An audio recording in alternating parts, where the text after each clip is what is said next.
Hello guys, welcome to Fanfiction Audiobook.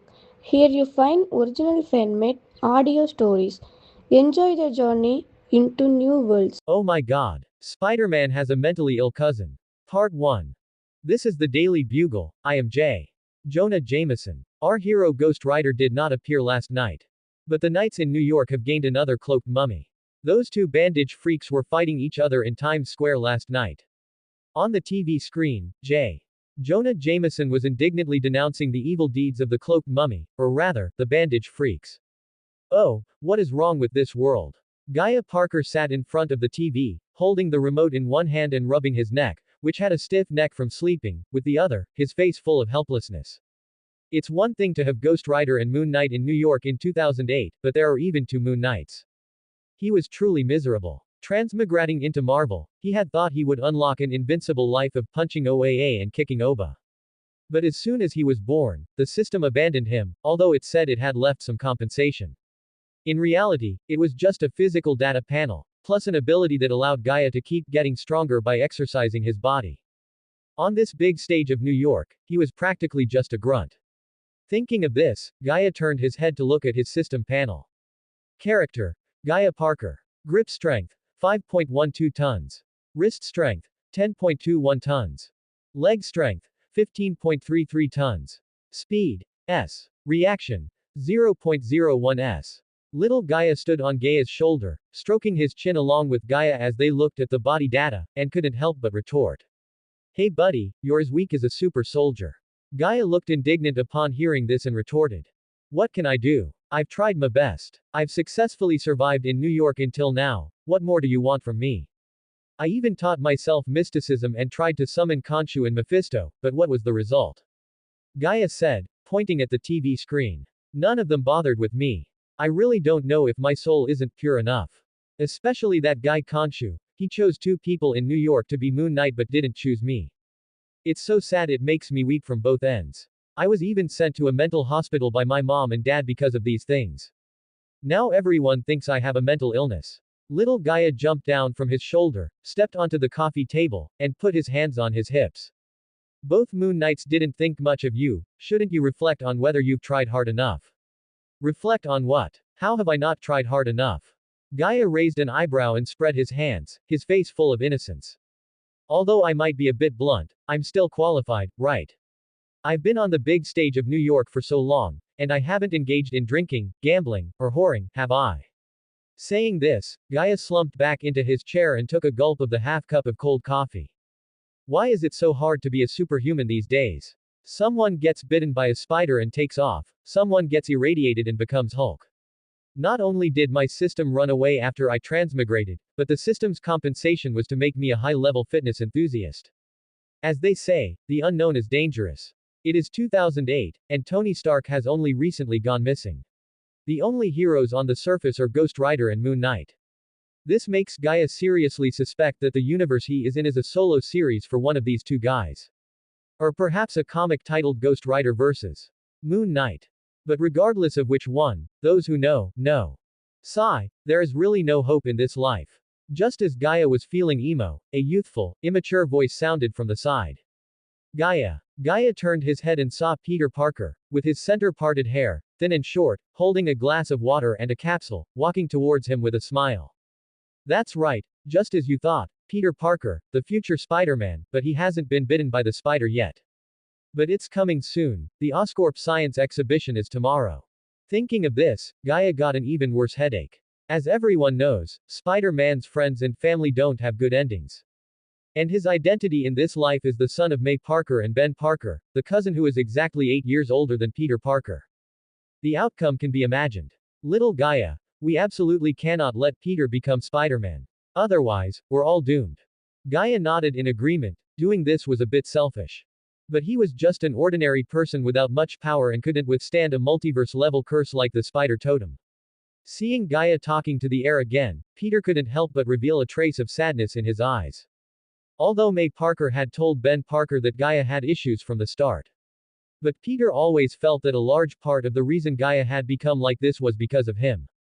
If it hadn't been for him running around back then, Gaia wouldn't have become this crazy. Taking a deep breath, Peter forcibly suppressed the sadness and self-blame in his heart and squeezed out a smile, looking at Gaia. Gaia, it's time to take your medicine. Gaia couldn't help but give Peter a strange look. Little Gaia. Hey, Peter, don't say things that are so easy to misunderstand when there's no need. Gaia nodded deeply, agreeing. That's right, Peter, he's right, don't say things that are so easy to misunderstand. Also, I'm not sick, I don't need medicine. It's already 8 o'clock, you should hurry up and go to sleep. Aren't you going to the science exhibition tomorrow? Oh, speaking of the science exhibition, I'll go with you tomorrow. Did you tell Harry? Peter knew he couldn't win against Gaia, so he followed Gaia's lead and agreed. I told Harry, and Harry said no problem. Gaia nodded with satisfaction upon hearing this and walked up to pat Peter on the shoulder. Is that so? That's good. Harry is a good brother, it's worth me looking out for him. Honestly, you guys are really worrying. Remember before, every time you went on a field trip, you'd get bitten by something. I remember like goats, dolphins, or something like that. Seeing that Gaia still had more to say, Peter hurriedly laughed dryly and casually stuffed the medicine into the bread on the table, handing it to Gaia. Peter's time stop skit. I really don't understand why cousin Gaia has liked to bring up bad memories for me since childhood, it's really in such poor taste. If it weren't for the fact that I can't beat him, I would definitely give cousin Gaia a lesson he'd never forget. Alright, I'm just thinking about it. Even if I could beat Gaia, I wouldn't do it. We are cousins with blood thicker than water, but thinking about it shouldn't be a problem, right? Little Peter smiles wickedly, hugs a goat, quietly sneaks behind little Gaia, and makes the goat bite little Gaia's butt, causing little Gaia to jump up and scream. Peter raised his hand to scratch his head and took 2 steps back. Ahahaha, Gaia, you're right. It's getting late. I think I should go to sleep. Good night, cousin Gaia. Gaia took the bread and took a bite, looked at Peter with surprise, and shrugged helplessly. All right, good night, brother. Little Gaia waved at Peter. Good night, little Ben. Peter waved and turned to walk upstairs. Gaia watched Peter's back disappear around the corner of the stairs, glanced at the TV, and then looked at little Gaia. Let's go, we should go to sleep too. After all, we have to go to Oscorp with Peter tomorrow, so we need to keep our energy up. Little Gaia nodded in agreement. You're right. Gaia picked up the remote to turn off the TV, looked around, and turned off the lights. Returning to his room, he took off his clothes and jumped onto the bed. 5 minutes later, Gaia's breathing gradually steadied.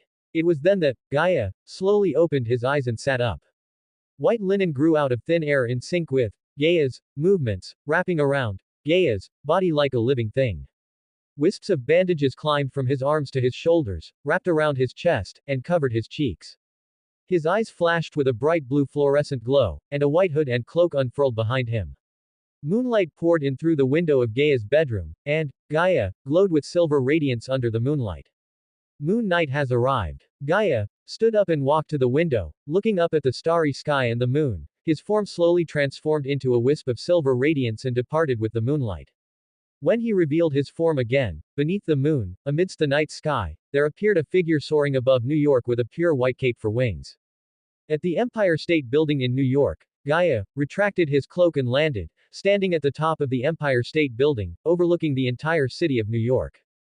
Blake. Gaia glanced slightly to the side and looked in the direction of the voice, seeing a guy dressed similarly to him standing not far away. He held a crescent dart in each hand, staring at him intensely. Recognizing the newcomer, Gaia withdrew his gaze and paid him no further attention. Seeing Gaia's attitude, the newcomer was instantly enraged, running toward Gaia, while shouting, Blake, hand over the ankh. Moonlight poured down, illuminating Gaia's pure white bandage cloak and also the outline of the newcomer. The crescent dart sliced through the air, flying toward Gaia's face. Gaia tilted his head to dodge, grabbed the newcomer's wrist, and casually flung him away, throwing him off the Empire State Building. Throughout the entire process, Gaia barely moved, only the wind happened to blow past his robes. A moment later, a grappling hook struck from below, hooking onto the statue beneath Gaia, that guy dressed the same as Gaia. He actually kicked toward Gaia, in a flying kick posture.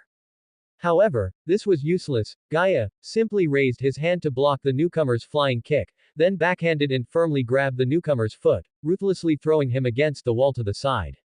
Bang! Bang! Bang! Gaia grabbed the newcomer's foot and slammed him against the wall 3 times.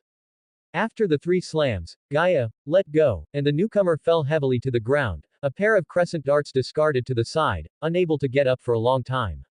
Looking at the heavily injured newcomer on the ground, Gaia strolled forward, lifted him up with one hand, and was just about to do something. A glowing crescent-shaped staff shot straight toward Gaia's arm. Gaia reacted, quickly letting go of the person in his hand, and stepped back a few paces to steady himself. He looked up at the person who intervened and spoke slowly. Khonshu, I thought you sent him to deliver power to me. Wasn't last night's lesson enough? The 3-meter-tall, skull-bird-headed, bandage-wrapped monster retracted his staff, chuckled, and waved his hand to summon moonlight to heal the person beside him. Blake, I still don't understand to this day, how did you do it? Why can you resist me, and even seize my power? Gaia, or rather Blake, flicked his hands, and a 1-meter-long silvery white short staff appeared in each hand. Then, he raised his hands and assembled the 2 short staves together, turning them into a 2-meter-long staff. A secret isn't a secret once it's told, is it? Khonshu laughed. You certainly have more to say now, Blake. I still miss the quiet you from before. Blake swung the staff in his hand. I also miss the old you, Khonshu. While the two were talking, the person dressed the same as Blake quickly recovered from his injuries under Khonshu's healing and stood up. Let me formally introduce you, Mark Spector, the new Moon Knight. Mark, this is Blake Parker. I've told you about him, he is the strongest Moon Knight in history. I think you have a deep understanding of this point. Neither Blake nor Mark replied, the air was awkwardly quiet. Khonshu had no choice but to speak up again. Blake, my friend, give the Ankh back to me. As long as you return it to me, I will forgive your offense and no longer pursue your theft of a god's power. Blake snorted coldly, his tone mocking. Don't flatter yourself. You already took your power back long ago. Right now, I am using my own power. You are just someone with ulterior motives. Khonshu, you really are shameless. Forget it, it's good that you appeared, I can expand my power a bit more. Having said that, Blake flew forward wielding his staff. Khonshu stepped back. Mark took out 2 crescent darts again and met Blake head-on. Unfortunately, whether it was the power of Moon Knight or his natural physical fitness, Mark was far inferior to Blake and was knocked flying by a single strike from Blake's staff on the spot. Khonshu hurriedly condensed moonlight energy to attack Blake. Missiles condensed from moonlight energy kept emerging from Khonshu's staff, shooting toward Blake like machine gun bullets. Blake turned, caught all the missiles with his cape, then turned again, swinging his cape casually. The dense barrage of missiles was thrown out of the cape by Blake all at once, sending Khonshu scurrying with his head in his hands. Seizing this opportunity, Blake closed in and slammed his staff hard onto Khonshu's bird head, successfully knocking Khonshu to the ground. He took out the Ankh he had snatched from Khonshu last night and pressed it hard onto Khonshu's body. In an instant, a massive amount of energy poured from Khonshu into the Ankh, and through the Ankh, into Blake's body. Mark wobbled to his feet, and seeing Khonshu gradually becoming transparent while Blake was straddling Khonshu, he rushed toward Blake. Knowing that this Khonshu was just an avatar, Blake didn't get greedy, he simply felt the doubled power of Moon Knight within him. Previously, he had the basic abilities of Moon Knight. He only had one more ability than the average Moon Knight, flight using moonlight, and another, teleportation using moonlight. Now he could do as Khonshu did, condense moonlight energy to perform attacks. Blake stood up, put away the Ankh, and punched Mark in the face. Successfully knocking Mark away, Blake leapt up, jumped onto Mark, and let loose a flurry of blows. Yesterday, this fool used the Ankh and coordinated with Khonshu to ambush him, his neck really hurt from that. After venting, until Mark was knocked unconscious and he used the Ankh to incidentally absorb Mark's Moon Knight power, Blake finally stopped. Standing up and looking at Khonshu to the side, who was too weak to even stand, he mocked. Next time, remember to change to a stronger avatar, or just have your main body come. Don't play the coward, although you aren't really playing. As his voice fell, Blake transformed into silver radiance and followed the trajectory of the moonlight, disappearing from sight. Khonshu looked up with difficulty in the direction Blake had left, raised his hand, and slammed it heavily onto the ground. He turned his head to look at Mark, who was lying not far away, unconscious and having lost his Moon Knight power, and let out a long sigh. Using the last bit of his strength, he teleported Mark back to his home. Once Khonshu successfully teleported Mark home, he himself turned into a ray of light and completely dissipated. At Parker House, in Gaia's bedroom, the moonlight dissipated like a receding tide. The linen bandages peeled off his body surface and turned into moonlight veil. Blake walked to the bedside and sat down. After completely digesting Mark's Moon Knight power, he took a look at the system panel. Character: Blake Parker. Grip strength: 5.12 approximately 10.22 tons. Wrist strength: 10.21 approximately 20.51 tons. Leg strength: 15.33 approximately 30.32 tons. Speed: S tilde. Reaction: 0.01 approximately 0.001 s. After reading the system panel, Blake thought for a moment, turned over and lay on the bed, covered himself with the quilt, and closed his eyes. The morning sunlight squeezed through the gap in the curtains, hitting Gaia's face with precision. Gaia slowly sat up, grabbed his phone with sleepy eyes, and took a look. 7:30 a.m. There were 3 hours left until the Oscorp science exhibition. I don't know why, but I feel incredibly refreshed, like I've just had a release. Gaia stretched his body, climbed out of bed, and prepared to wash up. Little Gaia stood on the bathroom counter and greeted Gaia. Good morning, buddy. Good morning. After washing up, Gaia went to the dining room, where the sensible Peter had already prepared breakfast and was sitting at the table waiting for Gaia. Good morning, cousin Gaia. Good morning, little Ben. Hearing Gaia's address for him, Peter was quite dissatisfied. Hey, Gaia, can you please stop giving me nicknames? It's not cool. Gaia paused, glanced at Peter's middle part hairstyle, thought for a moment, and nodded in agreement. Is that so? I see. Then I'll call you Captain Ya from now on. Seeing that Gaia actually listened to his opinion, Peter felt touched and was about to agree subconsciously, but he quickly realized something was wrong. Huh. Oh, okay, that's better. Wait a minute. What the hell is Captain Ya? Gaia and little Gaia chewed on their meat patties, staring at Peter with wide eyes. Seeing Gaia like this, Peter didn't dare say much more and could only helplessly cover his forehead. Fine, fine, I give up. Eat up, we still need to go to school to pick up MJ and meet up later. Theater. Who would argue with a psychopath with immense strength? I certainly don't want to. Cousin Gaia's fists are very painful, I've known that since I was a kid. Little Gaia, wearing a hospital gown, runs over and delivers a heavy punch to little Peter's head. Gaia and little Gaia exchanged a glance and simultaneously gave Peter an okay sign. Regarding the matter between MJ and Peter, Gaia did want to intervene at first. But later he discovered that the MJ of this universe was quite nice, and both sides were interested in each other, so Gaia stopped bothering with it. At this point, Gaia couldn't help but complain, is Spider-Man really a succubus?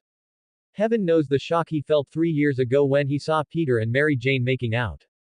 At that moment, the first thought that flashed through Gaia's mind was, it's over. Peter in this universe still has to wait 3 years to be bitten by a spider, yet he's already been shot full of holes by Cupid on the road of love. Oh tilde poor Peter, you really deserve it. At 9:40 a.m., Gaia drove his Cadillac, carrying Peter and Mary Jane, and stopped outside the main entrance of the Oscorp Experimental Center. The glass building reflected the sunlight, making people's eyes ache. Gaia pushed the car door open and jumped out. Little Gaia hopped off his shoulder and walked toward the building entrance first. Peter caught up and lowered his voice. Gaia, you really need to control yourself today. Don't tell anyone you can see. Peter's words were interrupted by Gaia before he could finish. Gaia struck a bodybuilding pose at Peter and said confidently, I know what you're thinking. Don't worry, Captain Ya, have you forgotten my nickname? Fist of Khonshu. As he finished speaking, Gaia raised his hand and patted Peter on the shoulder. Feeling the force from his shoulder, Peter looked at the Gaia before him, speechless. Theater. I'm sure you're curious why cousin Gaia is called the Fist of Khonshu. Back when cousin was still in school, he worshipped Khonshu in the classroom.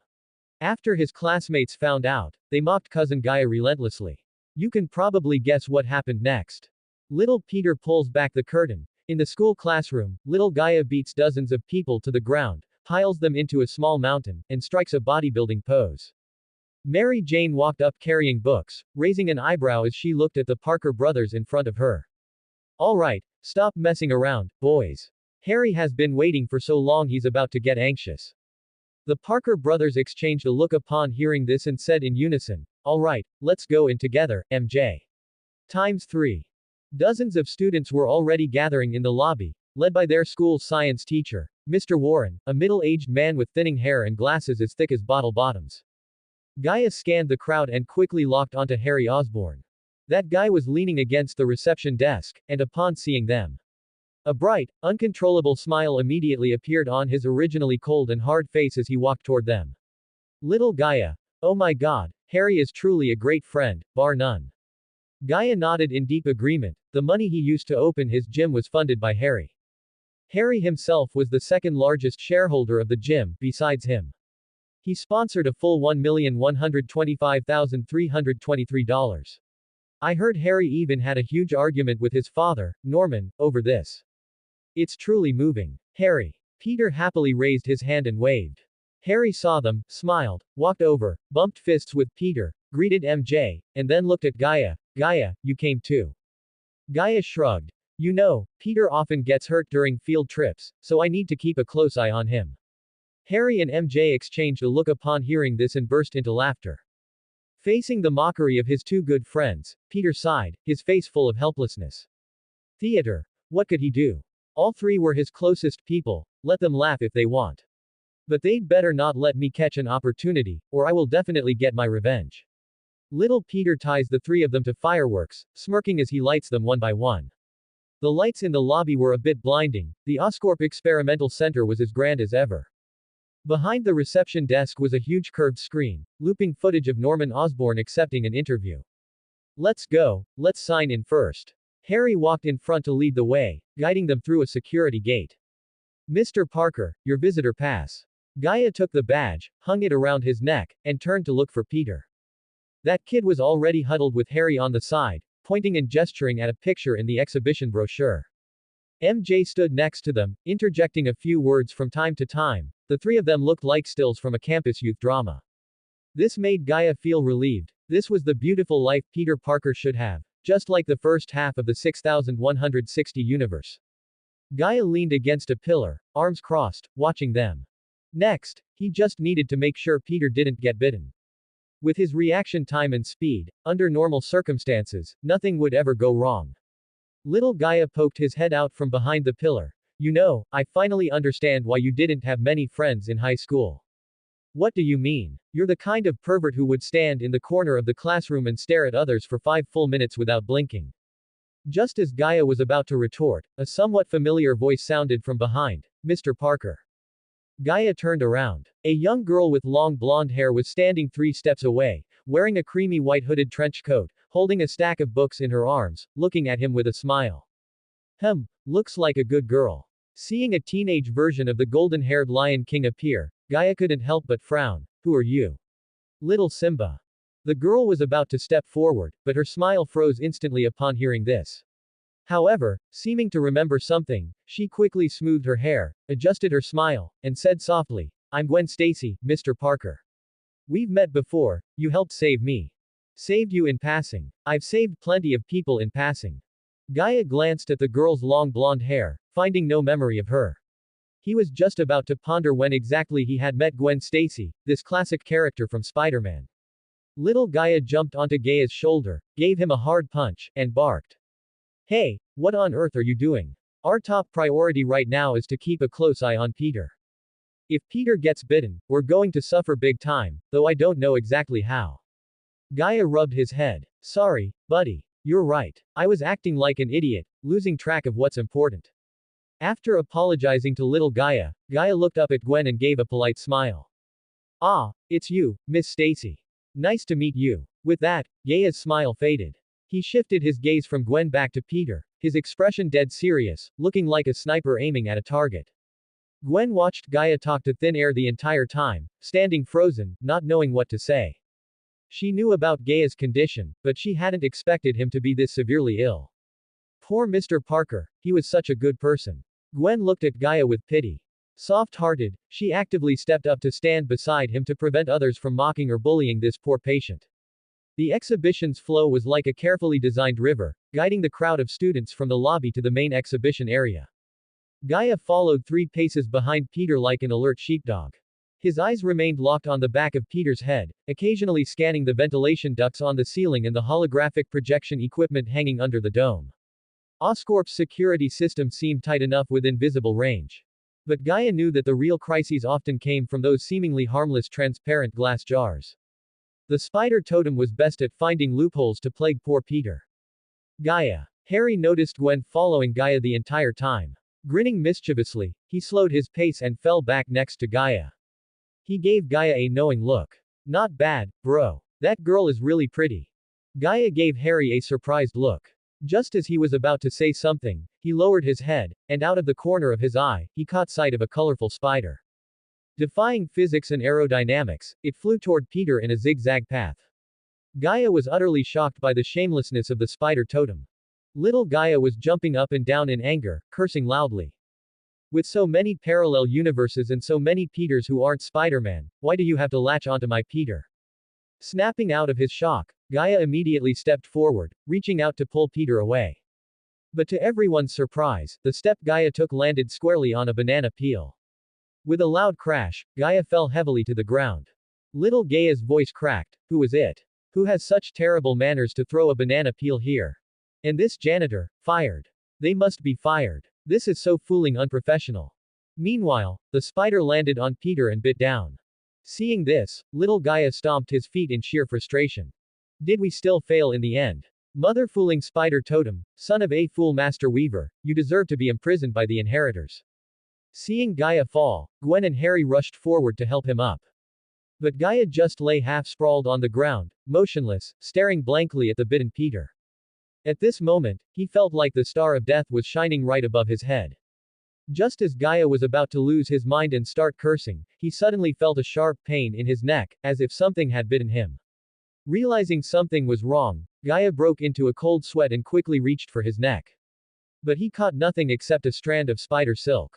Could it be? Little Gaia covered his face with his hands and wailed, 2 Spider-Men in one universe.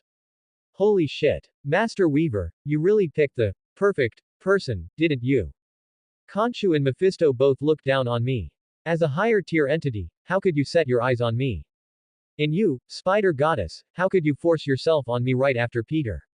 I don't want to be Spider-Man. For a transmigrator, having parents was already a blessing in disguise. Now, stack 2 layers of Spider-Man buffs on top of that. Red and blue buffs all active, and he was completely done for. Feeling his life was hopeless, Gaia seemed to foresee a future of being abandoned by everyone and living in squalor. Just as he was about to comfort himself that some Spider-Men did live happy lives. Another scream rang in his ears. Gaia instinctively looked over and saw Gwen beside him. There were 2 tiny bloody punctures on the back of her hand, and she was holding a dead, black and white spider. Gaia, little Gaia. 3 Supremes in one house. 2 guys and a girl. Why? Is it because triangles are structurally stable? Before Gaia could ponder what kind of universe actually required 3 Spider-Men. The concerned voices of Peter, Harry, and Mary Jane reached his ears. Gaia, are you okay? Gaia shook his slightly dizzy head, glanced at the 3 sweating Peters, forced himself to stand, and said seriously. I'm fine. With that, Gaia grabbed Gwen's hand, snatched the spider from her grasp, and tossed it into his mouth. He didn't know why he did it, but he couldn't care less. Everyone present watched this scene in shock, their mouths agape, speechless. How could they even describe this scene? After falling, Gaia first stared blankly, then for some reason, his face suddenly turned purple and his lips went pale. Finally, he suddenly stood up and ate a dead spider. Oh, my god. He chewed a couple of times and swallowed the spider. How to describe the taste? It had a distinct, rancid stench upon entry, like a rotting beetle. The shell was hard and rough, feeling gritty when chewed, and its internal fluids tasted astringent. Gaia now felt his mouth was incredibly numb. Sticking out his tongue, Gaia suddenly snapped his head to look at Peter. Peter, who was already feeling unwell from the spider bite, instantly shivered. Spider theater. Oh my god, you would absolutely never imagine this scene. Cousin Gaia looks just like a zombie vampire or an Eastern Jiangshi right now. I remember when I was a kid, he often told me Eastern ghost stories. I remember him saying that after a corpse turns into a Jiangshi, it will first seek out and bite those blood related to it. Little Gaia kicks open the coffin lid, crawls out, lunges at little Peter who is crying over the grave, and despite little Peter's wails and pleas for mercy, bites down on his neck, sucking him dry. Peter laughed dryly. Gaia, how are you feeling? Gaia glanced at the sweating Peter, then turned to Gwen beside him, seeing that she was also sweating profusely. Within a single second, after a fierce internal struggle, Gaia hoisted Gwen onto his shoulder, then rushed over to Peter, hoisting him onto his other shoulder. Amidst the confusion and bewilderment of Gwen and Peter, and under the shocked gazes of everyone. With one on each shoulder, he bolted out of Oscorp's science exhibition at extreme speed, quickly vanishing from sight. Watching Gaia's retreating figure as he carried the two away, Harry scratched his head. What can I say? I really think Gaia should go to the Olympics or become a football player. Mary Jane shook her head. No, I think Gaia should join the military. He'd be the ultimate soldier, like Captain America. As the two conversed, the teacher leading the field trip couldn't help but speak up. I say, shouldn't we call the police? That guy just ate one of Oscorp's experimental subjects and abducted a female student from another class. Hearing this, Harry exchanged a glance with Mary Jane, pulled a stack of US dollars from his pocket, and tossed it to the teacher. The teacher instantly understood, patted his chest, and made a zipped lips gesture. He then turned around to brief the students present. To get home quickly, Gaia left the car at Oscorp and ran all the way back, carrying Peter and Gwen on his shoulders. Carried on Gaia's shoulders, Peter and Gwen initially struggled, trying to get Gaia to let them go. But as time passed, their rapidly deteriorating physical conditions drained them of the strength to resist. Spider Theater. I know what you guys want to say, and I want to say something too, but there's no time. Anyway, Cousin Gaia would never hurt me. Good afternoon, everyone. Little Peter tilted his head and started snoring, with a bubble occasionally popping from his nostril. Unlike Peter, who fell asleep without a care, Gwen's intense sense of shame kept her from sleeping peacefully like him, no matter how unwell she felt. Heaven knew what she was feeling right now, being paraded through the streets on a man's shoulders, and she didn't even mind it. She even felt a faint flutter in her heart, and that heart-pounding sensation was only growing stronger. Even if Mr. Parker saved you, you can't be like this, Gwen. This is so embarrassing. By the way, does Mr. Parker have a habit of wearing cologne? It smells quite nice. Oh no, wait, Gwen Stacy, you've really gone crazy. I hope no one recognizes me. Gwen covered her face with both hands, praying in her heart. About 10 minutes later, Gaia returned home, carrying Gwen and Peter, who had finally fallen asleep. After tossing Peter into Peter's room and Gwen into a spare guest room, Gaia held onto his last shred of consciousness to check on the beef and high-energy food he had prepared beforehand. Fortunately, he had a whole warehouse of emergency food stored up for disasters, otherwise the small amount of food prepared for Peter wouldn't have been nearly enough for 3 people. Little Gaia stood beside Gaia, glanced at the food, then at Gaia, yawned, rubbed his eyes, and waved. Good afternoon, everyone. I can't hold on anymore.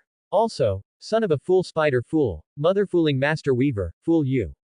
With that, little Gaia plopped right down, folded his hands over his lower abdomen, and lay on the floor with a peaceful expression. Gaia followed suit right after, doing the same. Deep within the quiet place of Gaia's soul, there was almost nothing here, only the moon in the night sky, the ground burning with hellfire, and 3 people who looked exactly like Gaia sitting in a circle. Hey, buddies, looks like we're about to get a lot stronger. A soft, clear voice spoke. Yeah, who would have thought the spider totem would choose us? A bright and steady voice chimed in. After a moment of silence, the owner of the deep and gentle voice nudged the one who hadn't spoken. Blake, don't you have anything to say? Blake looked helplessly at the owner of the soft, clear voice, his own voice sounding deep and cold. I'm thinking about something, Cassius. But being chosen by the spider totem is actually pretty good. That guy Khonshu won't stay quiet. When he shows up next time, we'll give him a nice surprise. Cassius exchanged a glance with the owner of the bright, steady voice and asked. Do you need our help? Blake shook his head. I can handle it. All right then. Seeing that Blake didn't need help, Cassius looked back at the owner of the bright, steady voice. Ray, you were split off the earliest. Do you think we'll have any new companions? Ray thought for a moment before replying. I don't think so. Based on my observations, splitting a new personality requires Gaia to have a particularly prominent trait in some aspect. Just like how I represent Gaia's benevolence and justice, you represent Gaia's integrity and easygoingness, Blake represents Gaia's nobility and restraint, and Muse represents Gaia's wisdom and contemplation. Now that the 4 of us have been split off, Gaia's positive and negative sides have reached a balance, making it very difficult for new companions to be born. Cassius scratched his head in disappointment. Is that so? What a pity. Sigh, I wonder when Muse will be back. In such a huge place, having only 3 people feels rather lonely. Who knew how much time had passed, but Gaia was awakened by an intense wave of hunger. I'm still breathing, which means I'm not dead. Gaia struggled to sit up and rubbed the back of his neck. The spot where the spider had bitten him was now completely healed, without a single trace left. Little Gaia skipped over to Gaia. Hey buddy, congrats on the successful surgery. You are now a fae. PTU, PTU, PTU, cough, cough, you are now a spide. Wait, failed man. Soon you'll be all alone, bankrupt, and dirt poor. Aren't you happy? Gaia snorted coldly and slapped little Gaia, sending him flying into the wall. The immense force left little Gaia stuck to the wall, unable to slide down for a long time. Dusting himself off, Gaia stood up and examined his body. Well, how should he put it? His clothes felt a lot looser. What, did becoming Spider-Man come with a free weight loss plan? Cracking his neck, Gaia walked over to the full-length mirror, looked at himself, and was surprised to find that he had indeed lost quite a bit of weight. Originally, he was over 1.9 meters tall, with a build identical to Nolan's, a typical huge guy. Now, his height didn't seem to have changed much, but his physique had become relatively balanced like Mark's, muscular yet flexible. How to put it? It looked really good, and Gaia certainly liked it. Striking a few poses in front of the mirror, Gaia began to study his new abilities. First was electrostatic adhesion, which meant wall crawling. That was working fine. Next was his spider sense, which allowed him to clearly perceive the exact locations of Gwen and Peter. No problem there. Finally, Gaia looked at the white spots on both of his wrists. After a brief thought, Gaia faced the wall and struck the classic Spider-Man pose. With a thwip, a strand of spider silk shot out from Gaia's wrist. That wasn't all. Sensing that he could do more, Gaia exerted force once again. Electric currents instantly covered both of Gaia's arms. Guided along the spider silk still connected to his wrists, the electricity traveled to where the silk met the wall, melting a fist-sized hole into the wall. Holy crap, luckily it wasn't a load-bearing wall, but the power is pretty good. Gaia severed the spider silk connected to his wrists, stepped forward to inspect the hole in the wall, and nodded in satisfaction. Not bad at all. Very good. Seeing that he could discharge electricity, Gaia had other ideas. He remembered that another Spider-Man who could discharge electricity was also able to turn invisible. No sooner said than done. Gaia immediately tried various things to see if he could turn invisible. Unfortunately, after half an hour of trying every method he could think of, he still couldn't turn invisible. Helpless, Gaia was forced to accept the fact that he couldn't turn invisible. Taking a bite of the pineapple pizza in his hand, Gaia opened his system panel to check his physical stats. It was a well-known fact that Spider-Man's physical stats were top tier even in Marvel. He just didn't know how much his strength, which was already 10 tons, would be enhanced after the mutation. Opening the system panel with high expectations, the golden, glowing interface made little Gaia let out a pose-style scream from Kung Fu Panda. Character: Gaia Parker. Grip strength: 22.31 tons. Wrist strength: 44.63 tons. Leg strength: 66.66 tons. Speed: 154.23 meters per second. Reaction time: 0.00067 s. Dazedly, Peter swayed as he sat up from his bed, looking around in confusion. Oh, what's wrong with me? Seeing everything in front of him was blurry, Peter initially wanted to rub his eyes, but when he raised his hand, he suddenly realized his glasses were still on his face. This left Peter temporarily puzzled as to why his glasses were so blurry. Taking off his glasses, Peter looked left and right, only to find nothing wrong with the lenses, scratching his head in confusion. What on earth is going on? Unsure, Peter put his glasses back on, only to find he still couldn't see clearly. Helpless, Peter climbed out of bed, planning to go to the bathroom to wash his glasses and see if that would solve the problem. Just as Peter got out of bed and habitually glanced at the full-length mirror, his eyes became completely glued to it. Wow tilde oh my god, look who this handsome guy is. Oh tilde it's me, Peter Parker. Peter casually tossed his glasses aside, ripped off his shirt, slowly walked over to the mirror, and struck a few poses in disbelief. He reached out to touch his own body, unable to resist striking a few more poses. Wow tilde. Mini theater. No way, no way. These broad shoulders, smooth muscle lines, and sleek skin texture. This full and firm physique is practically the ultimate build of a comic book protagonist. Harry will definitely be jealous, and Mary Jane will definitely scream for me. Little Peter stands on a stage under the spotlight wearing a G-string, while Mary Jane and Harry stare at him with glowing eyes, full of admiration. Meanwhile, in the guest room of the Parker house, Gwen also woke up groggily. Gwen's eyelashes fluttered first. Feeling a tightness in her chest and difficulty breathing, she subconsciously reached up to tug at her clothes, only to hear a loud rip. Gwen snapped her eyes open and sat up, finding herself in an unfamiliar room, holding the battle-damaged version of the jacket she had just bought. Oh my god, what's wrong with me? As the daughter of the NYPD station police captain, Gwen quickly calmed down and began to recall what had happened. After I was bitten by a spider and felt sick, Mr. Parker carried me back to his house. Recalling the events, Gwen looked herself over and found no signs of her clothes having been removed. Looking up, she saw a mirror hanging on the wall. Gwen shook her head and walked over to it, intending to tidy herself up and see if her makeup was ruined. Who would have thought that once Gwen looked, her eyes also became glued to the mirror.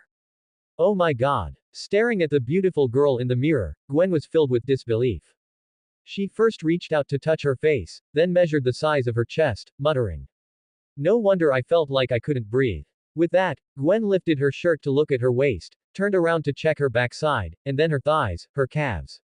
Everything was so perfect, distributed in absolute golden ratio. Gwen stood in front of the mirror and struck a few dance poses, the young girl in the mirror displaying a feline-like flexibility. Just as Gwen was immersed in admiring her own beauty, a knock sounded at the door. "Miss Stacy, would you like something to eat?" It was Gaia's voice. Gwen was startled. Recalling her narcissistic behavior just now, she felt a wave of embarrassment. She quickly put her clothes back on and replied, "Mr. Parker, you can just call me Gwen. I'll be right out." Standing outside the door, Gaia raised an eyebrow. Little Gaia covered his mouth and snickered, mimicking Gwen's tone.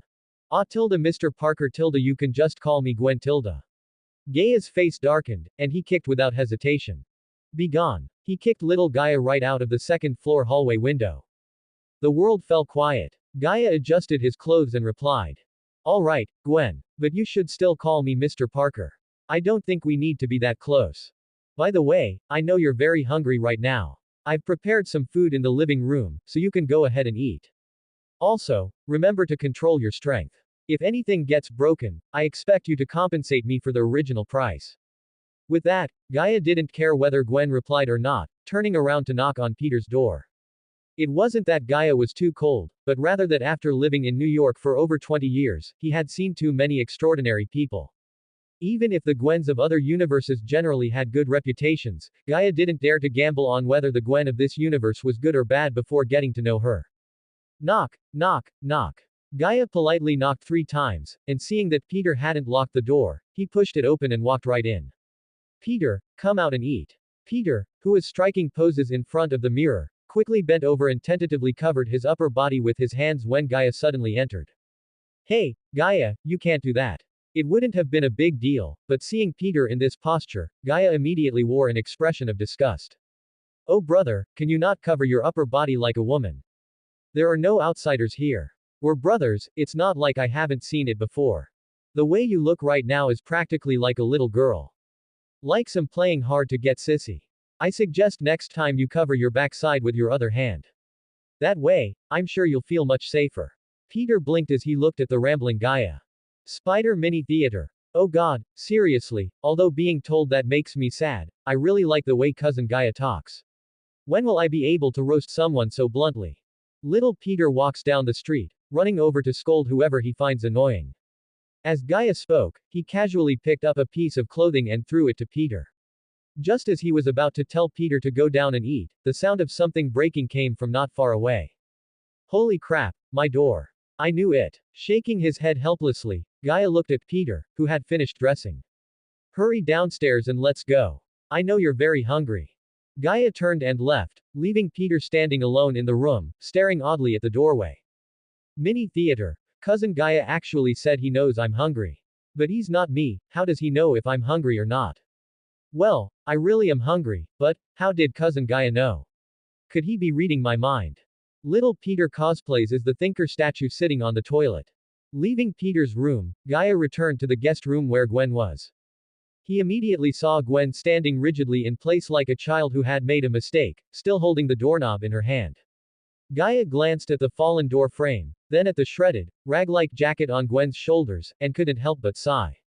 The situation was even more serious than he had imagined. Gaia. Hearing footsteps, Gwen looked up slightly. The moment she saw Gaia, her ears turned red, and her face flushed a soft pink.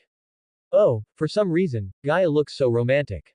Gaia didn't correct Gwen's form of address. He also found Gwen to be quite romantic, even though she was just standing there doing nothing. This spider totem. Want me to fail before my great undertaking is even halfway done. Screw you. After a long silence, seeing Gwen's face getting redder and redder, Gaia couldn't hold back. He grabbed Gwen's hand and began inspecting her fingers. After confirming that all 10 of Gwen's fingers had glands similar to his, though not yet fully mutated and much smaller, Gaia was certain. The spider that bit him and Gwen was indeed the very same one. That son of a fool of a spider slut, you'd better not let me cross paths with you, or I will definitely find a way to throw you into a lab and make you mate with a giant hornet. Seeing Gaia forcefully grab her hand, Gwen's face grew even redder. She only gave a token struggle before ceasing to resist. What would happen next? Would Gaia directly come up and pin her down, and how should she react? Gwen's mind was filled with wild, stray thoughts. However, Gaia let go of Gwen's wrist, let out a melancholy sigh, and wore an expression of helpless acceptance. Since things have come to this, let's eat first. Gwen, the script shouldn't be like this, right? In the dining room, Gaia looked at Gwen and Peter on his left and right, shaking his head from time to time. He really couldn't understand what was wrong with these two guys. First, there was Peter. It was understandable that he was eating his sandwich in big bites without a care, but what was up with him glancing at his own arm and giggling every now and then? He looked like an idiot. Then there was Gwen. This girl had been hunched over the whole time, stuffing her mouth like a hamster. It was as if she were about to mutate into a humanoid spider monster at any moment. Little Gaia climbed in through the window, rubbing his sore, kicked backside, and said irritably. So what do we do now? I think we could form a spider rock band. No one paid any attention to little Gaia. Upholding the philosophy of not understanding, but respecting. Seeing that the two had eaten enough, Gaia coughed twice and spoke up. I think you two have realized the current situation. Gwen and Peter nodded while continuing to eat. Gaia continued. Since you know, be careful and control your powers as soon as possible.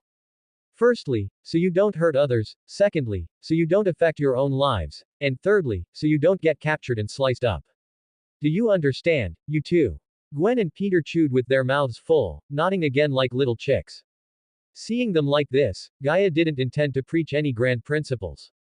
Although every universe has its differences, every Peter Parker is able to quickly master his own powers after becoming Spider-Man. There was absolutely no need for his help. Great, you two. In that case, I'm off to work. Good luck. Peter nodded and waved at Gaia. Gwen, however, looked suspiciously at the slightly dim sky outside the window. Gaia, it's almost evening, are you still going to work? Gaia looked at Gwen in surprise and pointed to the clock on the wall. Ms. Gwen, it is now exactly 6 o'clock in the morning of the next day.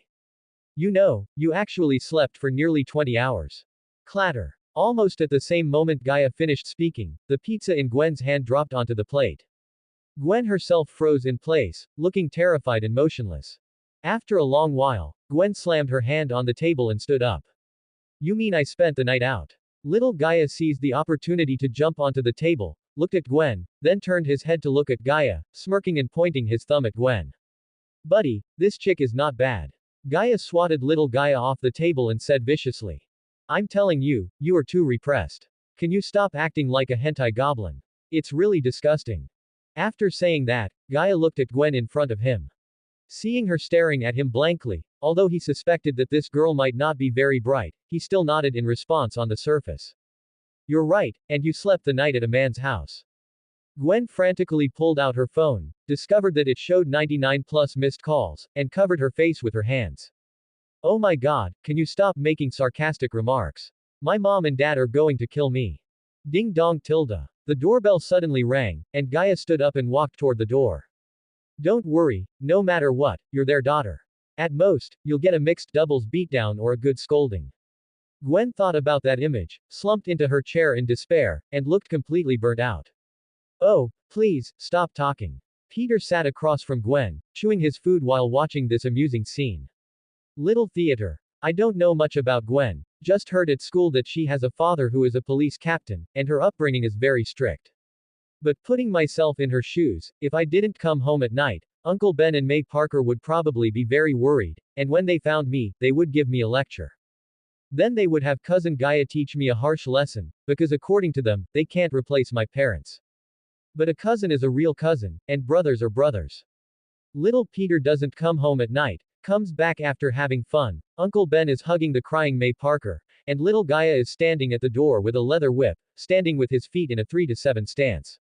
The moment little Peter enters the door, he uses, the ancestral craft, probably, since the Parker house ancestors are said to be from England. When Gaia returned to the dining room, he had an extra piece of clothing in his hand, and Gwen took an inadvertent glance at it. She discovered that the clothes in Gaia's hand were exactly the same as her own coat that had been torn to shreds. Realizing something, Gwen's face instantly turned slightly red. Just as she was about to say something to thank Gaia, she heard Gaia speak. The clothes are $50, delivery fee is $20, plus the door frame and the entire door. The total is $534.56. I'll round it off for you, just give me $535.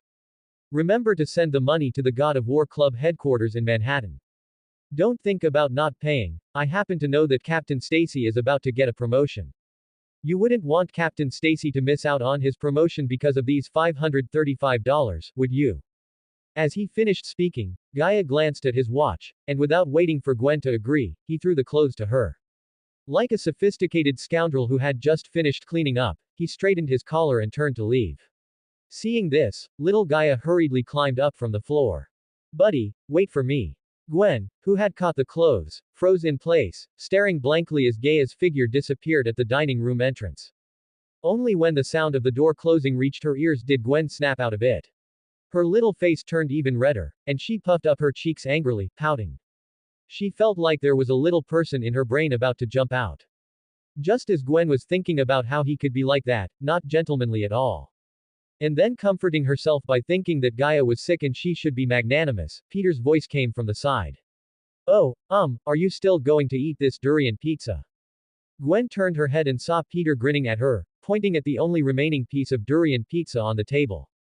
With a cold snort, she grabbed the plate of durian pizza and inhaled it in a storm, right before Peter's shocked eyes. After eating, Gwen put down the plate, wiped her mouth with a napkin, stood up, and put on her coat. Leaving behind a goodbye classmate Parker, she stood up and left. Watching this, Peter looked completely aggrieved, sitting alone in the dining room and muttering to himself. My durian pizza. That was the last one. On the other side, Gaia took a taxi to the God of War Club headquarters located in Midtown Manhattan. As a transmigrator who could get stronger just by working out, what industry would he choose to work in? Of course, it would be to open a gym club that was famous in New York, a chain across 5 states, with a total of 137 branches. Oh. Sitting in the taxi, Gaia looked through the window at the 5 masked men outside, carrying 5 AKs and rushing into his club. Gaia just felt that Spider-Man's poverty curse had taken effect. What kind of idiots would take 5 AKs to rob a gym? With that kind of setup, shouldn't you be robbing a jewelry store or a bank? What can you steal from a gym? Dumbbells and weight plates. Son of a fool spider slut. While cursing, Gaia had no intention of getting out of the car, this world had mutants. And because his own abilities weren't very powerful, he paid special attention to the power of teams and groups.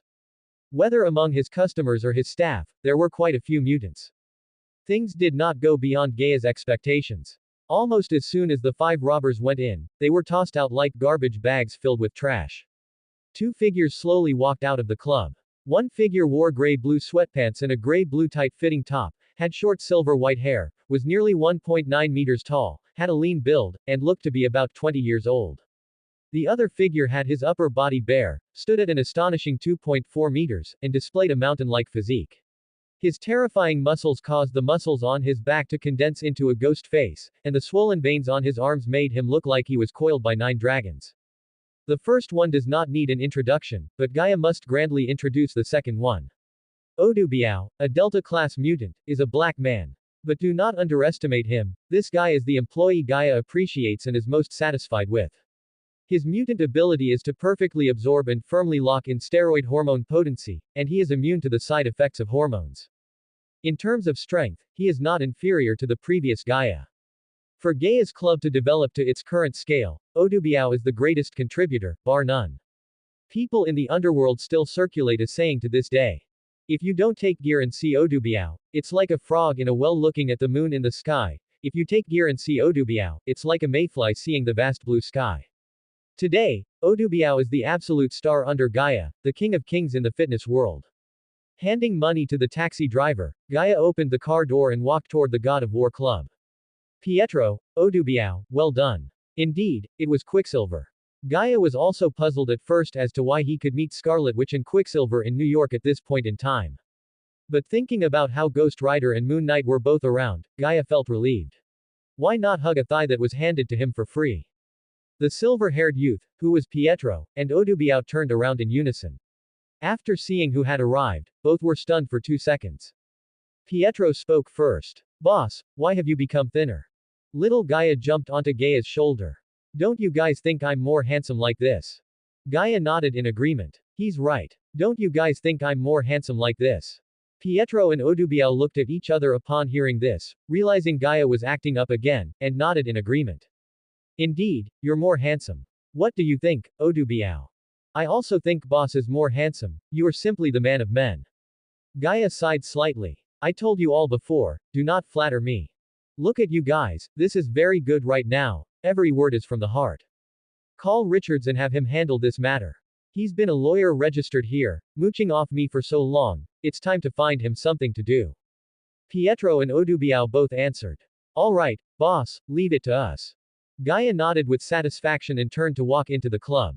Almost the moment Gaia stepped into the club, everyone on the first floor of the club who was working out stopped what they were doing and greeted Gaia.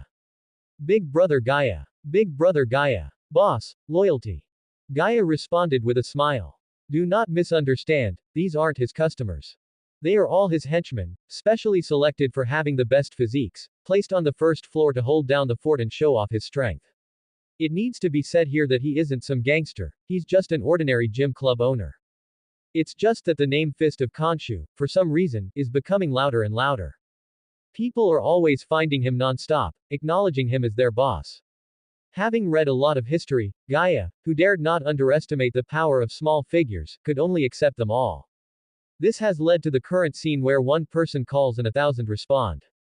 As of now, he has 4,682 henchmen on record. He walked straight to the elevator and took it to the private area on the second basement level. Gaia was prepared to test the effects of physical training after his mutation. Before being bitten by the spider, Gaia's body had already been elevated to its limit, and the effects of training were becoming increasingly negligible. Now that he had been bitten by the spider, his body had mutated, his physique had become balanced, and he could withstand large caliber bullets without injury. Gaia felt that his upper limit had been raised quite a bit. Judging by past experience, through training, his strength could at least double again. He walked to the warehouse, moved out the 15-ton exercise equipment customized from Stark Industries, and installed it in place. Just as Gaia was preparing to train, a soft, low, and magnetic female voice reached his ears. Gaia. Almost at the same time the female voice rang out, little Gaia jumped onto Gaia, covered his head with both hands, and let out a sharp screech. Oh shit. It's the great silver whore of Babylon. Holy crab. She wants to fool us, run dude, if we don't run, we'll. Before little Gaia could finish, his mouth was covered by a cloud of scarlet, mist-like energy. Subsequently, his entire body was wrapped in scarlet mist, and with a whoosh, he flew to the ceiling, where he was stuck in a spread-eagled position. MMPH. MMPH. MMPH. His spider sense let out a sharp screech. Gaia glanced at little Gaia on the ceiling and put down the exercise equipment in his hands. He looked toward the source of danger indicated by the spider totem. It was a woman wearing black gym pants and a scarlet sports bra, with long brown hair tied into a single ponytail.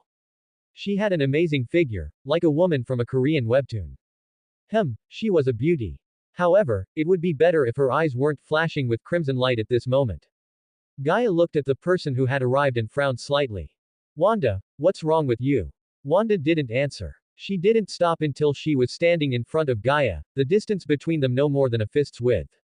Looking up and scrutinizing Gaia's face, Wanda raised her hand, making a gesture to stroke Gaia's face.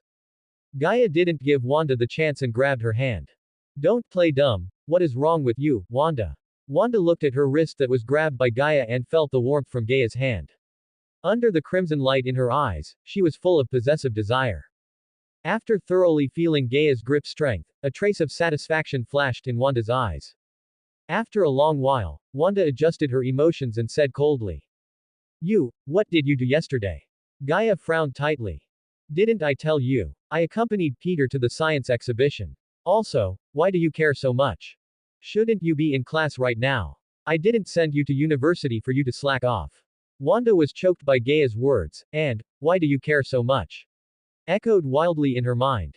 A gloomy look faintly appeared in her eyes. She was very unhappy with Gaia's answer, but for some reason, she also kind of liked this stuffy feeling in her heart. At the same time, Gaia's spider sense was intermittent, making Gaia a little suspicious if his spider sense hadn't fully mutated yet. That shouldn't be right. From what he had observed, his mutation speed was many times faster than Peter and Gwen's. Shaking his head, Gaia looked at Wanda, who was still silent in front of him, and felt a bit irritable. Come on, sister, if you have something to say, just say it. I'm not a roundworm in your stomach. If you don't say anything, how would I know what your problem is? Gaia admitted he lacked patience, but no matter how good his patience was, you couldn't play like this. Wanda, whatever the matter is, just say it directly. I've always treated you and Pietro as family, there's nothing that can't be said. Gaia suddenly shouted Wanda's name, giving her a start. But the second half of his words immediately made the crimson in Wanda's eyes dissipate. Blushing, she shyly lowered her head and shouted in her heart. Gaia said I'm his family, Is he confessing his love to me? Seeing Wanda keep her head down and remain silent, Gaia took a deep breath, trying hard to calm his mood and keep himself from getting angry.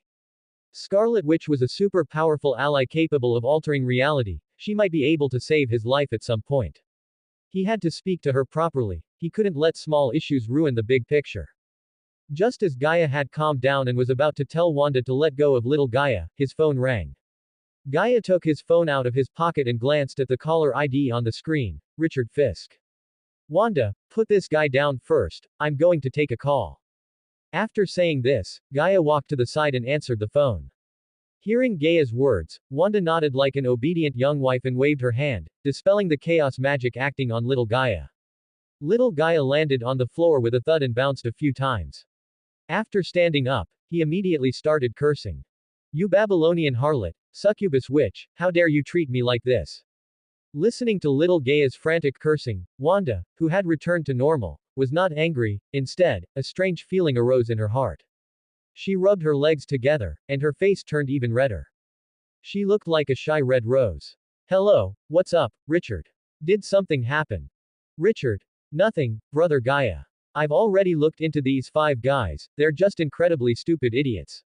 They heard that the God of War Club is very popular in high society, so they thought about kidnapping some rich people to demand a ransom. Gaia snorted upon learning the sequence of events. He had anticipated this, after all, the reputation of the unruly populace in US comics was no joke. But when he found out the reason was really this, he still couldn't hold it in. Are you kidding me? Before you rob someone, don't you check whose territory this is? Do you not know the importance of information? You don't even know that and you're trying to rob people. Is the information accurate? Richard, I had my dad help me check. Then it seems the information is accurate. Good job, Richard. I'll add a $3,000 bonus for you this month. Richard's voice was noticeably much happier. Really? That's awesome. I love you to death, brother Gaia. Quote. Times 2 Wanda. You have already invited death. Seeing Richard being so sickening, Gaia stopped his hand just as he was about to hang up, and then sternly scolded into the phone. Don't be so disgusting like a sissy, Richard. If you act like this again, I'll have Odubiao smear some lubricant on you and take you to a gay bar. I think you'll be very popular. Don't worry, afterwards I'll use my connections to arrange the best proctologist for you. Let him ensure you can hold your shit in so you won't be like a seagull, eating and shitting at the same time. Upon hearing this, Richard hurriedly apologized to Gaia. He knew that if Gaia really did that, his father and mother wouldn't say anything, and would even thank Gaia for correcting his bad habits. As a benefactor of the Fisk family, whether it was his father, mother, or even he himself, they all highly admired Gaia, regarding him as the best friend of the Fisk family. I'm very sorry, brother Gaia. Don't worry, I won't be like that again. By the way, my father is hosting a charity gala 3 nights from now. He asked me to invite you to attend. I forgot to tell you, I don't know if you have time. Gaia scratched his head. Fisk did seem to be a famous philanthropist. Don't worry, I'll go. Do I need to prepare anything? Richard replied happily. No preparation needed, just you coming is enough. Of course, if you could bring family or a female companion, I think my mother would be very happy. You know, my mother has always wanted to be your godmother. Gaia glanced at Wanda not far away, whose eyes lit up after hearing the word, female companion. All right, I got it, but don't mention that last thing again, Richard.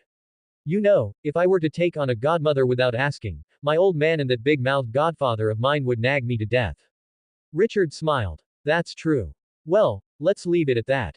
I'm going to go tell my mother this good news. See you later, brother Gaia. See you later, Richard. After hanging up, Gaia looked at Wanda, who was staring at him with wide, expectant eyes. After a long silence, he raised an eyebrow. Don't tell me that dress from before doesn't fit again. Wanda's face turned slightly pink, and she slowly looked down at herself. She had clearly been able to see her toes before. But she didn't regret it, she had specifically inquired about it, and Gaia liked them big. I can't help it. Gaia sighed softly. Holy crap, let's go. Change your clothes, I'll take you to order a gown. You heard just now, the gala is in 3 days, time is quite tight. Okay. Wanda nodded hurriedly, turned around, and skipped back to her changing room. No Tilda, little Gaia looked at Wanda's departing back, turned to look at Gaia, knelt down abruptly, and pounded the floor, crying, take my advice, buddy, you'll be squeezed into a dried corpse by the succubus witch. A fresh, young girl like Gwen is what suits you. Little Gaia cried so hard that anyone who heard it would be heartbroken. Gaia only felt his temples throbbing, he couldn't take it anymore. Are you holding a funeral here, kid? Gwen is only 15, do you want me to go to prison and sit in the electric chair? Get lost. He took a running start and delivered a massive soccer kick, striking little Gaia squarely in the face and sending him flying. Watching little Gaia bounce around the room like a soccer ball, Gaia showed a satisfied smile. Gaia, I'm ready. Wanda's voice rang out. Gaia looked in the direction of the sound and saw Wanda walking towards him, smiling, wearing tight leather pants and a red leather trench coat. How should he put it? It was classic, but terrible. What kind of heaven-defying American aesthetic is this? It's fine to look at in 2D AI art, but in reality, this outfit is just terrible. In the end, Gaia couldn't help but ask, Wanda, why do you insist on wearing a leather trench coat and tight leather pants? The smile on Wanda's face froze, and her heartbeat skipped a beat. You don't like it. Everyone wears it like this. Gaia nodded slightly and pursed his lips. Actually, it's nothing, it's quite romantic, but I usually only see it on defeated female warriors in hentai. Do you understand what I mean? It's a bit too obscure. Wanda blushed and pursed her lips. Don't you like it a bit more obscure? Gaia. Little Gaia crossed his arms in front of his chest, revealing an, as I thought, expression. See. What did I say? Babylonian harlot. Succubus witch. Gaia opened his mouth. Ring ring tilde, the familiar phone ringtone sounded again. Gaia glanced at Wanda, took his phone out of his pocket again, and checked the contact, Pepper Potts. Quote. Why is Pepper calling me? Shouldn't she be busy dealing with Tony Stark's disappearance right now? Glancing at Wanda, Gaia picked up the phone. Ms. Potts. Pepper. I'm sorry to call you outside of working hours, Mr. Parker. Before Pepper could finish her sentence, Tony Stark's voice came from the other side of the phone. Gaia. Little Gaia leaned toward the phone. Tony Stark has been rescued already. Gaia swatted him away and responded, Mr. Stark, it's good to hear your voice again. I thought I was going to attend your funeral. You know, I had my clothes and eulogy all ready. After a long silence, Tony Stark's serious voice came from the other side of the phone. Gaia, I need your help. This time it was Gaia who fell silent. Mr. Stark, I'm just your personal fitness coach, not a bodyguard. Happy, he was. Stark. Come on. Gaia, I'm asking you for help as a friend, please. Gaia still softened his heart. Everyone knew he was an emotional guy. He sighed softly. Once you encounter danger. Stark took over. The first sign of it, you can act as you please, without any reservations. I will help you deal with the aftermath of anything, even killing. Gaia frowned, realizing something was wrong. Given Tony Stark's pride, he wouldn't seek help unless he encountered something extremely difficult, especially since they were having a bit of a conflict right now. It seems serious, Tony. Do we need to meet and talk? Tony Stark, come to Stark Tower tonight. Gaia glanced at Wanda beside him again. Wanda is standing next to me right now with an expressionless face. Tony Stark was silent for a long time this time, then spoke with a hoarse voice. As long as she doesn't scream about wanting to kill me, bring her along. He hung up the phone. Gaia looked at Wanda. Are you going? Wanda tucked her hair behind her ear. That arms dealer is very good at causing trouble, you need my help. Gaia was about to say not to force herself, but Wanda spoke again. Don't worry, I won't be impulsive and make things difficult for you.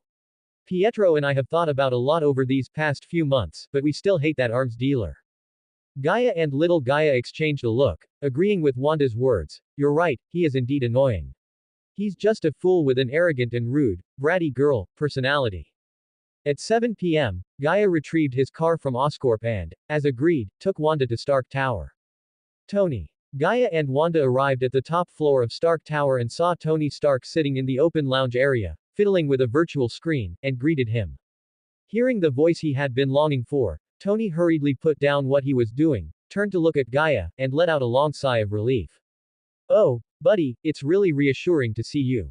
Little Gaia. Is this guy impotent from being scared by the Ten Rings gang? Gaia and Wanda stepped forward, nodding in agreement. He's right. Tony, are you impotent from being scared by the Ten Rings gang? Don't look like you've seen a ghost or have been scared out of your wits. I know a very skilled TCM practitioner. If you beg me, I can introduce you. Tony was about to say something else, but hearing this, he sighed helplessly and stood up to greet Wanda and Gaia. Sometimes I really want to slap you. Little Gaia stood by Gaia's feet, clutching his stomach and laughing. Are you bluffing? Gaia's lips curled up, his eyes revealing disdain. I don't think you're capable of that. Tony refused to lose. We can try it out, you know. I've recently developed a secret weapon. As he spoke, Tony licked his lips, let out a long sigh, glanced at Wanda, and clapped his hands. All right, actually I wanted to say, sorry. I am deeply sorry for my previous behavior. Gaia turned to look at Wanda, and Wanda also turned to look at Gaia. Their eyes met. Gaia laughed. Hey, can you even bring yourself to apologize just to ask for my help? You devious guy. I'm starting to regret coming here. You must have something extremely difficult that you need my help with, right? Tony sighed again and waved at Gaia. Think whatever you want. Come over here, I'll show you something. As he finished speaking, Tony turned and walked toward the computer. Gaia followed curiously. According to the timeline, Tony's current enemy was just the Ironmonger, so what could be worth Tony worrying about so much? He walked up to Tony and saw with his own eyes as Tony pulled up a video on the computer screen. At first, Gaia watched with interest. Wasn't it just Obadiah Stane? He knew him very well. But as the progress bar slowly advanced, even Gaia couldn't laugh anymore. Little Gaia was so shocked that he roared on the spot, holy crap. How did Obadiah Stane turn into a 3-meter-tall Frankenstein's monster? Watching the video, it was like the Hulk transforming, going from an ordinary person to a 3-meter-tall, green-skinned mountain of flesh. Especially seeing that Obadiah Stane could autonomously control the transformation, Gaia couldn't help but speak out. Stark has developed to this point. What on earth is this thing? Is he the prototype for Frankenstein's monster? You want me to help you deal with this thing? Come on, I'm not Superman. Even if Captain America came, he'd be firmly pinned down by that guy's butt slam. Facing Gaia's barrage of words, Tony rubbed his brow, then looked at Gaia with a sincere expression. Sorry Gaia, I really don't know who else to ask. You're the only one I can think of. Gaia smiled disdainfully. That's a good joke. You didn't invite me when you were throwing parties, but you call me now. Tony looked innocent. Hey, you can't say that. I invite you every time, it's you who doesn't come. Gaia disagreed with Tony. Buddy, don't you understand the principle of declining 3 times before accepting? How can I not be reserved? A sharp pain shot through his brain, and his spider sense went crazy. Gaia hurriedly changed the subject. Alright, then what price are you prepared to pay? Will you lick the toilet clean after I use it? Tony glanced at Wanda, who was standing beside Gaia and looking at him with hostile eyes, and felt he should carefully choose his words. I don't have a problem with that, but I don't think Wanda would be willing. Gaia's face was immediately filled with disgust. He grabbed Wanda's waist with one hand and quickly backed away a few steps. Oh my god, Stark, I really didn't expect you to have this kind of hobby. Being gay is one thing, but you're actually into scat. Seriously, whenever I think you've played as wild as you can, you always come up with something new. I finally understand why you, a playboy, have never made a move on Pepper all these years. At first, I thought it was because rabbits don't eat the grass by their burrow, but it turns out it was just to throw people off the scent. No wonder you're 38 and don't even have a kid, so that's the truth. Tony looked at Gaia, who was holding the shy Wanda and looking at him with utter disgust. He wanted to slap himself right then and there. Why do I always forget that he's a psychopath? Suppressing the urge to argue back with Gaia, Tony forcibly changed the subject. Alright, let's not talk about that nonsense. I want to ask you to protect Pepper, Gaia. Gaia frowned and sternly reprimanded. Tony, I think life is far more important than face. You don't need to ask me to protect Pepper just to clear up the truth. If you really want to protect her, just give her some time off now. Don't worry, I won't tell anyone. I've lived in New York for so long, I'm quite open-minded. Tony helplessly turned his head away. After calming down, he thought about Gaia's words. He realized that this was indeed a good way to protect Pepper, so he looked up at Gaia. You're right, buddy, but it's better to be safe than sorry. Pepper is very important to me. Seeing Tony like this, little Gaia sighed with emotion. I really didn't expect the playboy Tony Stark to have a side like this. Gaia also put on a serious expression. In that case, Wanda and I need clothes to hide our identities. Tony nodded seriously. No problem, leave it to me. Seeing the two of them settle it just like that, Wanda silently raised her hand. I have my own clothes. The three of them looked at Wanda in unison. Seeing the three looking at her, Wanda waved her hand, and crimson chaos magic instantly enveloped her entire body. When the chaos magic surrounding Wanda dissipated, the clothes on her body had turned into a mage robe similar to a kippah, showing off her excellent figure. Her face, however, was obscured by red mist, making it impossible to see her features. Wow tilde, times 3. Tony, looking incredulous, turned his head to look at Gaia. You never told me she was a magician. Seeing Tony shocked, Gaia tilted his head back with satisfaction. There's a lot I haven't told you. At night, after experimenting with his abilities, Peter returned home. Seeing the empty house, he scratched his head in confusion.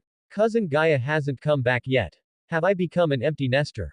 Throwing his backpack onto the sofa, Peter made dinner and returned to his room to start researching spider silk. Today, he and Gwen had discussed superpowers at school. He discovered that Gwen had one more ability than he did, shooting spider silk. This made Peter extremely envious, and at the same time, he was curious about what all of Gaia's abilities were. Ring ring tilde, the phone rang. Peter glanced at it, saw it was Gaia calling, and answered the phone. Peter, I'm going on a business trip for a while, so I won't be home for the next few days. Peter, while researching the formula, replied, okay, no problem. By the way, Gaia, let me ask, can you shoot spider silk? Gaia didn't even think about it. Of course I can, why? Having received a positive reply, although he had already expected it, Peter still had a faint feeling of deadness. Mini theater. Oh my god, we were all bitten by spiders, so why is my ability the most ordinary? It's just a bit of super strength, being able to sense Gwen and Gaia nearby, and being able to crawl. But those two can spit out spider silk. This isn't fair. I feel like I've been isolated by the two of them. This is bullying against Peter Parker.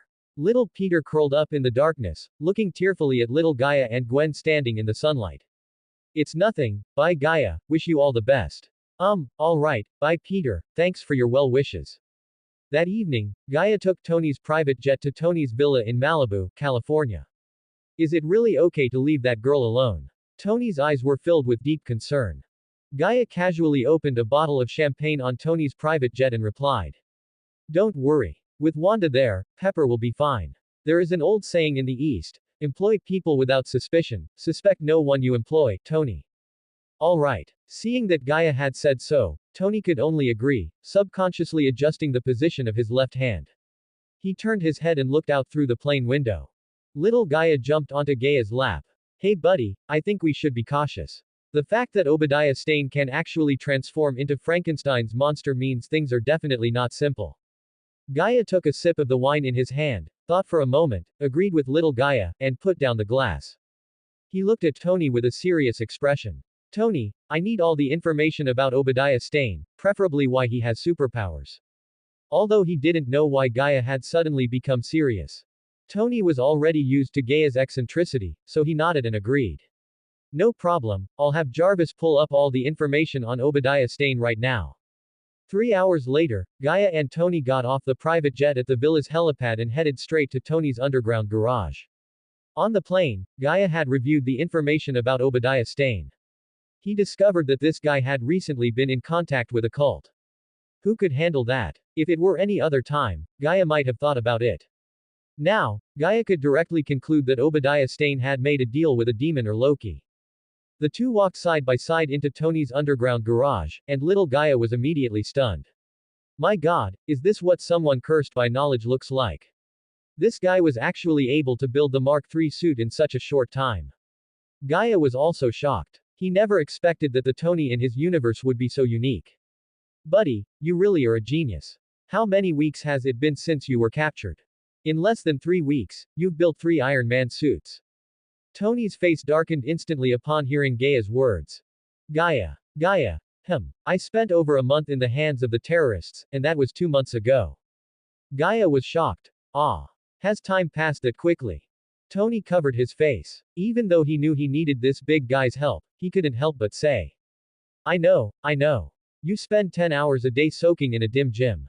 Like a super miner living in an underground city, you have no concept of time. I can understand that. Upon hearing this, Gaia immediately stopped and looked at Tony with dangerous eyes. Whether it was physical combat or trash talk, he had never been afraid of anyone in his life. Just as Gaia was about to open his mouth to have a showdown with Tony, his spider sense rang out, and Gaia faintly heard a sentence. Tony Stark. My big nephew. Uncle Stane has come to find you. Before he could think about what was going on, Gaia shouted at Tony. Tony, put on your suit. Quick. Seeing Gaia suddenly acting up, Tony just wanted to ask if he needed to call someone to deliver medicine. The next second, a voice that sounded like it came from the throat of a wild beast rang out. Tony Stark. My big nephew. Uncle Stane has come to find you. The sound was accompanied by the sound of a wall collapsing. Tony looked at Gaia with disbelief. How did you do that? Go put on the suit, quick. Tony understood the severity of the situation. He was mortal, just an ordinary person, and could never withstand Obadiah Stane, who had turned into a monster over 3 meters tall. He immediately turned and ran towards the Mark III. Seeing Tony leave, Gaia sighed softly and took the Spider-Man mask he had previously made for Peter out of his pocket. Looking at the mask in his hand, Gaia couldn't help but exclaim. I really didn't expect that I would be the first to wear it. Little Gaia looked up at Gaia, who was holding the mask, and threw a few left and right jabs into the air, urging excitedly. Let's go, buddy. This is our first battle as a failed man. I can't wait to beat up that science freak. I don't want to be a failed man. Gaia retorted, put on the mask, and ran towards the location indicated by his spider sense. Tony Stark. Big nephew. Where are you? Do you want to play hide and seek with Uncle Stane? Don't hide. If you exhaust Uncle Stane's patience, you'll die miserably. Thief ha ha ha ha ha ha. The monster that Obadiah Stane had transformed into raised his hand and fired a beam of light, blowing up the wall in front of him and laughing loudly in the sea of fire. Holy crap, buddy, what exactly are you? I remember Frankenstein's monster didn't have symbiosis with machinery, right? Are you following the Warhammer route? Gaia looked at the Obadiah Stane in front of him and felt that he would never forget this scene for the rest of his life. The monster in front of him was nearly 4 meters tall, with thick machinery embedded in its cyan skin, merging with the skin. One could vaguely see the shadow of the movie version of Ironmonger, but the core that originally held the reactor on its chest was now beating, thump, thump, with a fat heart. Obadiah Stane heard the sound, turned around, and looked in the direction the sound came from. Upon seeing Gaia, who was wearing a red grid mask and casual clothes, Obadiah Stane laughed loudly. Tony Stark. Are you afraid? You actually sent a fool in a mask to die. Then I'll grant your wish. After saying that, Obadiah Stane raised his hand at Gaia and fired an energy beam. When Obadiah Stane thought that Gaia would surely die under this blow, the fool in the mask he thought was just a fool easily dodged his attack, rushed over at extreme speed, and punched him, sending him flying. Oh, God, this kind of flat combat is really not friendly to a failed man. While saying that, Gaia raised his hand and shot a spider silk to grab the just landed Obadiah Stane, spinning in place while pulling on the spider silk. Let's play with the big pendulum, buddy. Let's recall our childhood together. The spider sense rang again. In a daze, Gaia saw the scene of himself being thrown away. Little Gaia jumped out and stomped hard on Gaia's foot. It seems he is stronger than us. Release the spider silk quickly and then dodge. Gaia agreed with little Gaia and immediately released the spider silk and jumped backward. Almost at the same time Gaia jumped backward, Obadiah Stane, now he could be called Ironmonger, adjusted his posture. Just as he was about to grab the spider silk and throw Gaia away, he saw that Gaia had already released the spider silk and jumped away. After the previous exchange, Ironmonger quickly realized that the guy in front of him was not an ordinary person and asked, "Who are you?" Gaia kept an eye on Ironmonger's movements, gave a mocking smile, straightened his back, held his head high, and said with full energy, "I am your grandpa Gaia." Ironmonger. Tony, who had just put on his suit and flew out to support Gaia. Not a friend. You've already revealed your identity, so what's the point of the mask? He couldn't understand. Even a genius like Tony expressed that he could not understand Gaia's behavioral logic and thinking style. It's you. Ironmonger roared in anger. He remembered who this name belonged to, his nephew Tony Stark's personal fitness trainer. That's right, it's me. Did I scare you back to your normal size? As Gaia spoke, he shot out spider silk, snagged a large rock, and swung it hard at Ironmonger. Ironmonger deliberately rammed his head into the rock Gaia had thrown, roaring amidst the smoke created by the shattered stone. I'm going to kill you all. Seeing Ironmonger rushing toward him, Gaia quickly shifted his position and looked up at Tony in the sky. Hey, did you get scared back to your normal size too? Come over here and help. Don't just stand there like a stupid NPC. Do you think you're a hummingbird? Tony snapped out of it, raised his hand, and fired a repulsor blast at Ironmonger. He flew to Gaia's side and asked curiously, "How did you do that? I didn't see any device on your wrist. Are you a mutant?" Gaia raised his hand and shot a small glob of spider silk at Tony's faceplate. No talking during battle. Why don't you ask your dear uncle why he can transform into a Frankenstein's monster? He's much weirder than I am. This is my first time seeing a person with flesh and machinery grown together. Move. As he spoke, Gaia took several steps back to shift his position. Having witnessed Gaia's incredible abilities, Tony dared not doubt him and quickly adjusted his thrusters to ascend. The next second, several beams of light landed precisely where the two had been standing. Immediately after, dozens of micro-missiles cut through the smoke, splitting into two groups, one flying toward Tony and one toward Gaia. Having anticipated this, Gaia raised his hand and shot out a loose web to intercept the missiles.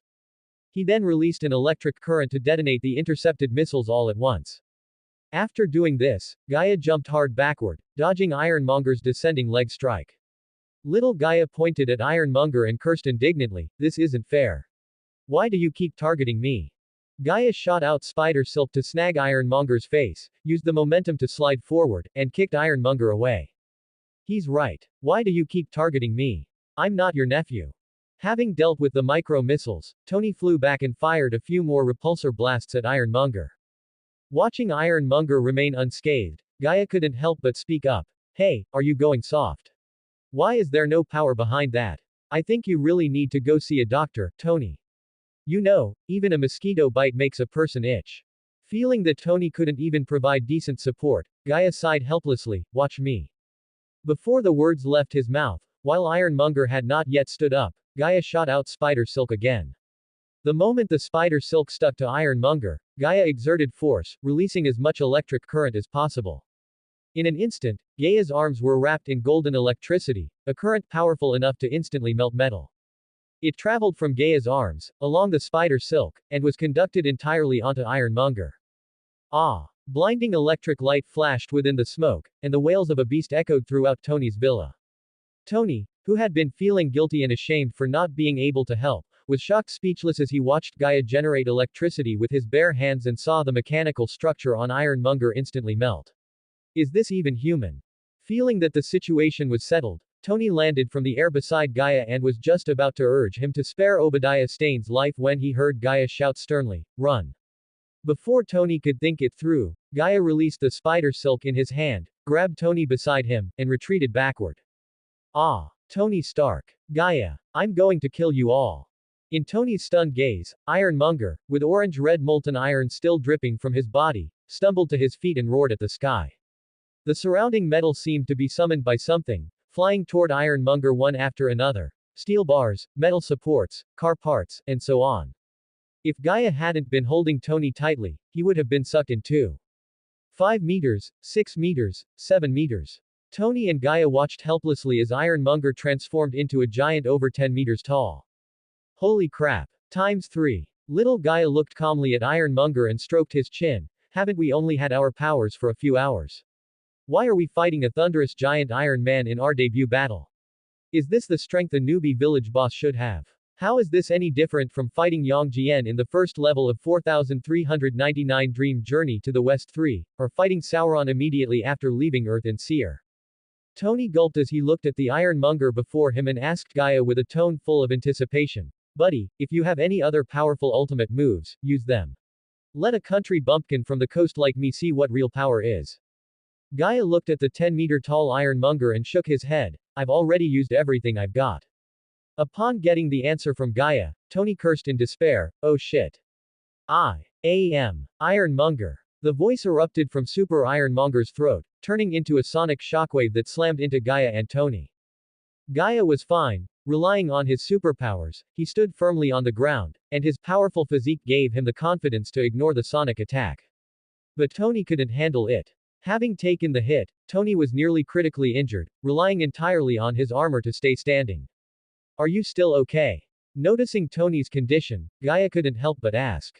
Not very good. I think I saw my parents. Tony was weak, looking like he was about to breathe his last. Hearing Tony's weak voice, Gaia frowned slightly and carried Tony away, dodging a beam of energy from Super Ironmonger.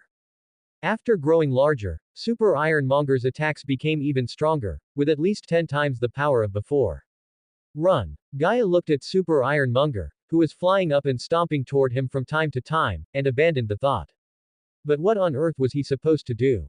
He couldn't win a fight, he couldn't escape, it was truly difficult.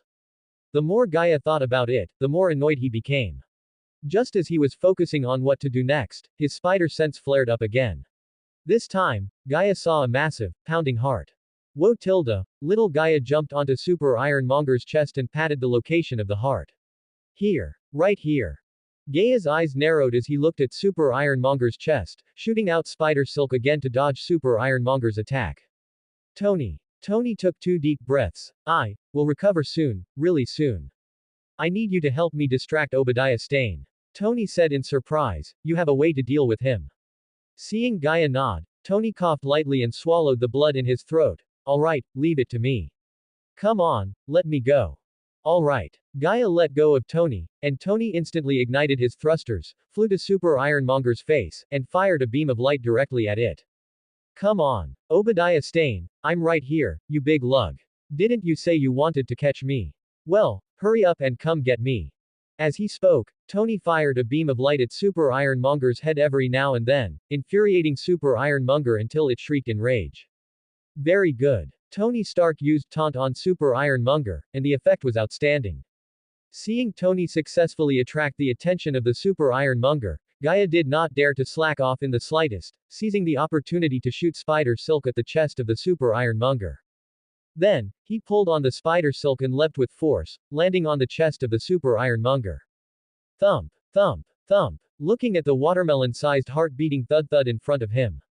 Gaia observed the surrounding situation, raised his hands, which were once again wrapped in electric currents, and reached towards the heart of the Super Ironmonger. He prepared to exert force and ruthlessly crush the heart of the Super Ironmonger. Ah! The Super Ironmonger, who was just about to take off to grab Tony, suddenly felt intense pain coming from his heart. Upon seeing Gaia lying on his chest, the Super Ironmonger was immediately furious. It was this fooled guy again. Ignoring Tony, the Super Ironmonger aimed the palm cannons of both hands directly at his own chest. A beam of light, approximately 2 meters in diameter, precisely engulfed Gaia. Seeing this, Tony's eyes immediately reddened. No. Stop. Stane. Gaia. Seeing his friend being harmed, Tony felt it was his own responsibility. If he hadn't called Gaia to help, Gaia wouldn't have been in trouble. Overcome with rage, Tony ignored everything else, flew to the top of the super ironmonger's head, and fired beams at the super ironmonger's eyes as if his life depended on it. Meanwhile, Gaia, who was engulfed by the beam, still held tightly onto the heart of the super ironmonger. Seeing that he hadn't been able to destroy the heart of the super ironmonger for a long time, and with his clothes burned away, Gaia changed his strategy. He grabbed the super ironmonger's hands and pulled outwards with force. Hearing several tearing sounds of poochie, poochie, Gaia successfully pulled the heart of the super ironmonger out of the super ironmonger's body and held it high above his head. No. Almost at the same time, the mechanical metal on the super ironmonger's body began to separate from the flesh and blood. Feeling his power slipping away, Obadiah Stane let out a desperate cry. It shouldn't be like this. It shouldn't be like this. Tony Stark. Gaia Parker. I will wait for you two in hell. I will always be waiting for you two. As his voice fell, the super ironmonger collapsed into tons of metal and machinery. Looking at the small mountain of metal in front of him, Tony hurriedly landed and stepped forward to search for Gaia's figure. However, before Tony could run over, a figure with no sense of decorum leapt out from the small mountain with a thud. In one hand, he held the still beating heart.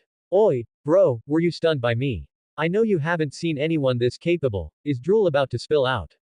If you can still control yourself, hurry up and find me a set of clothes. Tony stared blankly, looking up at Gaia standing on the small mountain of metal. Upon hearing Gaia's vigorous words, his hanging heart finally settled.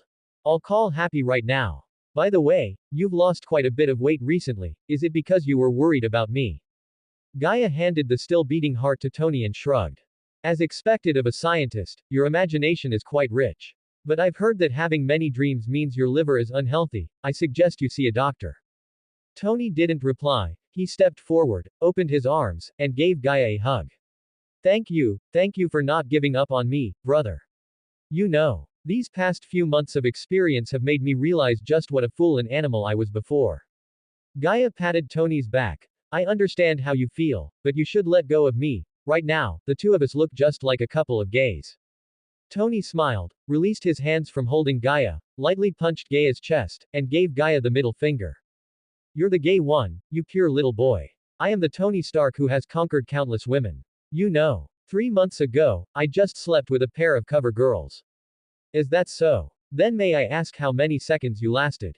The two sat on the ground and began to bicker. 2 hours passed in the blink of an eye, and Happy arrived with over a dozen trusted aides by private jet. Upon seeing the scene, he didn't know what to say. He could only look blankly at Gaia and Tony, and the still beating heart in Gaia's hand. Seeing Happy arrive, Gaia threw the heart in his hand to Tony. I have no use for this thing. You see if you can research anything out of it. Well, since the matter is resolved, I'm off. Bye. Waving at Tony, Gaia took the prepared clothes from Happy. 10 hours later, Gaia woke up alone in another villa owned by Tony. He opened his phone to check his messages. The first message was from Tony. Happy and the others had dug out the mud-like corpse of Obadiah Stane from the small mountain of metal last night. Gaia had already known about this. The second message was from an unknown number. Gaia opened it to see. Gaia, it's me, Gwen. I have something I want to talk to you about. If you see this message, please be sure to call me back. Gaia raised an eyebrow and looked at the current time, a little past 9 in the morning. After thinking for a moment, he dialed Gwen's number. Time returned to last night. After school, Gwen had just returned home after testing her abilities. She saw her parents sitting on the sofa, their gazes fixed intently on her. Where did you go last night? That's right, Gwen. We called you, but you didn't answer. Do you know how worried we were about you? Looking at her parents' eyes, Gwen lowered her head and stood in place like a child who had done something wrong. Seeing Gwen like this, Gwen's parents softened their attitude. Her father, George Stacy, let out a long sigh and asked, Tell us, who is that man? Her mother, Helen, hurriedly patted George. However, George refused to back down and said righteously, As a father, I must know, Helen. Gwen knew her parents had misunderstood and wanted to refute, but when she thought of Gaia, her little face turned pink, her legs were pressed together and crossed, and her fingers poked at each other. Mom and Dad, it's not what you think. We didn't do anything. Upon hearing Gwen's words, George completely broke down, his old face turning completely red. What? You still wanted to do something? No. Child, are you treating your father like a fool? George's words were almost roared from his throat. Gwen shrunk her neck back. Dad, you look so scary right now. George slammed the table and stood up, his voice cracking on the spot, his entire face and even his neck turning as red as a cooked shrimp.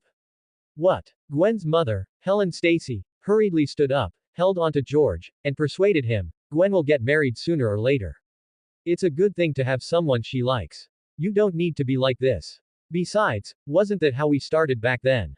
George looked at Helen beside him, displeased, and retorted, how can that be the same? We knew each other since elementary school. Besides, Gwen is 3 or 4 years younger than you were back then. And I know very well what those young people in New York are like now. They are simply a bunch of social scum and trash. Before George could finish, Gwen immediately frowned and retorted, that's not true. He is very good. He is not social trash or scum. In the same age group, he is even stronger than you, Dad. Staring blankly at Gwen in front of him, George was stunned for a moment, then laughed out of extreme anger. Ha ha ha, good, good, good, stronger than me. You call him now, tell him to come to the house. I want to see where he is stronger than me. Gwen paused. George's words made her suddenly realize that she didn't have Gaia's contact information. She awkwardly put her hands behind her back. I don't have his contact information yet. What? George. Ah. Seeing that her husband was on the verge of losing his temper, Helen gave Gwen a look and quickly spoke up, can you get in touch with him? Gwen saw her mother's look, thought for a moment, and nodded, I can. Helen breathed a sigh of relief, that's good. Try to contact him tomorrow and invite him over for dinner. Gwen glanced at George, who was in a state of rage, and nodded in agreement. The next morning, the first thing Gwen did upon arriving at school was to find Peter Parker and ask him for Gaia's contact information. Hello, is that Gwen? Gaia's voice came from the other side of the phone, and Gwen felt an inexplicable sense of security rise in her heart. It's me, Gaia. My parents would like to invite you over for dinner tonight. I was wondering if you might be free. Invite me to dinner. Gaia was taken aback and glanced at the time. For some reason, his spider sense told him something was wrong with this invitation. Could there actually be something at Gwen's house that triggered his spider sense? Gaia had originally intended to decline, but now he felt it was necessary to go. He had to see what exactly was causing his spider sense to react. Little Gaia jumped in front of Gaia at an inopportune moment and urged him anxiously, agree to it, agree to it. This is a great opportunity to meet the parents. Tonight, you can win over the father-in-law and mother-in-law, and in a couple of years, you'll have a wife, kids, and a warm home. Gaia glanced indifferently at little Gaia, raised his hand, flicked little Gaia on the head, and sent him flying. All right, Gwen, no problem. Do you want me to bring any gifts? Gwen thought for a moment. Unconsciously, she wanted Gaia to make a good impression on her parents to plan for the future. Gifts. Oh, just prepare whatever you think is appropriate. Besides my parents, I have an 8-year-old brother. My dad likes guns, my mom likes jewelry, and for my brother, just buy any toy. Didn't she say just prepare whatever I think is appropriate? A question mark appeared over Gaia's head. Just as he was about to say something, little Gaia, with devil horns growing out of his head, leaned into Gaia's ear and whispered like a demon, don't you also need me to buy you a ring to wear on your middle finger? Gaia, not paying attention, repeated little Gaia's words verbatim. Gaia. Gwen. After hearing what Gaia said, Gwen's face turned bright red instantly. She slumped back against the chair, steam rising from her head. This was the progress a bit too fast. A trace of killing intent flashed in Gaia's eyes. He grabbed little Gaia, threw him to the ground, and began to stomp on him fiercely. You bold monster, how dare you bewitch people? Take my Foshan shadowless kick. Hearing the thumping sounds from the other end of the phone, Gwen regained some strength and asked, Gaia, what are you doing? Powerful Vajra leg. Kicking little Gaia away, Gaia replied, just handling a small matter. Let's hang up for now, Gwen. I'll come to pick you up when school is out. After finishing, Gaia hung up the phone. Gwen stared blankly at the disconnected phone. The phrase, I'll come to pick you up when school is out, echoed repeatedly in her mind. Perhaps I should go borrow some makeup and perfume. Action followed thought. Miss Stacy, who always went barefaced and only knew how to read books, stood up, ready to seek help. On the other side, Gaia, having hung up, looked around. He had returned too late last night. To avoid disturbing Peter's sleep, he had spent the night at Tony's villa in Manhattan. Sigh, I should head home. Anyway, Odubiao is watching the club. It's been really busy these past 2 days, I still have to go supervise the work on Wanda's dress later. I don't even have time for working out or physical training. Thinking of this, Gaia suddenly recalled the changes in his spider sense and opened the system panel. Character: Gaia Parker. Grip strength: 25.41 tons. Wrist strength: 50.63 tons. Leg strength: 70.25 tons. Speed: 1s. Reaction: 0.00056 s. So, I haven't completely finished mutating yet. That afternoon, at Midtown High School, Peter, Harry, and Mary Jane walked out of the school gate side by side. Peter, look, is that Gaia? Peter looked in the direction Harry was pointing and indeed saw Gaia standing next to his car, dressed in casual clothes. It really is Gaia. Let's go. Thinking Gaia had come to pick him up, Peter was very happy and quickly waved to greet him. Hey, Gaia. Gaia, who had already sensed Peter through his spider sense, turned his head upon hearing the voice. Seeing Peter walking toward him with a beaming smile, Gaia didn't even think, he simply raised his hand to block Peter. Sorry Peter, I'm not here to pick you up. Also, I have something to do tonight, so just grab something to eat yourself. As he said this, Gaia took $100 bill out of his pocket and handed it to Peter.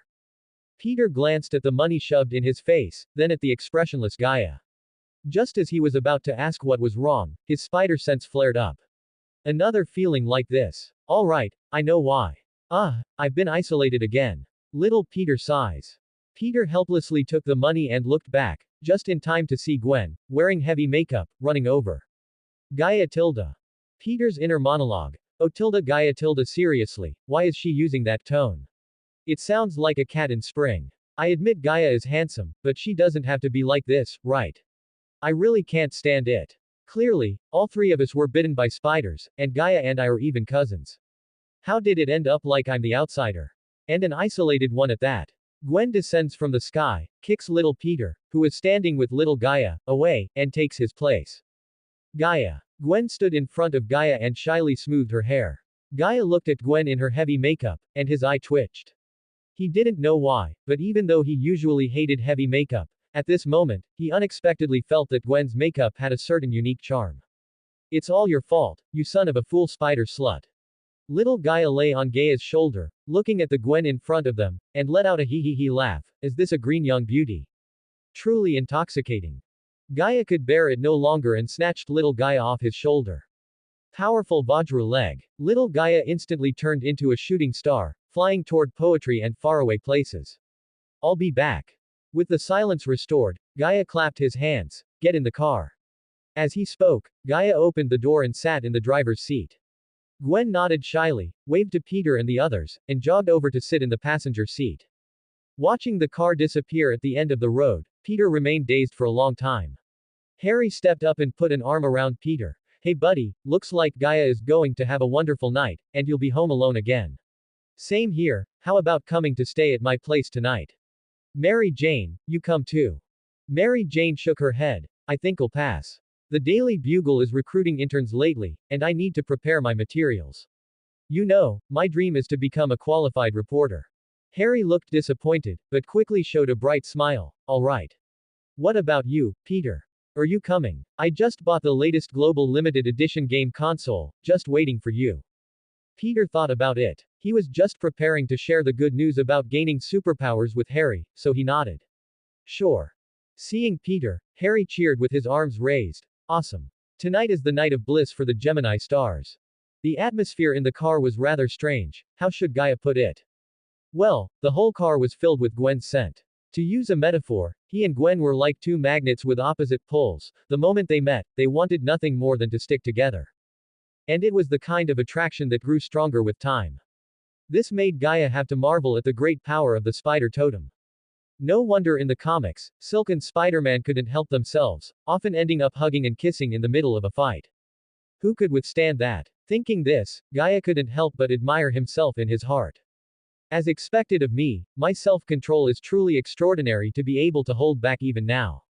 Little brother Peter still needs more practice. Little Gaia stood with hands on hips, head held high in pride. Attraction is mutual. Gwen, sitting in the passenger seat, was in the same state as Gaia. Along the way, Gwen blushed and stole glances at Gaia from time to time. Seeing Gaia suddenly laugh, though she didn't understand why, she just felt that when Gaia laughed, it had a certain charm. I really want to kiss him. Once this thought popped into her head, it wouldn't go away, and Gwen's face turned even redder. Gwen, you must be reserved. Have you forgotten what mom and dad taught you? You must be reserved.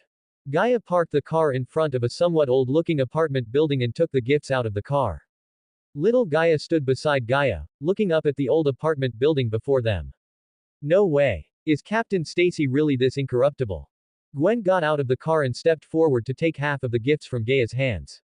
Let's go. My mom will be very happy to meet you. Gaia nodded and followed Gwen. They had finally arrived. He wanted to see what exactly was in this apartment that could trigger his spider sense. The two walked upstairs side by side and knocked on the door. Inside the house, George Stacy had specifically taken time off to come home early today to see this young man his daughter claimed was better than him. Helen glanced at George, who was sitting on the sofa with his arms crossed and a stern face, and said with dissatisfaction, "Stop making that face. You need to trust our daughter's judgment." George snorted coldly and didn't answer.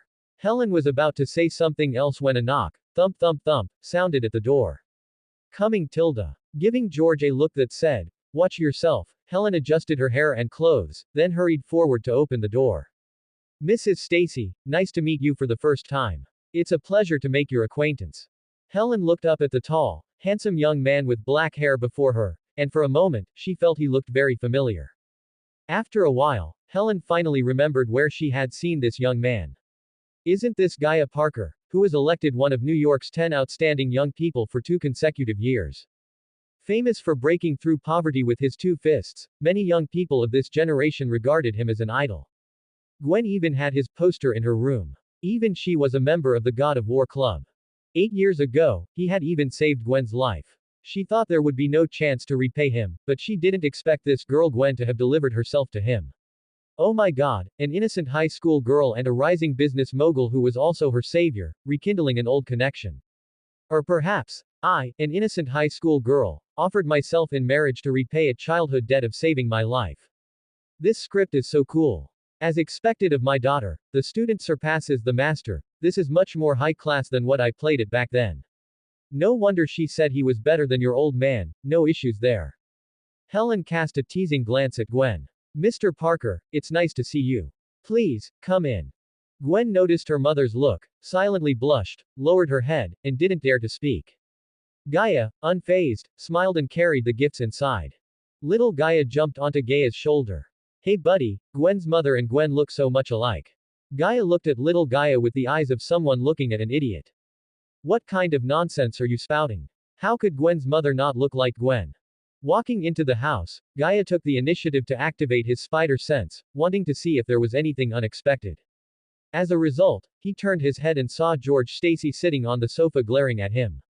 Gaia looked down at his outfit. There was no problem, right? Captain Stacy, is there something wrong with what I'm wearing? George didn't answer directly. Of course, he recognized Gaia's identity. To be honest, he actually quite appreciated Gaia. Breaking through poverty with his 2 fists, the name Fist of Khonshu resounded throughout both the legal and criminal worlds of New York. He was a real man. And he had even saved Gwen's life. The only thing he regretted was that this young man seemed to have mental issues. But all of this had turned into smoke and clouds, vanishing into thin air within a few days. This fool in front of him actually dared to keep his 15-year-old daughter at his house overnight. Before, Gwen wouldn't even get within half a meter of any other man. Now that George Stacy was vaguely coming into contact with the higher-ups and had seen some of their darkness, he always felt that everything was within Gaia's plan. Perhaps he had committed some crime and was just pretending to be mentally ill to escape legal sanctions. There isn't, Parker. Whoa. You're the big brother on sister's headboard. A childish voice rang out immediately after. Gaia turned his head and saw a 7 or 8-year-old blonde boy standing behind him, looking at him. Simon Stacy. You should go do your homework. Gwen, who was in the kitchen helping her mother, Helen, cook, heard her younger brother Simon's words thanks to her super hearing. Her face instantly turned as red as a cooked lobster. Oh my god, she had only been thinking about Gaia coming to the house today. She had forgotten about the Gaia poster stuck in her room. No, she absolutely could not let this kid Simon say anything else. Thinking this, Gwen poked her head out of the kitchen and shouted at Simon. Scared, Simon quickly ran toward Gaia, hid by Gaia's side, and stuck his tongue out at Gwen. You little brat. Seeing Simon stick his tongue out at her, Gwen was furious. Gaia, who had watched the interaction between the siblings the whole time, laughed. He handed the game console he had bought to Simon. Watching Simon run off happily clutching the console, Gaia turned to Gwen and asked with a smile. Gwen, why is your face so red? Are you not feeling well? Gwen was speechless, stammering for a long time, before saying, the kitchen is too hot, and scurried back into the kitchen as if fleeing. Gaia nodded in understanding, so it was just hot. Crack. George, who had seen everything, clenched his knuckles until they cracked. That inherently evil Parker brat actually dared to flirt with his daughter right in front of him. If he weren't there, wouldn't they be flying to the heavens? Hearing the sound, Gaia looked at George Stacy. Out of concern for his friend's father, Gaia spoke up. Captain Stacy, is your joint uncomfortable? Knuckle cracking is usually related to the release of gas within the joint capsule, tendon sliding, or friction of the joint surfaces. In middle-aged and elderly people, it may involve joint degeneration. I suggest you go to the hospital for a checkup to avoid triggering more serious conditions. That inherently evil Parker brat, truly inherently evil. He's actually still provoking me. At the dining table, Gwen originally wanted to sit with Gaia, but was stopped by George. Having no choice, Gwen could only keep recommending delicious food to Gaia. Gaia, try this. I made this one. Oh, okay. How does it taste? Not bad, it's not too sweet. I really like it. Really? I'm glad you like it. Throughout the entire meal, George was forcibly held in his chair by Helen and didn't say a word.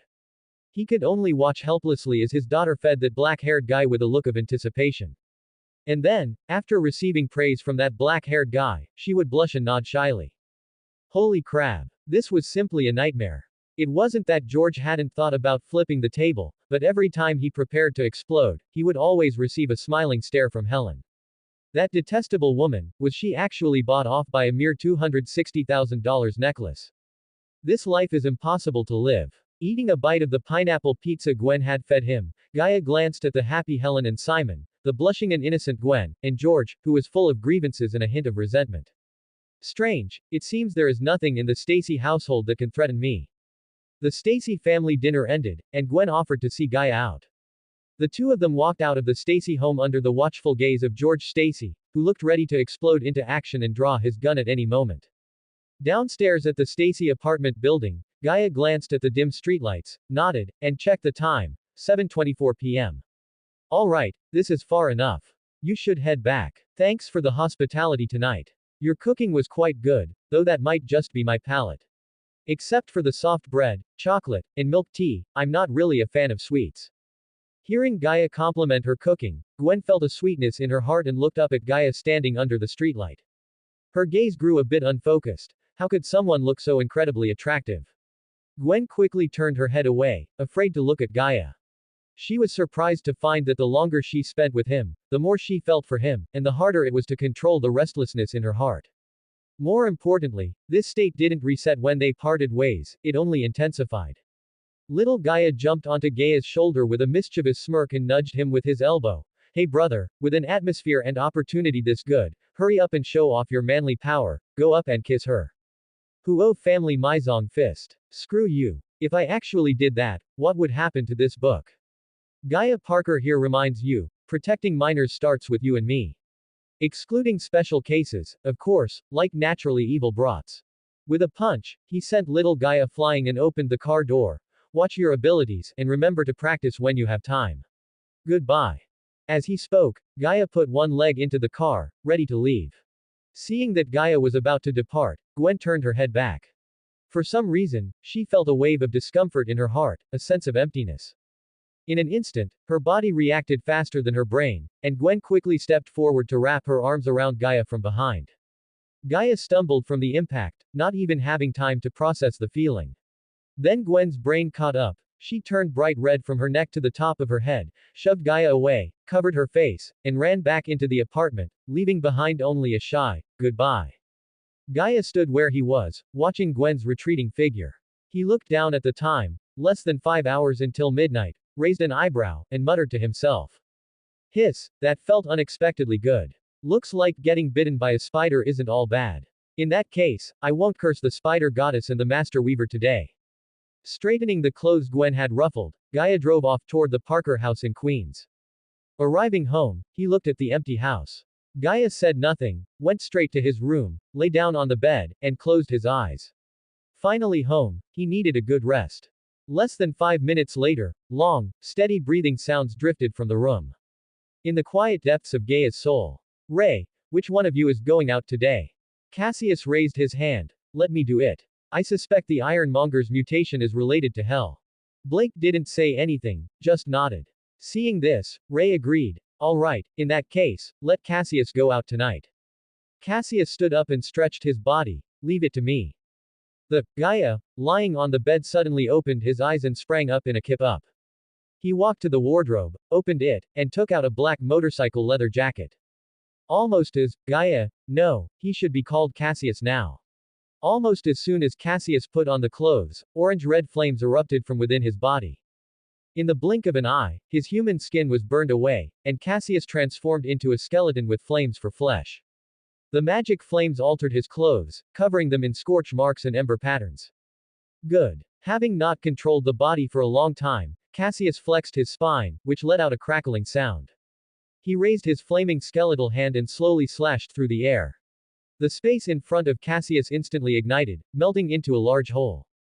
Gazing at Hell on the other side of the space, with the Hell cycle parked less than 2 meters away, Cassius let out a cackling laugh and stepped into the portal. Miraculously, after Cassius stepped into the portal, the gateway connecting Hell and the reality dimension instantly healed shut. It left not a trace in Gaia's room, as if it had never appeared. Vroom, vroom, vroom. The roar of the motorcycle echoed throughout Manhattan. Every New Yorker who saw Cassius raised their arms and cheered, Ghost Rider. Ghost Rider. Oh, the people of New York are as fiery and enthusiastic as ever. Enjoying the cheers of the crowd, Cassius rode his motorcycle all the way to Stark Tower. At this moment, Tony was in his private laboratory in Stark Tower, using high-tech equipment to examine the Ironmonger's heart. Jarvis, what are the results? Not ideal, sir. This heart contains energy that I cannot comprehend. If I had to describe it, based on Obadiah Stane's behavior and performance, I would call it magic energy. Magic energy. Jarvis, do you think I'm still a child reading fairy tales? Tony looked at the data panel in front of him and couldn't help but retort. But as he spoke, he thought of Wanda. After a moment of silence, Tony raised an eyebrow and said, create a file and temporarily name it Dark Magic Energy. Very well, sir. Turning to look at the New York night sky, Tony walked to the window and stared blankly, lost in thought. Jarvis. I'm here, sir. Do you feel that? The window in front of me is vibrating. Sir, according to just updated information, Ghost Rider is currently riding on the exterior wall of Stark Tower. Tony looked down at the flaming skeleton drawing closer and, after 0.01 seconds of thought, hurriedly ran backward.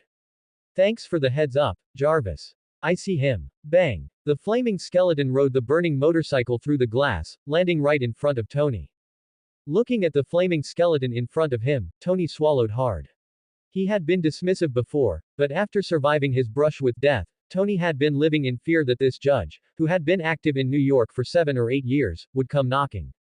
Hey, I don't think my crimes warrant death, right? Cassius looked around, and upon seeing the Ironmonger's heart, he raised his hand, summoned a chain, looped it around the heart, and pulled it toward himself.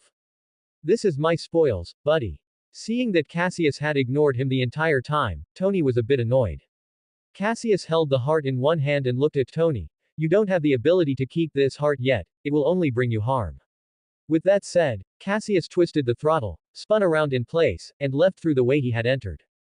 With a dark expression, Tony walked to the shattered floor-to-ceiling window and watched the flaming skeleton ride away. Tony let out a long sigh and spoke up. Jarvis. I'm here, sir. Help me pull up all the footage from the fight with the Ironmonger for analysis. I need to upgrade my armor. Very well, sir. Sitting on the Hell cycle, he let it carry him along. Cassius held the heart of the Ironmonger in one hand. With his other hand aimed at the heart, using hellfire as ink and his finger as a pen, he drew a heptagram magic circle in the air. Once the heptagram magic circle was complete, the Ironmonger's heart was immediately ignited by the hellfire. A thin line shot out from the Ironmonger's heart and burrowed into the center of Cassius's forehead. A location instantly appeared in Cassius's mind. Bang! He crushed the Ironmonger's heart as if it were a balloon. Cassius condensed hellfire into a chain and swung it forward, instantly tearing the space in front of him. Under the influence of Cassius's magic, it transformed into a dimensional portal. Cassius rode the hell cycle headlong into the dimensional portal. In the eyes of an outsider, all this had taken only 2 seconds. An unknown ruin, it was desolate here, with a dark sky and ash-colored earth. Only by some broken walls and ruins could one identify that this place used to be some manor or church. The dimensional portal made of hellfire opened above the ruins, and Cassius rode the hell cycle along a path made of hellfire. Blackheart. Cassius shouted, and the chain in his hand instantly transformed into thousands of grenades made of hellfire, raining down upon the ruins. The rumbling explosions echoed throughout the entire ruin. The dazzling firelight illuminated the sky. Under the bombardment, a black humanoid demon covered in spikes flew out from the firelight. It looked quite standard, with demon horns and a demon tail. It was just a pity it wasn't red and had no wings. Otherwise, it would truly be a standard demon. Cassius. Blackheart's voice was loud and resentful. He truly hated Cassius to the core. Killing him several times and relying on himself to break free from his father's constraints was one thing. Years ago, Cassius had even snatched San Venganza from his hands, cutting off his chance to escape his father's control. How dare you? You, Cassius, are just an ordinary human. The spirit of vengeance is merely a servant hound of hell. How could you break free from the control of a hell lord? From that moment on, he swore that he and Cassius would be mortal enemies. When enemies meet, they are especially jealous. Blackheart waved his sharp claws and flew toward Cassius, but Cassius raised his hand calmly.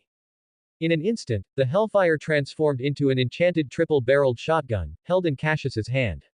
Every Ghost Rider possesses their own unique abilities, and Cassius is no exception. His ability is to use hellfire to infinitely create metal enchanted by his hellfire. He can control this metal at will, allowing it to change freely between solid, liquid, and gaseous states, or even transform into various forms of metal constructs. He can also choose to create metal constructs permanently or temporarily. Regardless of which, as long as it is created by Cassius, Cassius has absolute control.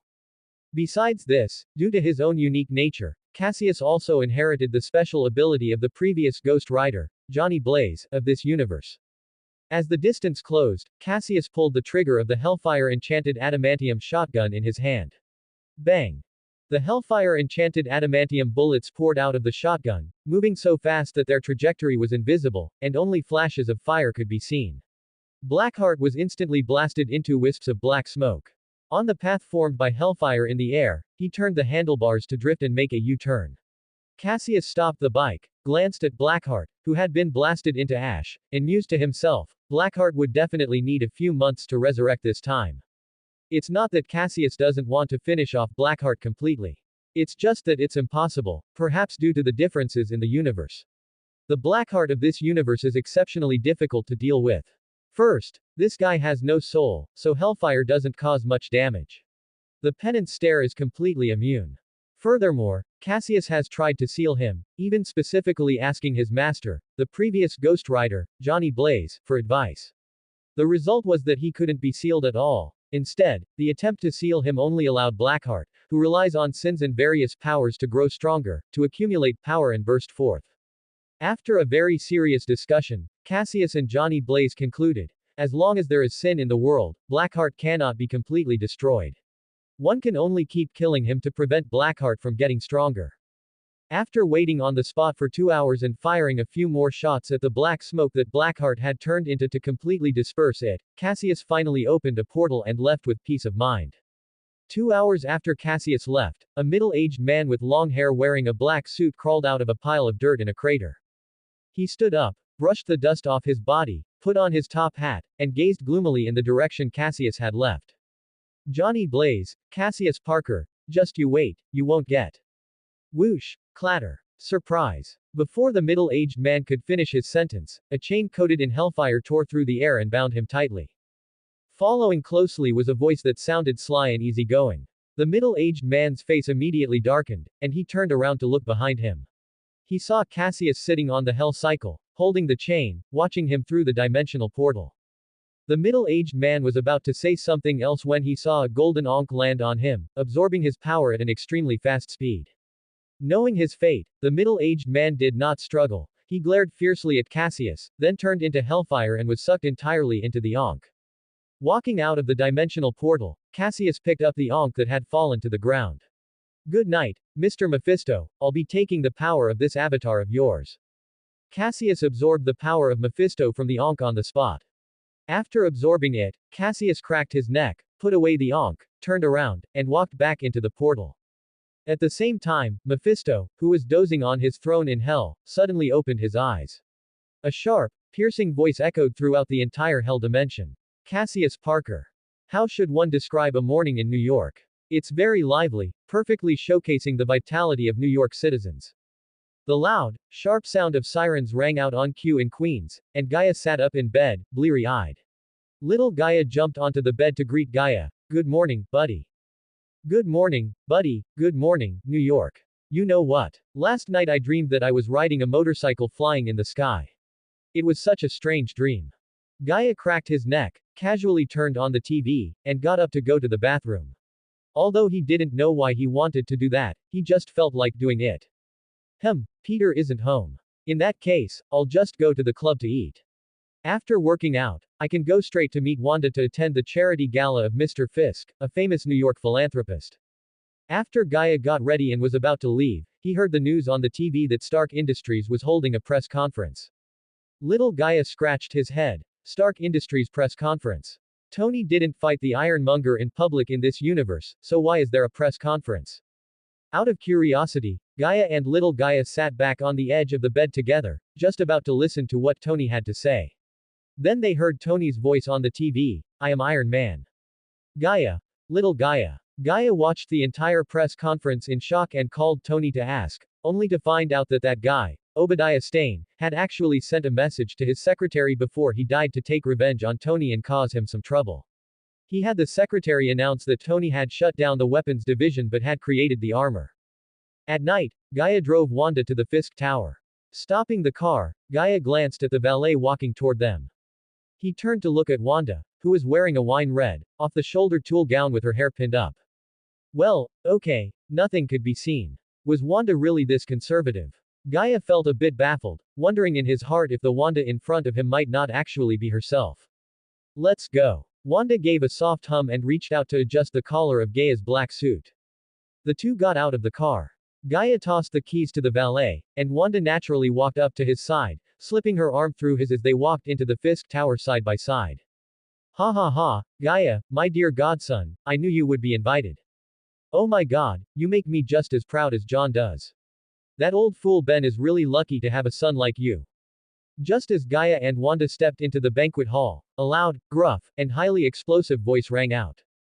Looking toward the source of the voice, they saw a middle-aged man in his 40s wearing a brown suit, with graying temples and a mustache, walking toward them with a bright smile on his face. Little Gaia looked shocked. Holy shit. He's actually not smoking a cigar today. Gaia ignored little Gaia and stepped forward to give the older man a hug. It's good to see you tonight, Godfather Jameson. That's right, his godfather was none other than that man. Jonah Jameson. You might not believe it, but in this universe, Ben Parker is one of the editors-in-chief of the Daily Bugle, and he was college classmates and close friends with Jonah Jameson. According to Jameson himself, the only reason Ben was able to win over May was entirely thanks to him. Jameson laughed as he patted Gaia on the back, then turned to look at Wanda beside Gaia. After just a glance, he nodded repeatedly in approval. What a beautiful young lady. You must be Gaia's date. I'm Jonah Jameson, Gaia's godfather. It's a pleasure to meet you. Wanda, already well aware of Gaia's family background, put on the demeanor of a well-bred lady and greeted Jameson. Hello, Mr. Jameson. I'm Wanda Maximoff. I really enjoy your reporting. As she spoke, Wanda seemed to think of something. An involuntary smile appeared on her face, and she gave Gaia a meaningful look. Jameson nodded, looked at Gaia again, and complained. Gaia, when is that old fool Ben coming back? I've been doing all the work lately, and I'm exhausted. Gaia thought for a moment before replying. I don't know the specifics either. He said this year is their 24th wedding anniversary, so they have to have a good time. Jameson snorted coldly and, in his unique voice, harshly scolded.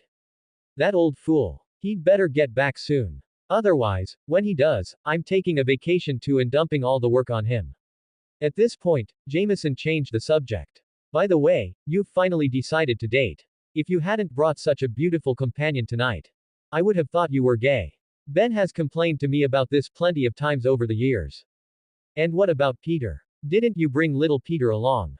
Gaia shook his head. Peter is staying at the Osborne residence these couple of days. Where are Aunt Joan and John? Why are you by yourself? In this universe, Jameson's wife didn't die. According to Joan Jameson herself. When she encountered masked robbers and thought she was done for, Ghost Rider descended from the sky and saved her. This was also the reason why Jameson highly praised Ghost Rider now. Jameson raised his head proudly. John is going into space in 2 days, so Joan is at home helping him pack. Gaia understood. Is that so? Ha ha ha, Gaia, I wondered why I hadn't seen you. So you were here chatting with Mr. Jameson. A loud laugh came from not far away, and the three of them turned their heads together. There were 3 newcomers. Needless to say, one was Richard. As for the other 2, the woman wore a dark blue gown, while the man was exceptionally burly, completely bald, and wore a white suit. Mr. Fisk, Mrs. Fisk, long time no see. Gaia stepped forward to shake hands with the man, who was Fisk. Fisk's full name was Wilson Fisk, and he was Richard's father. Fisk glanced at Wanda and sized Gaia up. Vanessa often talks about you. Although Richard said you were doing well, it doesn't seem like it now. You've lost a lot of weight. Have you run into some difficulties? Just say the word, and I can help you. Vanessa Fisk, the woman, chimed in. That's right, Gaia. You are a friend of the Fisk family. If you run into any trouble, just ask.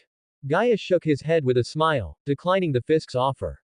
Thank you for your concern, but I'm doing great, really. The reason I look thinner is because my muscles have become more lean. Hearing this, the Fisks exchanged a look. Fisk in particular narrowed his eyes and took a closer look at Gaia. Then, his brow smoothed out as he accepted Gaia's explanation, saying with a smile. It seems so. In that case, let's head inside, everyone. The charity gala is about to begin. Gaia nodded slightly, and the group walked together into the inner banquet hall. Looking at Gaia's departing back, little Gaia couldn't help but complain. The development of this universe is truly unbelievable. Honestly, I still feel like I'm in a dream. With that, little Gaia pitter-pattered on his short legs to catch up with Gaia. Well, how should he describe this gala? There were quite a lot of people, including many celebrities. Socialites and elites of New York like Emma Grace Frost, Justin Hammer, Norman Osborn, and so on were present. Even Tony had sent Pepper. But unfortunately, the only ones who could chat a bit with Gaia were Norman Osborn and Pepper. This left Gaia quite bored, and he spent almost the entire time eating and drinking with Wanda. Or otherwise, thinking about what to do tomorrow. First was working out, which was a must. As Gaia expected, after being bitten by the spider, his physical strength was greatly improved and enhanced. Before being bitten, because his body was nearing its limit, working out 10 hours a day would at most increase his arm strength by 1.3 kilograms. But after being bitten, working out for only 8 hours today had increased his arm strength alone by a whopping 51.23 kilograms. The rate of improvement was quite substantial. Calculated by this value, in just 100 days, his arm strength alone could increase by over 5 tons, not to mention other aspects. But this was also where Gaia's anxiety lay, the speed of his strength increase was still too slow. If the improvement rate was only this much, he would ultimately be nothing more than a top-tier street-level hero. At the same time, the Osborne residence. Holy shit. Dude, you're way too strong. Harry watched Peter use an 800-kilogram barbell like a dumbbell with one hand, so shocked his mouth couldn't even close. Ever since Harry found out last night that Peter had gained superpowers, he immediately had the butler order a bunch of custom testing equipment. He was ready to thoroughly test Peter's abilities. In the end, Harry would never have guessed that although Peter seemed to only have a lame wall-crawling ability, his strength was truly terrifying. Based on what he had shown so far, his baseline surpassed Captain America. Holy shit. My bro is Superman. Wait, if that's the case, doesn't that make me the hero's logistics support? Harry recalled how heroes in comic books always had a rich best friend. Translating that to reality, wasn't that him and Peter? Instantly, his eyes lit up as he looked at Peter. Hey, buddy, do you want to be a hero? Just like Ghost Rider and Moon Knight. Hearing Harry's words, Peter wore a pleased expression. Mini theater. Harry really is my best friend, thinking exactly like me. Honestly, I really want to try what it's like to be a hero. Fighting crime, punishing evil, and promoting good. Oh yeah, just thinking about it is exciting. Little Peter, dressed in a suit, transforms into a hero and appears in New York. Before long, he becomes a hero just like Ghost Rider and Moon Knight, pursued and praised by the citizens of New York. Of course, it would be even better if we could form a team. Peter had already thought of a name, the Spider Squad. Thinking of Gaia and Gwen, who were also bitten by spiders, Peter decided to find some time tomorrow to ask them. That's the end of part 1. Part 2 is coming soon. Thanks for watching. Please subscribe and support our channel for more stories.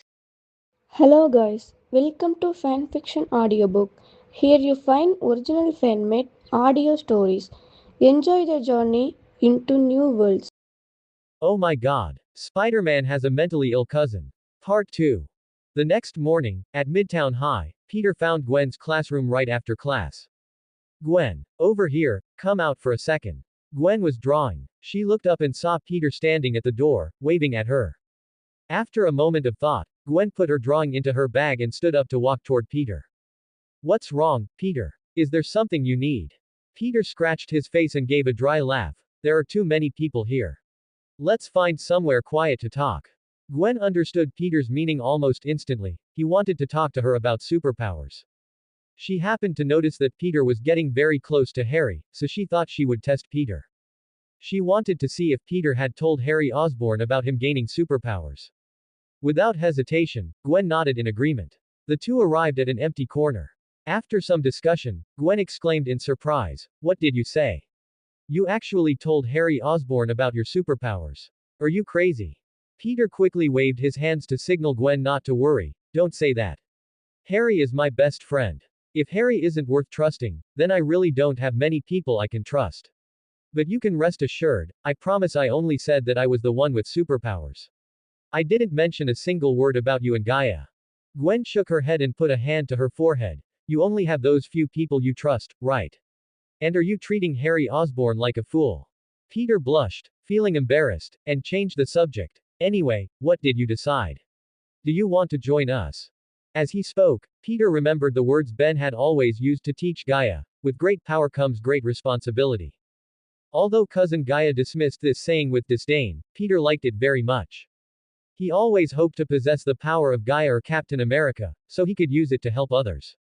Just like Ghost Rider and Moon Knight, fighting against evil. With great power comes great responsibility. I don't mean to use moral kidnapping, Gwen. I just want to use my strength to help others. Even if I can't reduce New York's crime rate by 40% like Ghost Rider and Moon Knight, I still want to do what I can to help others. Just like when Gaia helped me teach those bullies a lesson when I was a kid. This is something I've always wanted to do. The look in Gwen's eyes toward Peter was filled with surprise. Before today, her impression of Peter had always been that of a grade-level genius and Gaia's younger brother. Now, she had a much better opinion of Peter. Thinking of the suit design still in progress in her bag, Gwen smiled and nodded. Of course I can. I think you're right, Peter. We really should use this power to help others in need. But I have one condition. Gaia's suit needs to be designed by me. Gwen's words made Peter frown instantly. He vaguely guessed Gwen's intention.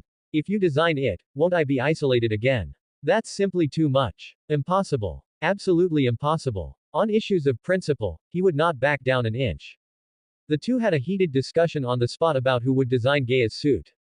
In the end, neither could convince the other, so they both snorted coldly and decided that each would design one, and let Gaia choose for himself.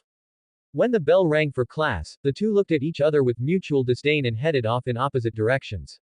Meanwhile, Gaia was at the club gym, testing the new equipment Tony had sent over. It had to be said that Stark's efficiency was high, he had built it in such a short time. The speed was comparable to 3D printing, and the production was refined. Using the new equipment, the effectiveness of Gaia's training had increased by a quarter. Ding a ling tilde. The phone rang. Gaia put down the equipment and took out his phone. It was a message from Gwen, asking for his measurements. Little Gaia jumped out excitedly. Quick, quick, tell her, 18. Rising Dragon Fist. With one punch, he sent little Gaia flying. Gaia hadn't figured out what Gwen wanted to do. Upholding the basic principle of not understanding but respecting, he still sent over his waist measurements and the like.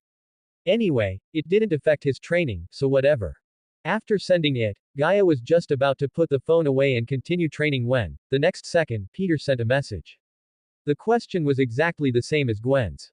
Quote question mark quote. Gaia looked at the information on his phone and was silent for a moment. After thinking through that he probably wasn't being isolated, he also sent his waist measurements and such to Peter. Being interrupted repeatedly, Gaia looked at the contact name displayed on the phone screen, Peter. He suddenly realized that several days had passed since Peter was bitten by the spider. Gaia swiped the phone screen, found his mom in the contacts, and dialed a video call. The phone screen changed in a flash, and a European-American white woman in her late 30s or near 40, with short white hair, appeared. It was Gaia's mother in this life, May Parker. Hi, baby, do you miss mom? Listening to May's tone as if she were coaxing a baby, a few black lines appeared on Gaia's forehead. This was the reason he didn't usually call. Come on, he was already 23 years old, why did she keep treating him like a child? Not liking it aside, to prevent the spider curse from taking effect, Gaia still felt he should get the Parkers to come back. With the double Spider-Man buff, if the Parkers weren't under his watch, he really couldn't rest easy. When are you coming back? Godfather Jameson asked me to pass on a message. If you don't come back soon, he's going to dump all the work on Dad when you do return. Before May could speak, a white-haired British-style man in his 40s appeared on the phone screen. Jameson, that old thing, is a real fool. He won't even let me have a good time. When I get back, I must give him a good talking to. Gaia looked at the prematurely graying Parkers in the video and touched his own head, feeling that his future looked bleak. He sighed lightly and said, I think you really should come back. 20-something days is long enough to have fun. Ben Parker snorted with dissatisfaction. Whose side are you on, kid? I work so hard all the time. What's wrong with having a good rest when I have time? Hey, why are you talking to my son like that? I think Gaia is right. We've been out for so long, you're too lazy, Ben. May pushed Ben aside and smiled at Gaia. We'll be back in 2 days. By the way, Gaia, have you found a girlfriend yet? When your dad was your age, you were already a year old. Girlfriend? What girlfriend? He was busy working out every day, where would he find the time? He was definitely capturing every spare moment to feel the pleasure of increasing strength. For some reason, Gaia felt it was so tiring to talk to them. Just as Gaia was about to answer as he usually did, Wanda's voice came from the side. Gaia, can you come over and help me stretch my legs? Gaia looked up and saw Wanda with her legs spread, lying on the yoga mat, doing stretching exercises. Where's Pietro? Wanda showed a well-behaved expression, her hands supporting her in front, slightly apart, but her arms didn't block the key areas, instead, they fell to the sides, highlighting them. Finally, she straightened her body, slightly arched her back, and pulled her legs in, assuming a duck sit position. Pietro has something to do today and isn't here. In reality, to seize the opportunity to be alone with Gaia, Wanda had thrown Pietro out onto the street. See, this is the real Wanda. The one from last night was definitely an imposter. The truth is out, Gaia thought with conviction. But I'm busy right now. Gaia was just about to refuse, but May, who heard the girl's voice on the other end of the phone, immediately said excitedly, it's fine, you go help her. We'll be back in 2 days. Bye bye, toot, toot, toot. After speaking, May hung up the phone. Gaia looked at the quiet phone in his hand, looked up at Wanda, who was blinking her big eyes at him, and put the phone away. Come on, I'll help you. For small things like this between friends that were within his power, Gaia had never been one to refuse. Under the moonlight, the white figure appeared once again. Blake stood atop the Empire State Building, looking down at the city below, with the sound of police sirens as background music. Whether it was the physical fitness shared with Gaia after Gaia became Spider-Man, or the power of Khonshu and Moon Knight he had absorbed, both had allowed his strength to take a great leap forward. Withdrawing his gaze, Blake looked up at the crescent moon hanging high in the night sky. Ever since Tony Stark said that classic line a few days ago, the criminals in New York, both in terms of power and number, had risen to a new level. Before, most were just ordinary people robbing things. Now, whether it was mutants, vampires, or werewolves, they were all starting to crawl out of the gutters to commit crimes. He still didn't understand what kind of universe this was. Tony Stark looked like Robert Downey Jr., Wolverine looked like Hugh Jackman, and that was fine, but he was also wearing the classic suit. Peter Parker and his parents were roughly close to Ultimate Spider-Man in the animation. But in this universe, Gwen was Spider-Silk. The only thing that gave Blake some peace of mind was probably that this universe didn't have Gotham or Metropolis. Life is truly like Breath of the Wild. The wind comes from all directions, and the road goes in all directions. Sighing in his heart, Blake turned to look behind him. I heard you've been looking for me recently. If I remember correctly, your name is Blade, right? I've long admired your reputation. In the darkness, a black man wearing sunglasses and a werewolf wearing a black combat suit walked out from the shadows. The werewolf stepped forward. We have been waiting for you here for 3 nights. Blade followed closely and spoke. We need your help, Knight of the Moon. Blake looked up at a spot in the sky. Aren't you going to let the big guy in the sky come down? By the way, introduce yourself. Blade and the werewolf exchanged a glance, then turned to look in the direction Blake had just been looking. A giant, monster-like spaceship slowly appeared in the sky, flew over to their side, and stopped. With a click, the hatch opened. A Frankenstein's monster over 3 meters tall holding a Gatling gun, and a mummy wrapped in bandages from head to toe, descended from the spaceship. The werewolf stepped forward and said, We are the Howling Commandos, a team specialized in handling supernatural events. This is Blade, and as for me, you can call me Werewolf by night. Frankenstein's monster. My name is Frankenstein's monster. You can just call me Frankenstein's monster. The mummy stared fixedly at Blake. Living mummy. Blade said to Blake with his unique voice. A large number of vampires have appeared in New York recently, I assume you have noticed it too. As the most active warrior in New York, we hope to get your help. Blake shook his head and turned around. Just when Blade and the others thought Blake was refusing. Blake casually tossed them a crescent dart. When you need me, just infuse it with magic power. I think that shouldn't be difficult for you. As his voice fell, Blake leapt down, his cape spreading out to transform into crescent-shaped wings, heading toward the robbers speeding on the road. Blade caught the crescent dart, walked to the edge of the building, and watched Blake's departing figure.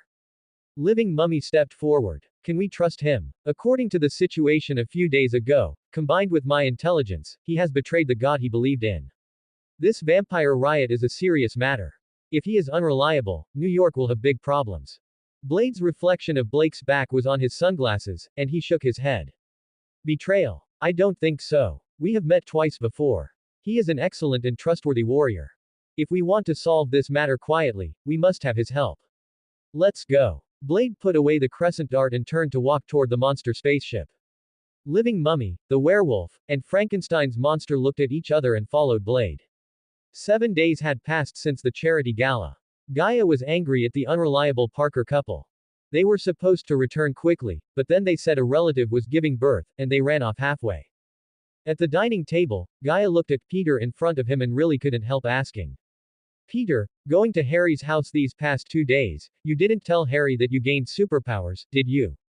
Peter's chewing of the sandwich paused. Mini theater. Oh my god, am I so easily seen through? Why can both Gwen and cousin Gaia tell what I've done at a glance? Little Peter shuttled back and forth in the crowd wearing a mask. No matter what, the eyes of Gwen and little Gaia were always fixed on him. Gaia shook his head helplessly. It was understandable to share secrets between good friends, and Harry was indeed an impeccable friend. But Gaia still felt that Peter should be more cautious. Just as he was about to say a few words, the doorbell suddenly rang. Why is Gwen here? Gaia, who had long sensed Gwen through spider sense, stood up to open the door for Gwen. Hi, Gaia, happy weekend. Thinking about hugging Gaia from behind last time, Gwen waved and greeted him embarrassedly. Gaia led Gwen into the house. As soon as Peter saw Gwen, he immediately put down the sandwich in his hand. Are you done? Gwen proudly raised her chin. Of course. You didn't finish it, did you? Peter crossed his arms and pulled a long face. How is that possible? I was specifically waiting for you. Let's have a showdown. Who's afraid of whom? Gaia looked at the raging fire between Gwen and Peter in front of him, raised an eyebrow in confusion, and looked at little Gaia on the side. Did I miss something? Little Gaia spread his hands. Who knows? But now you should grab a handful of melon seeds and watch how these two seals fight. Gaia thought about it and nodded in agreement. Just as he was about to do as little Gaia said, he heard Gwen and Peter say in unison. Gaia, who do you choose? ×2. Gaia. Sitting on the sofa, Gaia stared blankly at the suits the two people were holding.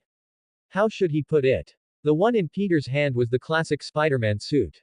The one in Gwen's hand was black and white, starting from the waist, black and white were distinct, white on top, black on bottom, with a spider pattern on the chest. Gaia saw at a glance that this was made from a diving suit. Well, the familiar tights. Every American comic hero is like Might Guy, who can help but laugh at this. Little Gaia laughed until tears came out, rolling on the ground.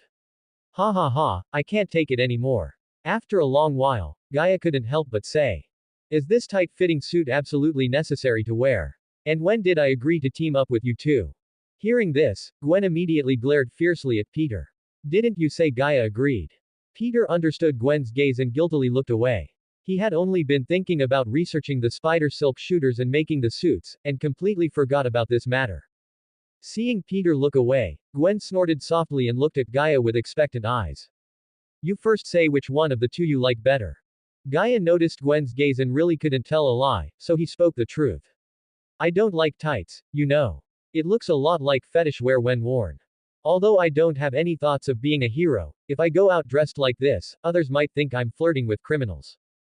Gaia's words made Gwen freeze on the spot, her neck instantly congested and turned red, all the way to the top of her head.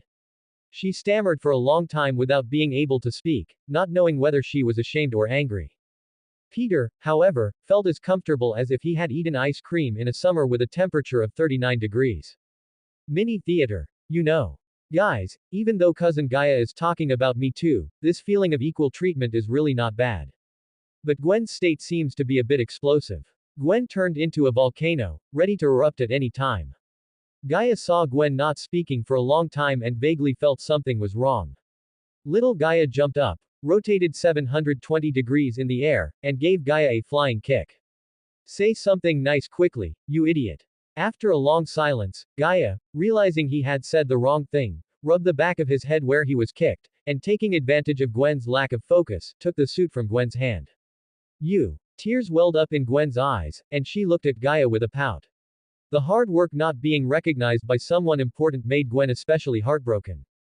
Gaia raised his hand to signal Gwen not to speak first, took the clothes, and compared them to himself. Alright, I sincerely apologize to you. Actually, your design is quite good, at least 3 levels better than Peter's. Black and white color scheme is my favorite color scheme. Of course, it might be better if it was embellished with some other colors. Mixing and matching shows more personality. Thank you for the suit, you are very talented in design. Gaia. Peter heard Gaia say he liked Gwen's design better and immediately felt that Gaia's aesthetic might have some problems. Gaia loudly interrupted Peter's words and continued. But I still want to say one thing, and that is that being a hero is not child's play, it requires bearing a lot of things. You have just gained superpowers and don't know enough about yourselves yet, so how can you be responsible for others? You have to know that once you become a hero, it means you will become others' spiritual sustenance, and even hope in desperate situations. If you are not prepared, that will not only be irresponsible to yourself but also irresponsible to others. And an irresponsible person without a sense of responsibility, how could they possibly become a real hero? Gwen and Peter looked blankly at the Gaia in front of them. Gaia looked at the two of them and sighed slightly, pulled out a tissue, and gently wiped away Gwen's tears. Being a hero is too difficult. Human ability is limited. I will just do my best and take care of the people around me. You two are still young and need to settle down. Come on, I made pineapple pizza, want to come and taste it? See how it compares to your standards. Gwen looked at Gaia with red eyes. After a while, she turned her head and said with a pout as if she were sulking. HMPH, I bet, what you made is definitely, absolutely, 100% not as delicious as mine. Gaia smiled, grabbed Gwen's wrist, and pulled Gwen into the kitchen. You'll know if you try it, won't you? If it's really not as delicious as yours, then I'll have to ask you to cook for me often in the future. As soon as she got close to Gaia, feeling the temperature coming from her wrist, Gwen didn't know what picture she thought of, and turned her head away with a blushing face. The tone was like a proud white deer standing on a cliff with its neck raised. HMPH, you wish. Peter stood in place, looking blankly at Gaia pulling Gwen disappearing into the living room. Mini theater. Guys, I feel like something is wrong somewhere. Little Peter is on the circus stage, wearing a red nose, riding a unicycle, and juggling balls. Little Gaia walked past Peter with his hands behind his back, listening to the conversation coming from the kitchen, and looked at Peter with disdain. You have this day too, Guy. Truly, the cycle of heaven is reincarnation, who has heaven ever spared? Tisk tisk tisk. Milky white spider silk clung to the wall, and a red and blue figure shuttled between the buildings. Woohoo tilde good evening, New York. Peter, or rather Spider-Man, was so excited that he couldn't help but let out a monkey call in the air. Small theater. I know what you want to say, cousin Gaia is indeed very reasonable. But I feel like I'm ready, trust me, guys. By the way, I gave myself a name, it's called Spider-Man. I originally wanted to be called Super Spider because there are 3 Spider-Men, but unfortunately, the Spider Squad plan fell through. Based on my understanding of Gwen, if Gaia doesn't join, she probably won't either. So I reluctantly named myself Spider-Man. Spider-Man is me, and I am Spider-Man. That's it. The stage that was originally planned for 3 Spider-Men now only has little Spider-Man standing on it, enjoying the lights and flowers. Peter, there are robbers coming towards you at the 3 o'clock direction. Harry's voice came from the headset, and Peter readily agreed. No problem, leave it to me. Small theater. Remember when I told Harry my identity? Now Harry is my Robin, or rather, my butler man, just like Batman. We are partners. Harry is wearing a butler's uniform, handing champagne to little Spider-Man like a butler. Peter swung on spider silk toward the location Harry gave. You know, I feel like I was born to be Spider-Man. Even though I just put on the suit today, I'm already swinging on spider silk so skillfully. Harry's confused voice came from the headset. Are you talking to me, Peter? Peter laughed twice and responded. Maybe, I mean of course, who else would I be talking to? The robber's car appeared in front of him, and Peter put away his smile. Come on, Spider-Man, this is your debut show. Perform well and let the citizens of New York remember the name Spider-Man. Peter shot out spider silk, preparing to use momentum to land on the robber's car. Spider sense suddenly triggered. Oh my god, this feeling, no way, right. Peter looked up and happened to see a person wearing a black and white suit with a hood and a graceful figure descending from the sky, shooting out spider silk in succession to force the robber's car to a stop. Landing on a rooftop, Peter stared blankly at the figure, and the figure landed on another rooftop, also looking at Peter. Their eyes met. Peter didn't know what to say for a moment.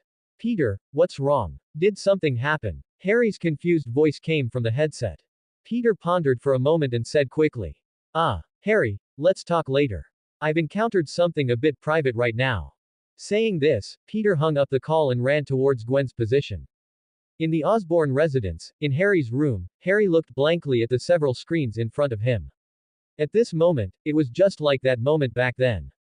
Am I being isolated again? How annoying. Landing in front of Gwen, Peter asked curiously. Hey, Gwen, is that you? Gwen looked at the red and blue Peter in front of her and tilted her head. It's me, what's wrong? Peter rubbed his neck. Oh my god, I didn't think you would do this. Gwen shook her head. You're right, Peter. We should use our power to do what we can. Of course, I'm not saying what Gaia said was wrong, it's just that I think I'm ready. Peter was stunned, then laughed. You think the same as I do. So, about the Spider Squad. Peter said, looking at Gwen with expectant eyes. But Gwen didn't even think about it and waved her hand to refuse. Yeah, I know, Peter. We can cooperate, but forget about the Spider Squad. A team of 1 boy and 1 girl is too easy to cause unnecessary misunderstandings. Peter thought of Gaia and looked regretful. Alright then. By the way, what's your nickname? My nickname is Spider-Man. Gwen thought for a moment. I'm called Ghost Spider. Ghost Spider. Good name. But are you sure you won't join the Spider Squad? Just explain things clearly to Gaia, there won't be any misunderstandings. Better not, thanks. The 2 Spider-Men chatted on the rooftop about the Spider Squad issue. Neither of them noticed that on a higher rooftop, Blake, who had transformed into Moon Knight, was watching them from the shadows. Although he said those things during the day, Gaia did not take action to stop Peter and Gwen.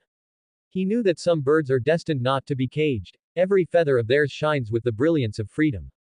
Peter, bitten by a spider, was destined to become Spider-Man. To become a great superhero. This is the choice made by the multiverse.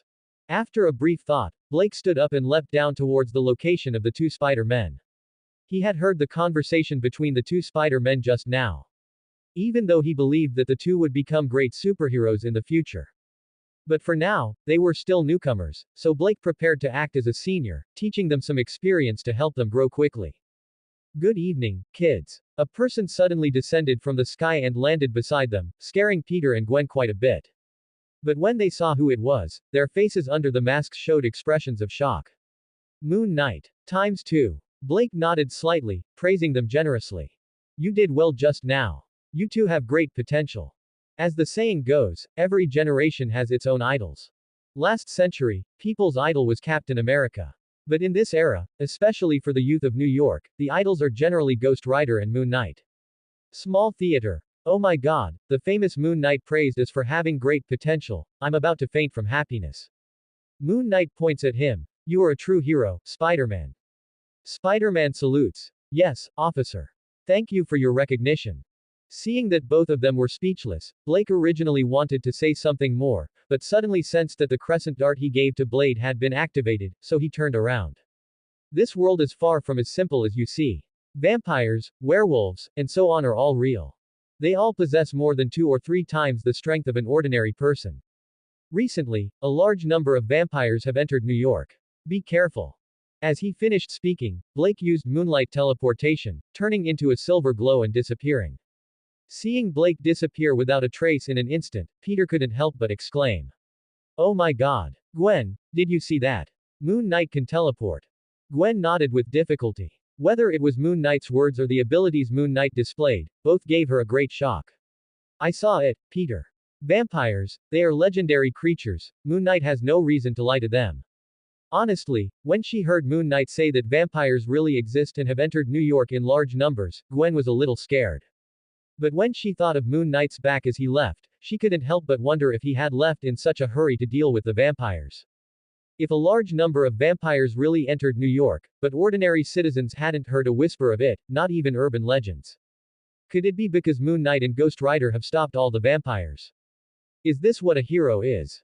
Gwen inexplicably thought of Gaia's words from the day, and couldn't help but ask herself in her heart if she was really ready to become a hero.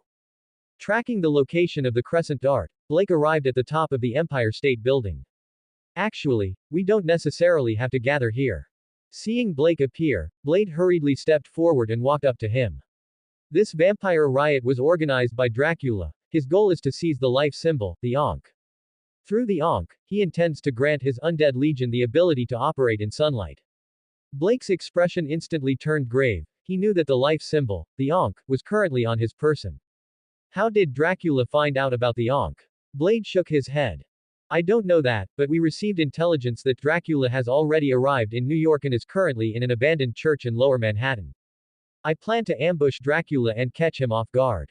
Werewolf by Night had been listening the entire time, and after Blade finished speaking, he spoke up to refute.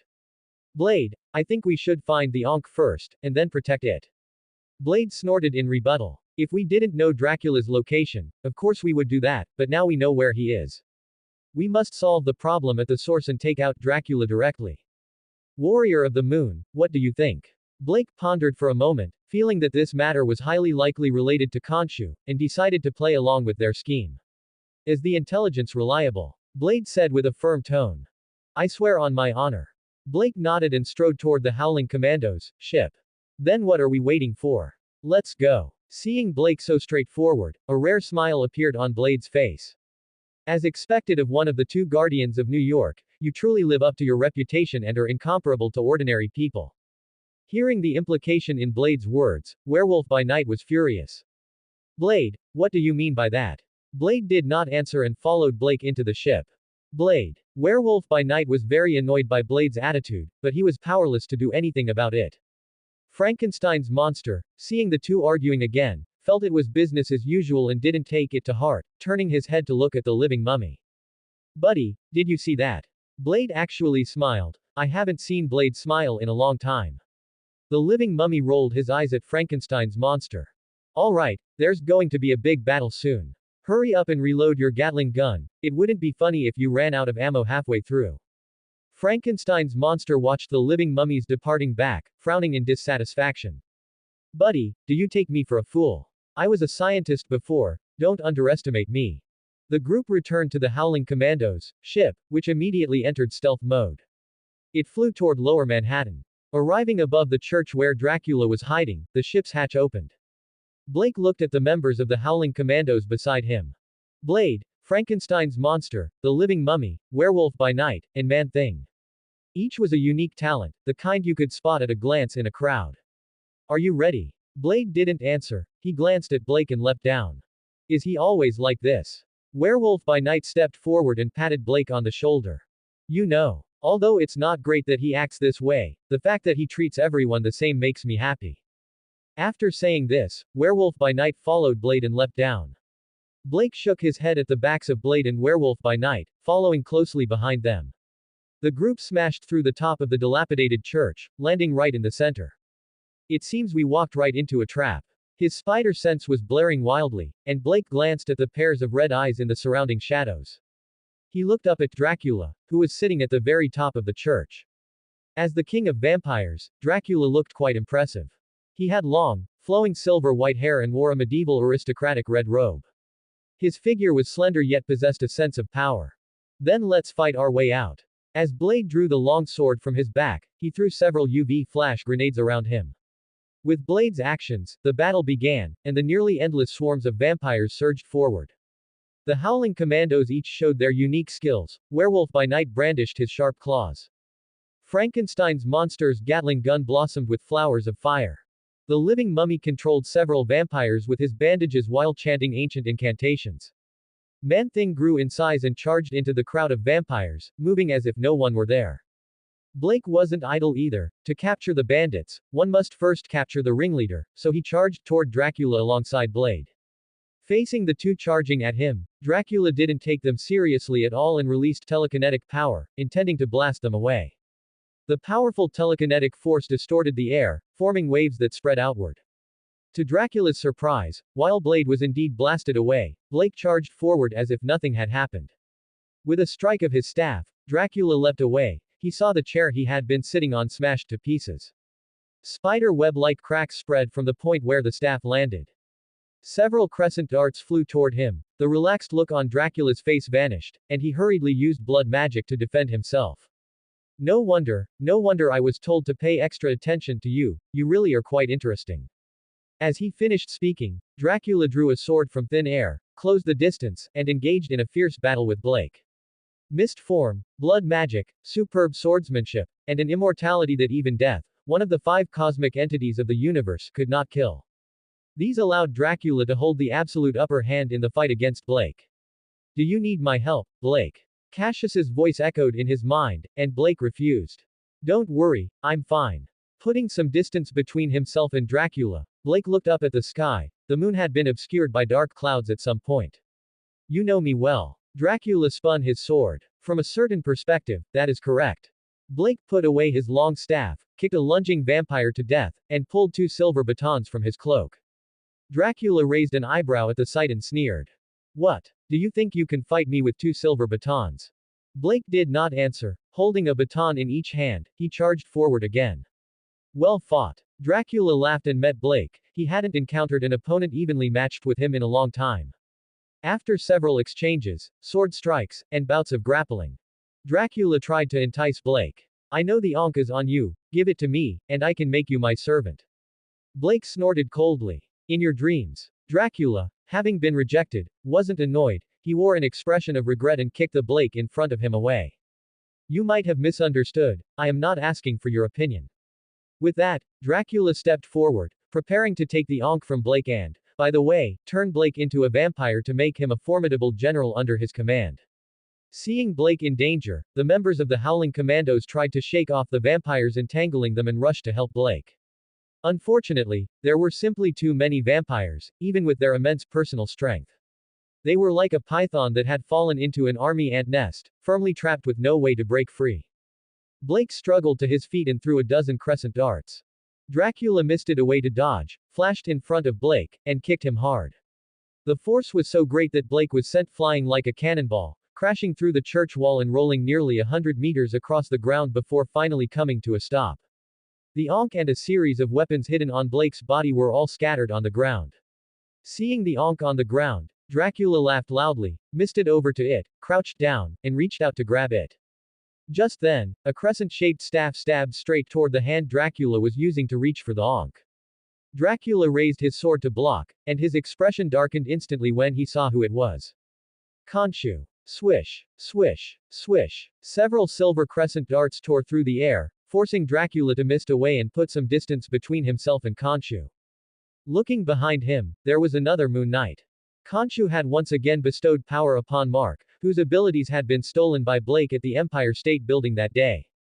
Seeing that the Moon Knight, embodied by Mark, was temporarily pinning down Dracula, Khonshu looked at Blake, who was lying on the ground.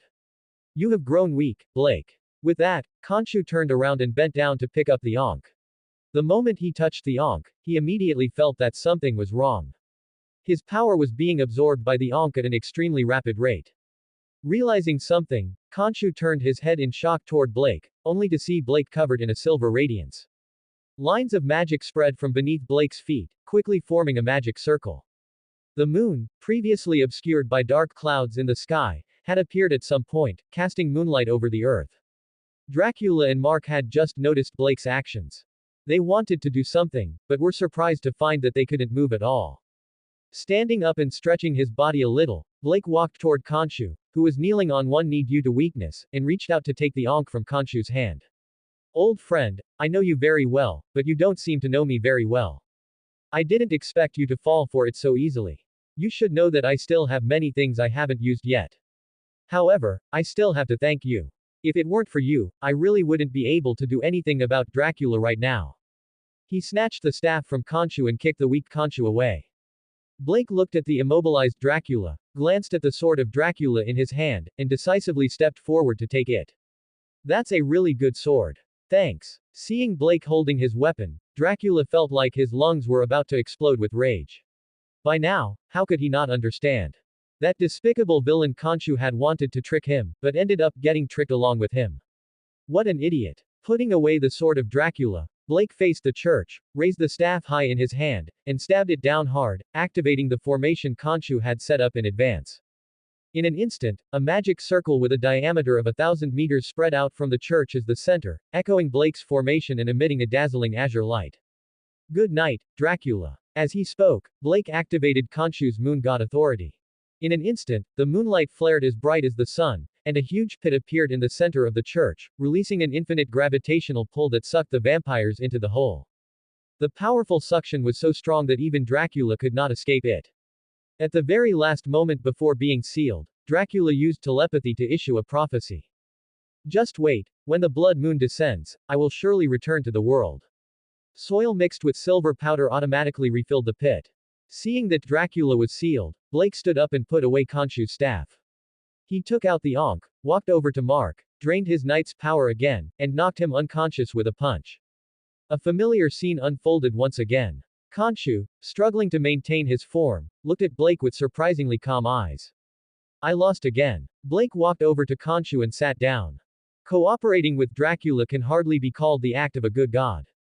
Khonshu chuckled, stumbled to the ground, and extended an invitation to Blake.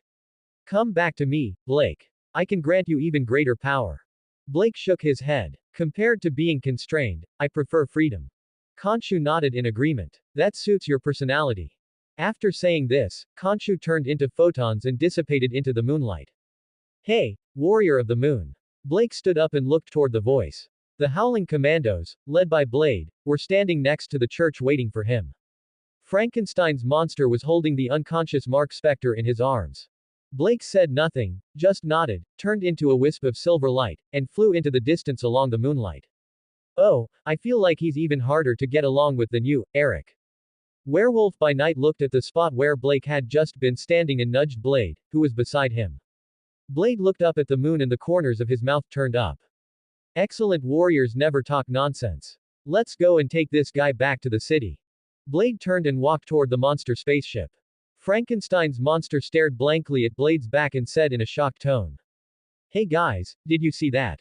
Blade smiled again. My god. Blade, who never likes to smile, has actually smiled twice in one day. He must have been cursed by Dracula. The next morning, Gaia woke up and stretched his body.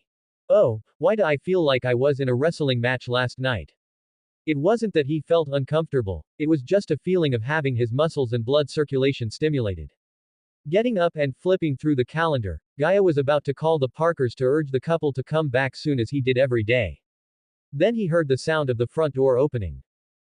Judging by the footsteps, there were two people, and these footsteps must have been the Parkers returning. Very good. Gaia walked downstairs and sure enough, saw the Parkers wearing classic Hawaiian vacation outfits, standing at the door with suitcases. Hey, baby, mommy is back. Why have you lost so much weight? May stepped forward and gave Gaia a hug. Gaia made up a random excuse. I was too fat before. This build is more flexible now. May didn't press the issue, nodded, and craned her neck to look around. Where is Peter, Gaia? Where did Peter go? Gaia answered truthfully. He's at Harry's house. These few days are their honeymoon period. May shrugged. All right then. Ben stepped forward and put his arm around May's shoulder. How have you been lately, son? Gaia thought about his life lately and replied. Without you nagging in my ear, it feels pretty good, if it weren't for the fact that the world hasn't been peaceful lately. With all kinds of supervillains flying around everywhere, I would definitely have booked you a ticket to Africa. Letting you have some fun for a while longer before coming back. Ben and May looked at each other, didn't refute Gaia's words, and changed the subject. Your mother told me that a young girl asked you to help her with leg presses. How is that progressing, son? Gaia shook his head and answered with a smile. Let it be. Actually, Gaia had thought about experiencing the US lifestyle, but his cheat was to exercise and get stronger, and the US lifestyle could easily affect his training progress. So, before reaching his limit, Gaia wasn't planning on doing anything, he would hold on as long as he could. But now that he was about to reach his limit, he was bitten by a spider, and his upper limit increased significantly. What else is there to say? Getting stronger is the most important thing, nothing can stop him from feeling his ever-increasing power. Little Gaia rarely agreed with Gaia. That's right, buddy. Getting stronger is what matters most. You have to be alive to enjoy everything, if you're dead, you have nothing. Ben and May saw the expression on Gaia's face and understood what he meant. They both let out a long sigh. Gaia was already 23 this year. At this rate, they felt it was unlikely they would become grandparents before Gaia turned 30. As for after 30, sigh. Forget it, as long as the child is happy. At the God of War Club, Gaia was working out as usual. 2 months had passed since the sealing of Dracula. The body mutation caused by the spider was nearing its end. Perhaps because he had eaten the spider that bit him, Gaia's mutation was significantly stronger than Gwen's and Peter's.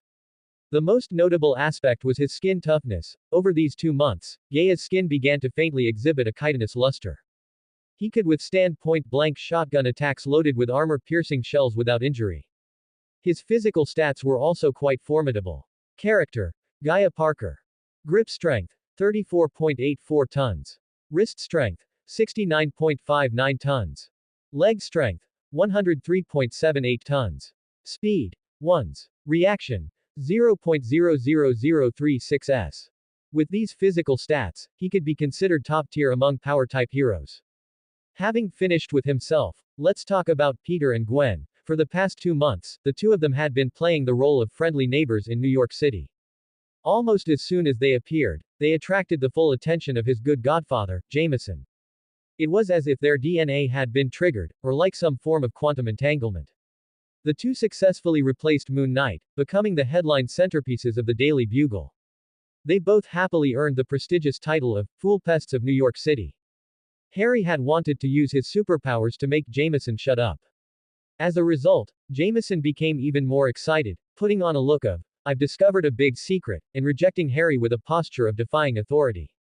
He became even more unbridled, scolding Peter and Gwen in newspapers and even on the giant screens in Times Square. This made the two young people grit their teeth in hatred every time they saw Jameson. Truly, it was something to be celebrated, something to be celebrated. Finally, there were the Parkers. Ben and May had a rough start to these past 2 months. All kinds of robbers and criminals popped up like bamboo shoots after a spring rain. Gaia had no choice but to ask Pietro to personally protect the Parkers. By the way, it might be that the spider curse had a time limit. As time passed, life at the Parker house gradually returned to normal. This called for a special commendation for the spider totem. Good job. Wanda sat on the barbell, expressionlessly looking at her phone, acting as a counterweight for Gaia. Her thoughts drifted outward, moving up and down with the barbell. Recently, Pietro went to protect the Parkers and sent back a bombshell of news. It was that a young woman with long golden hair and a great figure had been frequently visiting the Parker house. Hearing this, Wanda felt like she had been struck by lightning. When did this happen? She had once asked Gaia about the girl's identity, but the reply she got was, Are you talking about Gwen? What kind of joke is that? Gwen is still young, and I'm not a pedophile. Even if I were, I'd have to wait a few years. Gaia's answer almost made Wanda lose control. She wanted to use chaos magic to hypnotize Gaia on the spot or imprison him. In Wanda's view, not explicitly refusing meant affirmation. But in the end, Wanda held back. She knew that if she really did that, Gaia would definitely be angry. She needed to wait and see. She didn't believe that even though she came first, she could let a little girl steal the peach. Of course, if she really failed, then if she couldn't get his heart, getting his body was also acceptable. After struggling for a long time, Wanda finally calmed down, found Odubiao's contact information, and sent a message. Come over, and don't forget what I told you. Odubiao. Don't worry, big sister, I will never let you down. Looking at the message Odubiao sent, Wanda put away her phone and looked up at little Gaia, who was trapped on the ceiling by chaos magic, wriggling frantically. She revealed a chilling smile. Little Gaia couldn't help but gulp in fear. Boss Gaia. Hearing Odubiao's booming voice, Gaia put down the barbell in his hands and sat up, curiously looking at the running Odubiao. What's wrong, Odubiao? Did something happen? Is someone here to rob us again? This is the 32nd time this month. And only 7 days have passed this month. Are these people idiots? Why rob a gym when they could go to a jewelry store? Odubiao glanced at Wanda, who was watching him expressionlessly, and a layer of cold sweat instantly broke out on his back. Boss Gaia, come with me for a second, I have some private matters to discuss with you. Private matters. Gaia's eyes lit up, and he nodded with a serious expression. No problem, let's go to my changing room. Gaia waved at Wanda and led Odubiao toward the changing room. Closing the door to the changing room, Gaia looked at Odubiao with an inquisitive and curious gaze. Hurry up and say it, what exactly do you have to tell me? I want to say. Odubiao was silent for a long while, realizing he had no idea how to fish for information, and he instantly broke into a sweat.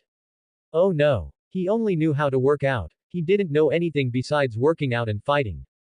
But if he didn't complete the task assigned by Big Sister Wanda, he would die a miserable death. He swallowed hard, seeing the impatient expression on Gaia's face in front of him. Just as Odubiao was about to grit his teeth and force himself to ask. Suddenly, a flash of inspiration passed through Odubiao's pointy, reflective head. Big Sister Wanda asked me to find out what kind of women Boss Gaia likes.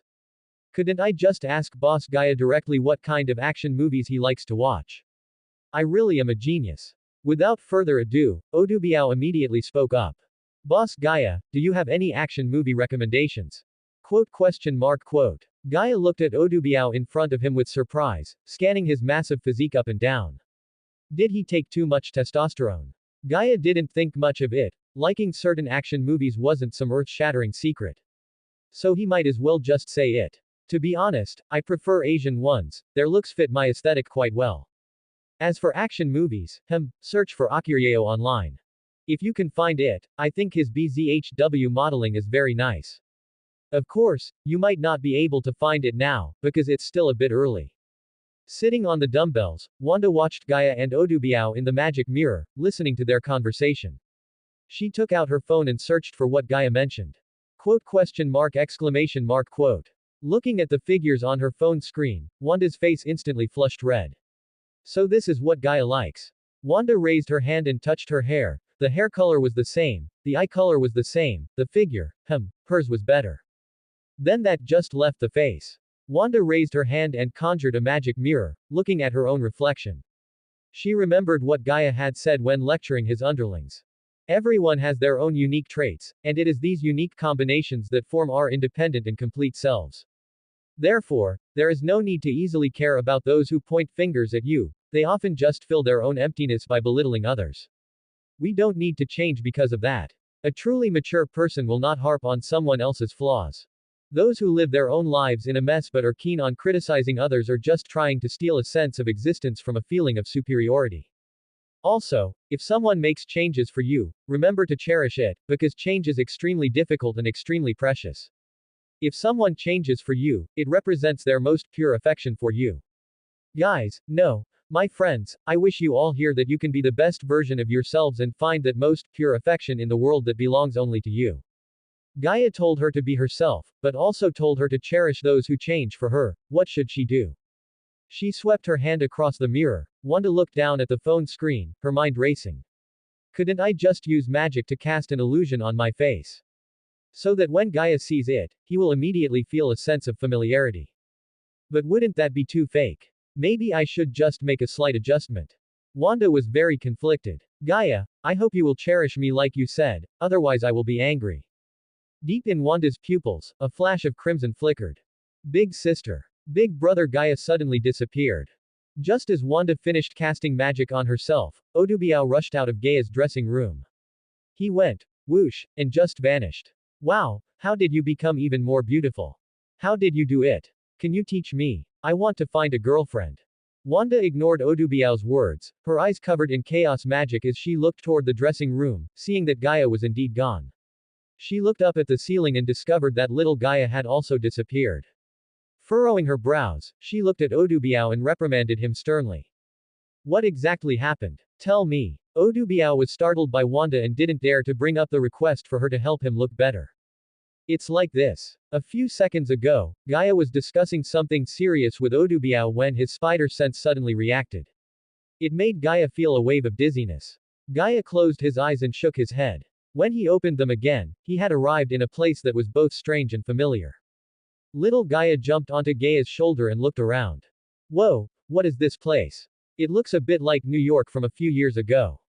Gaia nodded in agreement and was just about to say something when a helicopter flew overhead. Catch the failed man. Gaia. What the fool? Little Gaia raised an eyebrow. Did Peter hide some big event from us?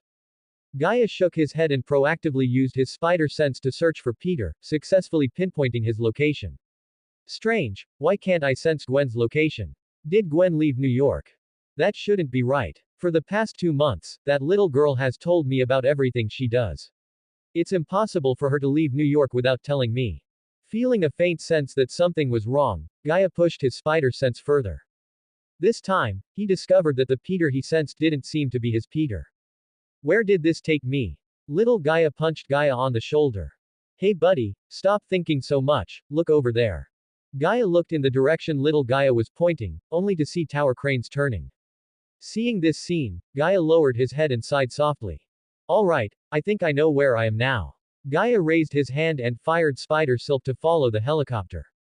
Gwen, who had luckily survived the lizard's attack, ran out of Osborne Tower, still shaken. She happened to run into George Stacy, who had just arrived at the scene. Seeing George Stacy, Gwen immediately strode forward and handed the antidote in her hand to George Stacy. Dad, this is the antidote to eliminate the lizard's abilities. Give it to Spider-Man. George Stacy looked at his daughter, aware of the gravity of the situation, and nodded without hesitation. Hey, you two, can you hand that thing to me? George Stacy instinctively turned to shield Gwen behind him and drew his gun, aiming at the newcomer. Whoa, whoa, whoa, don't be nervous, Mr. Stacy. That little toy won't work on me. Gaia leapt off a police car, reached out to snatch the gun from George Stacy's hand, and crushed it into a metal disc before tossing it aside. I am Gaia Parker, son of May Parker and Ben Parker, Peter's cousin. Rest assured and give the antidote to me, I'm going to help Peter. Upon seeing the young man who called himself Gaia Parker crush a pistol into a metal disc with one hand, George Stacy realized that he might be done for today. But the words of the person in front of him gave him a glimmer of hope. Seeing the sincerity on the man's face, George Stacy thought for a moment before slowly raising the hand holding the serum. No, don't give it to him. Peter doesn't have any cousin. Gwen's words made George Stacy become vigilant again. Gaia shook his head helplessly and raised his hand to fire a strand of spider silk at the police car beside him. Gwen, as a top student, I think you know the theory of parallel universes. Seeing Gaia fire the spider silk, Gwen and George Stacy looked at Gaia in shock. After a long while, Gwen spoke up. Give him the antidote. George Stacy looked at the Gaia before him and asked. Can I trust you? Gaia replied solemnly. You can always trust me, Mr. Stacy. To be honest, you are much more serious than the you in our universe. The Mr. Stacy in our universe is like a grumpy little old man. Hearing the man speak so freely, George Stacy let go of his guard and placed the antidote in Gaia's palm. I'm counting on you. Gaia gave a soft grunt, took the antidote, turned around, and fired spider silk to head toward the location of Peter that he sensed. The lizard wrapped his tail around Spider-Man's neck, grabbed Spider-Man's wrists with both hands, and forcefully crushed the web shooters on both of Spider-Man's wrists. Then, he used his claws to remove Spider-Man's mask, revealing the face of the Garfield version Peter Parker. The lizard tightened his tail, straining the Garfield spider's face until it turned bright red. He then used his unique voice to say, word by word. Poor Peter Parker. No dad, no mom, not even an uncle anymore, how lonely. The Garfield spider's face turned purple from the constriction, and he looked like he was about to pass out. A voice came from afar. Now he has a cousin. The lizard instinctively turned his head toward the source of the voice, but before he could turn his head completely, he was struck in the face by a flying kick that descended from the sky, sending him flying. If one listened closely, the sound of the kick was accompanied by the sound of the lizard's skull cracking. Little Gaia cheered happily. Oh yeah. Leo flying kick, big success. Gaia landed and reached out to the Garfield spider lying on the ground. Actually, that was Ultraman Taro's swallow flying kick, you fake fan. The Garfield spider grabbed Gaia's hand and stood up, looking at Gaia with a face full of scars and confusion. He didn't recognize this black-haired, well-built young man at all. Cough, cough, who are you? Gaia smiled faintly and tossed the antidote to the Garfield spider. Ever heard of parallel universes? My name is Gaia Parker, son of Ben Parker and May Parker, and I have a cousin 8 years younger named Peter Parker. Alright, that's enough talk. Go do what you need to do, leave this big lizard to me.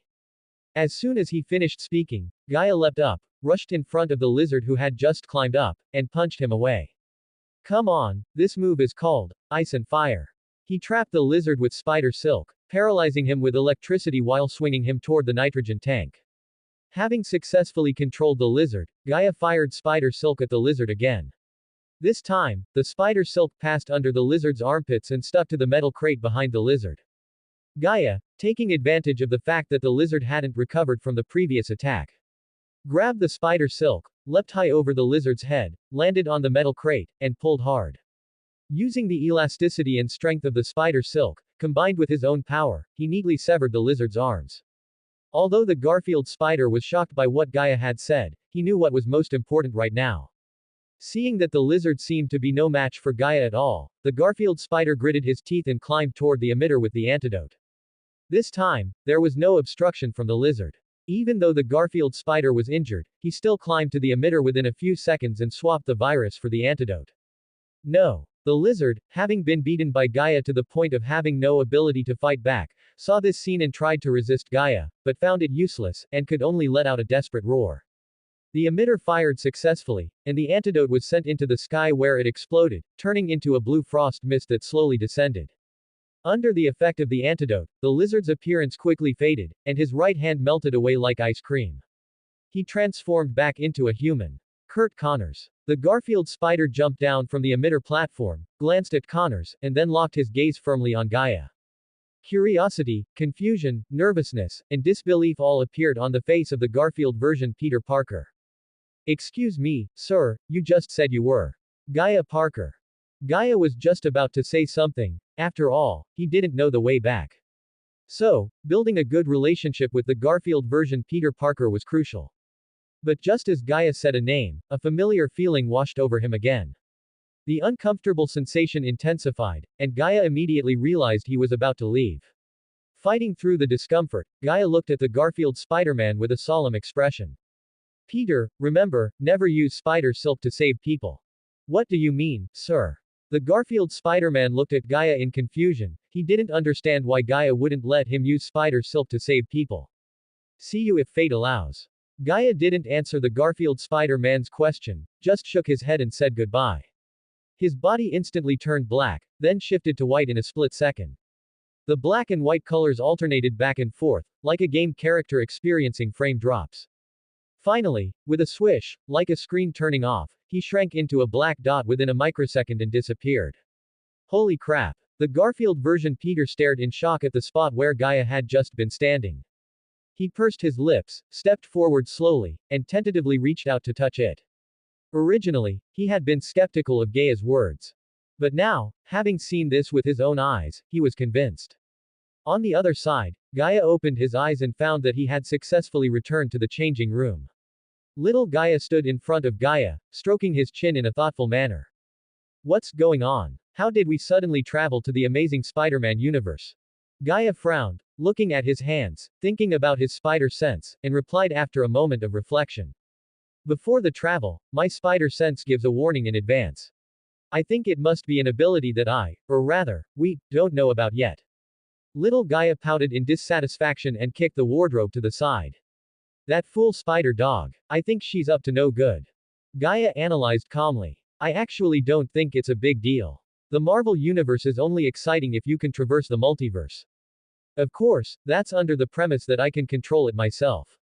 Instead of being like today, where I was passively transported and couldn't control it. I just don't know what's going on with Gwen. You have to remember, it was the same spider that bit both of us. Little Gaia looked up and offered an opinion. I think we should go find Gwen and ask her in detail. Gaia nodded and snapped his fingers. Good idea, buddy.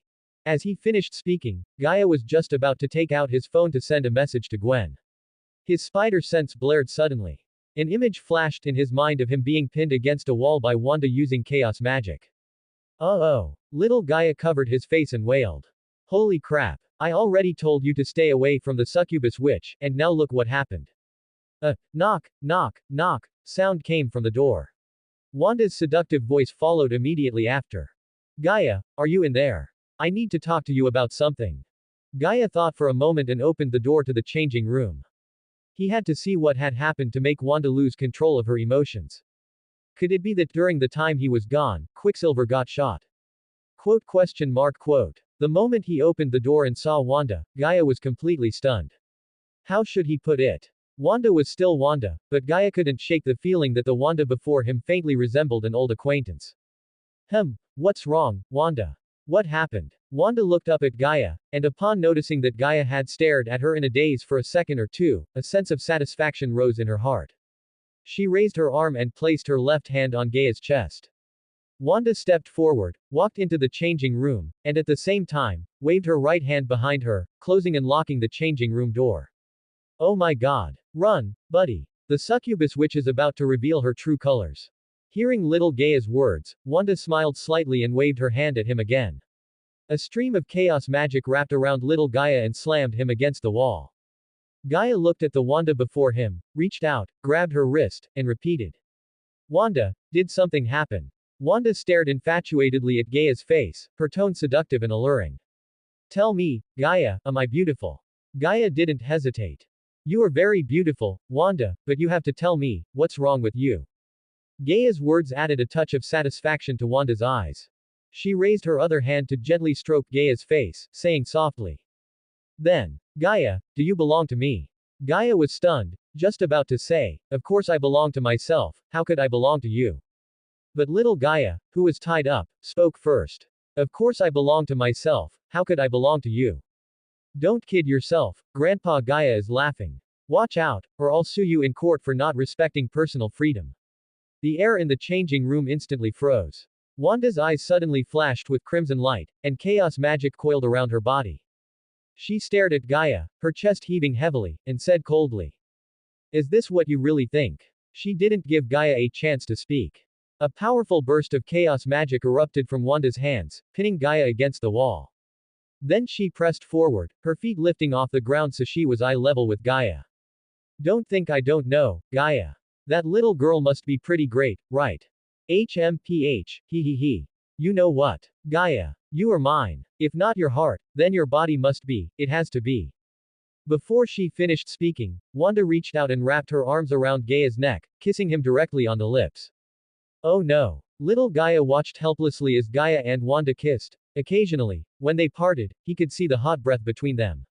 Tears of impotence streamed from the corners of his eyes. How can a mature woman even compare to a young girl? Gaia, you fool, you aren't even resisting, and you're actually showing an expression of enjoyment. It makes me so mad. I am ashamed to be associated with you. I really didn't expect you to be the kind of person who can't even resist beauty. You are so disappointing. Gaia. Little Gaia's scathing rebuke and inner sorrow didn't affect Gaia and Wanda at all.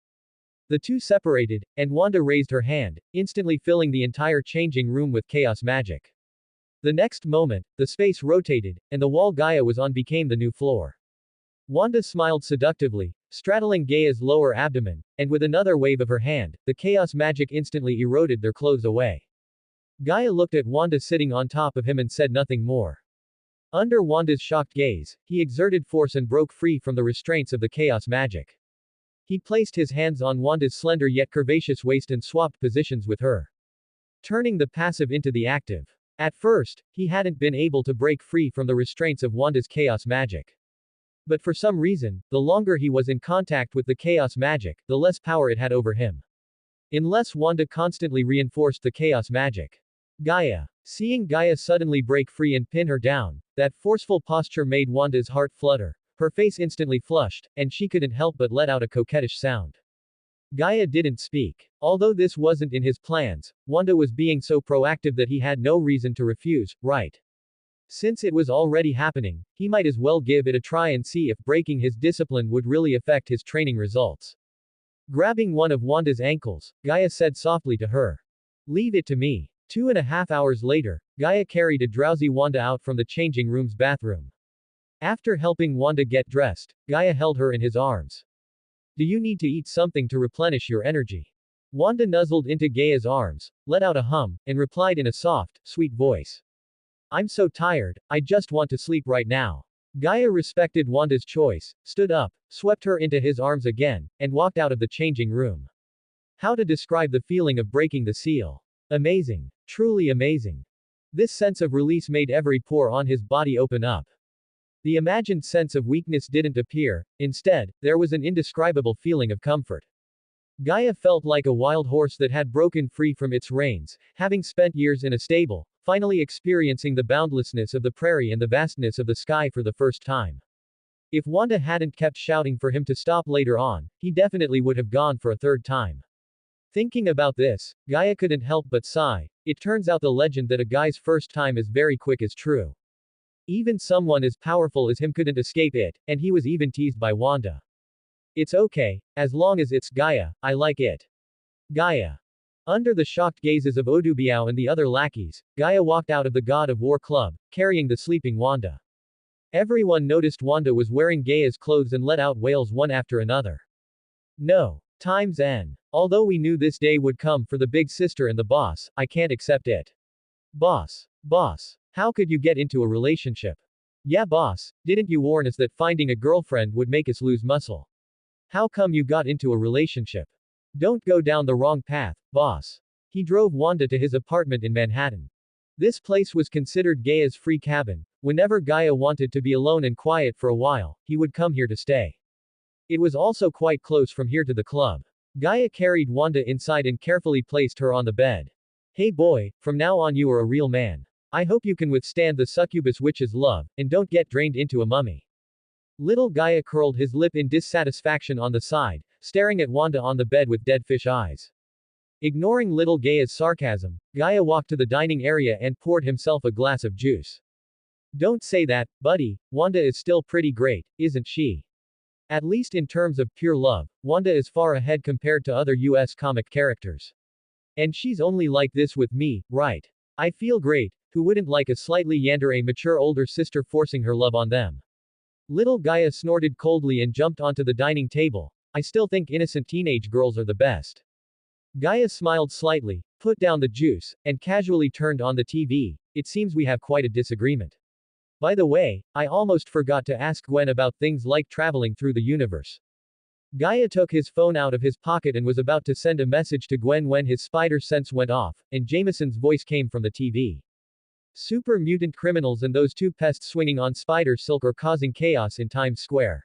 Shit, what are the New York police doing? Why haven't they gone to arrest them? Arrest them and those two pests. They take our taxpayers' money every day yet are so slack.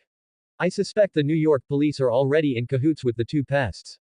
Watching the footage playing on the screen, Gaia couldn't help but frown. Little Gaia even shouted, "Oh, it's Red Tank and 3 unknown mutants, we need to go help them. Those two were only bitten 2 months ago, they can't possibly be Red Tank's opponents." Gaia knew the severity of the situation and stood up to walk to the bedroom. He took out the battle suit Gwen had made from the closet. Honestly, if Gaia really had to choose a set, Gaia would still choose Gwen's.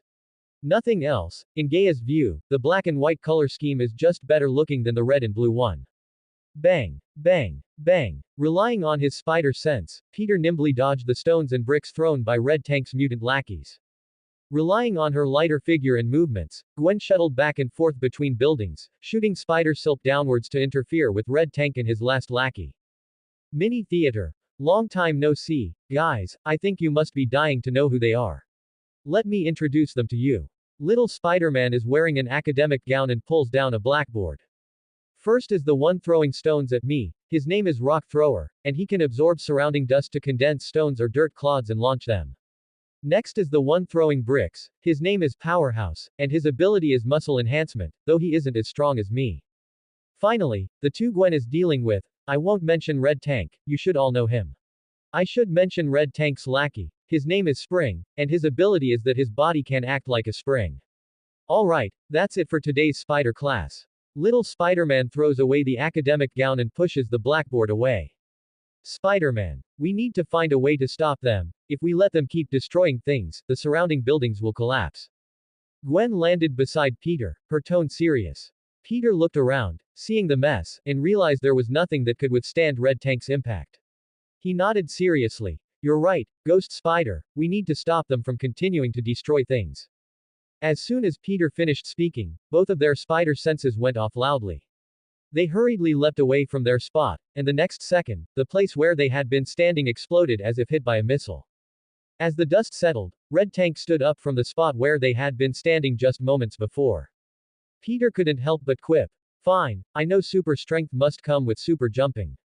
But I really didn't expect that someone with a brain like Red Tank's, who only knows how to smash and smash, could think of this. This is unbelievable. Red Tank shook the dust off his body and lunged at Peter. Ah. I think you must not have paid attention in class when you were in school. Spiders are arthropods, big guy. Peter shot out spider silk to dodge, but in midair, his spider sense went off, and he twisted his body to avoid a flying brick. However, he was hit by a giant rock that came flying right after. Oh my god, that actually hurts a bit, buddy. By the way, are you guys really not planning to go find some work at a construction site? Oh. Peter shook his head, and just as he braced himself to stand up, Spring used his ability to jump toward Peter. Look out, Spider-Man. ×2. Harry and Gwen's voices rang out at the same time, but unfortunately, it was a step too late. Spring mounted Peter, and they wrestled together on the ground. Crap. You know what, buddy? You should be called Rubber Man. Peter wanted to use his super strength to throw Spring off him. As a result, when he pulled hard on Spring's body stretched out like a spring, turning into circle after circle. This made Peter realize something was very wrong. He had to keep in mind that there was still a big guy, leading the construction site duo, eyeing them covetously from the side. Caught you, haven't I? Bug. Red Tank sneered and decisively rushed toward Peter. No, Spider-Man. Gwen wanted to help, but was tightly blocked by Powerhouse and Rock Thrower. Perhaps because she had only become Spider-Man 2 months ago, plus she had always been practicing dance, Gwen's agility was maxed out, and her dodging movements were elegant and highly spectacular. But ultimately, before becoming Spider-Man, she hadn't systematically studied combat, and her offensive means were inferior to these mutant criminals who were skilled at using their own abilities. Seeing Red Tank less than 20 meters away from Peter, Harry and Gwen's hearts instantly jumped into their throats. Just at this critical moment, a strand of spider silk shot over from not far away, blocking Red Tank's running path. Oh. Boom. Red Tank fell heavily to the ground, smashing a human-shaped crater into the floor. Hey buddy, watch the road when you're running. Though I have to say, you really are strong, I almost couldn't hold on. A black and white figure jumped down from a nearby building, landed beside Peter, grabbed the Spring Man's shoulder, crushed it, and then threw him away with force. Guy. Spider-Man. Looking at the person standing beside them, divided at the waist, black on the bottom and white on top, with a black spider totem on his chest, Peter and Gwen instantly knew the newcomer's identity. Sorry, did I interrupt you in that Spring Man flirting? If not, you should stand up quickly, because that big guy over there is about to get up. Peter looked in the direction Gaia was staring, and Red Tank was indeed staggering to his feet. Small theater. Whoa. Cousin Gaia actually came to save me, I'm so touched. But, why isn't he wearing the uniform I designed for him? I designed it as a brother-style outfit. Little Spider-Man hugs his knees and curls up in a dark corner, secretly wiping away tears. Gaia stood tall beside Peter, looking as serious as a soldier ready for battle at any moment. However, in reality. Oh god, if I had known, I would have worn the classic suit Peter designed.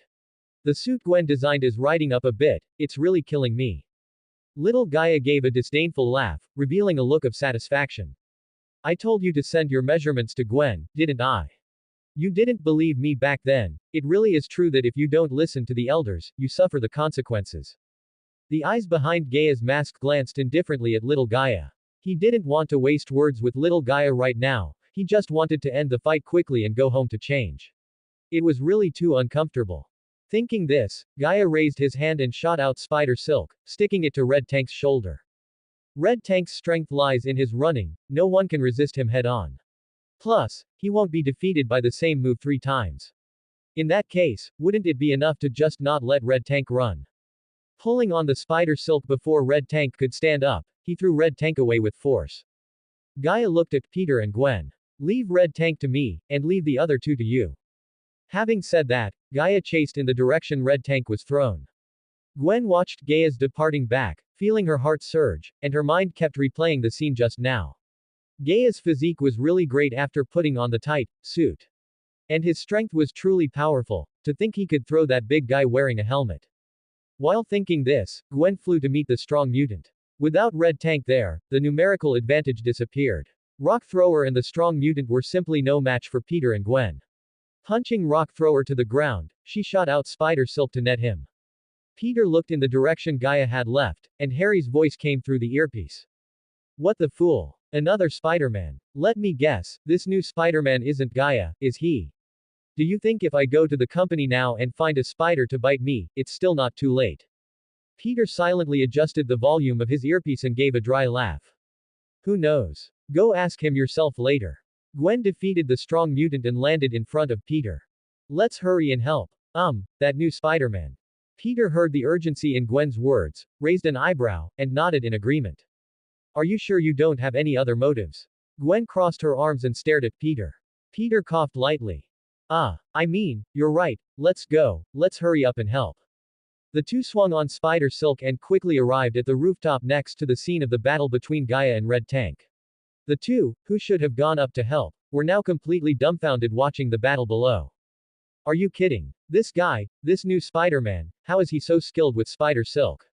On the street below, in the surprised eyes of Gwen and Peter, Gaia relied on his flexible and agile body and extremely fast reaction speed.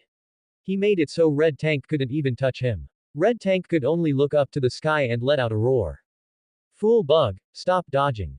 Gaia shot out spider silk to cover Red Tank's face, stepped forward, and kicked Red Tank in the crotch.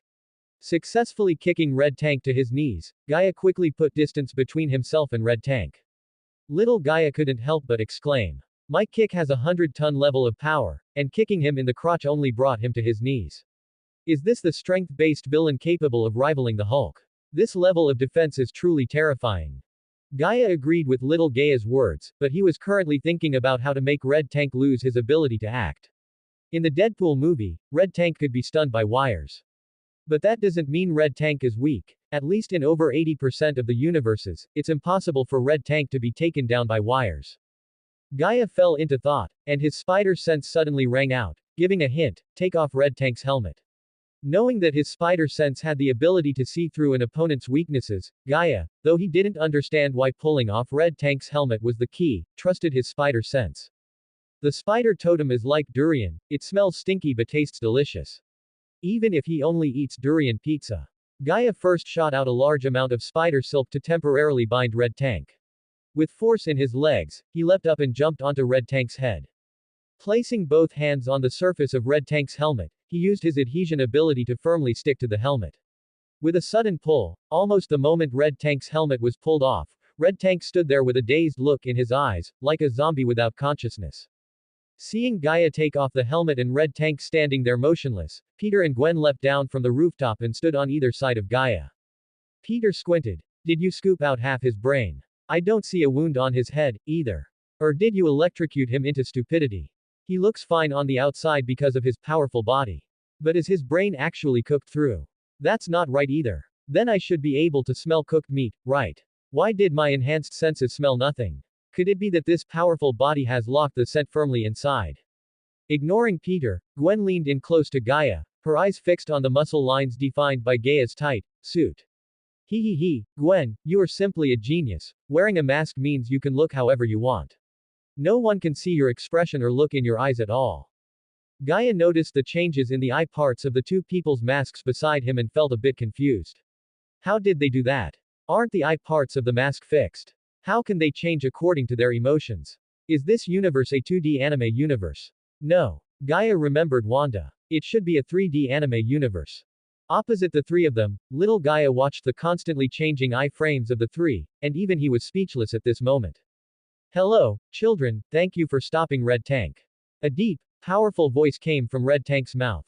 Gaia reacted the fastest. The moment Red Tank opened his mouth, he grabbed Peter and Gwen, one on the left and one on the right, and retreated nearly 100 meters.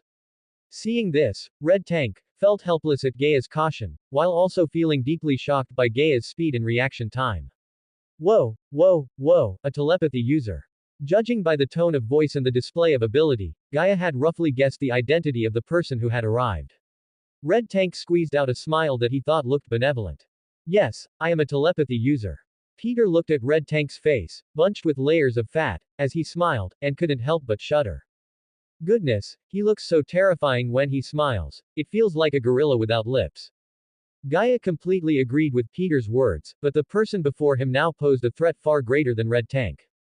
Although Red Tank possessed considerable strength, he didn't have much of a brain. The person before him was different. Telepathy users generally had good brains and were extremely troublesome. Taking a step forward, Gaia asked aloud, "How do you intend to deal with them?" Red Tank said with a smile, "Someone will be here soon." Gaia said no more, turning to look at Peter and Gwen. "Let's go, we can just leave the rest to them." Peter shrugged, confused.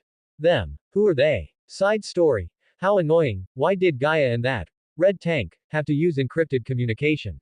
I didn't understand a word of what they were saying. Little Spider-Man is deaf in his ears, can only scratch his head and watch little Gaia's lip movements, guessing what little Gaia is actually saying. Don't overthink it, just leave it to them, they are professionals. If we don't leave now, we're going to be in big trouble. Gaia stepped forward, preparing to leave, but the Red Tank behind him called out to stop him at that moment. "Child, I am Charles Xavier. You are welcome to visit Xavier's School for Gifted Youngsters when you have time." Side story. Whoa tilde he just said he is Charles Xavier. I know this name, the TV often reports on him, saying he is the headmaster of the Mutant Academy and the leader of the X-Men. His nickname is Professor X, he's quite famous. Little Spider-Man stands in the Mutant Academy, gazing at Charles's bronze statue and cannot help but exclaim. Gaia nodded slightly. We'll see when we have time. Gaia glanced left and right at Peter and Gwen, signaling them to follow, then raised his hand and shot out Spider Silk to leave. Gwen and Peter exchanged a look and shot out Spider Silk to follow Gaia. Red Tank, controlled by Charles, watched the backs of the three as they left. To thank the three for subduing Red Tank, he used his ability to make everyone who was preparing to track the three lose their target. Gaia and the three others arrived at a rooftop. Peter spoke first. Gaia, have you figured it out? That's awesome. Spider Squad, oh, just thinking about it is exciting. By the way, have you prepared a nickname? If not, how about I help you think of one? Let's call it Spider Fist, how is that name? Little Gaia looked at the chattering Peter and couldn't help but say. Has he completely unleashed his true nature after putting on the mask? I remember he didn't seem to talk this much before. Who knows? Gaia looked at Gwen, he just wanted to finish things quickly and go back to change clothes. Wearing tights was embarrassing enough, and these tights were even riding up his crotch. Enough, Peter, don't think about the Spider Squad anymore. I came this time only because the two of you were no match for Red Tank.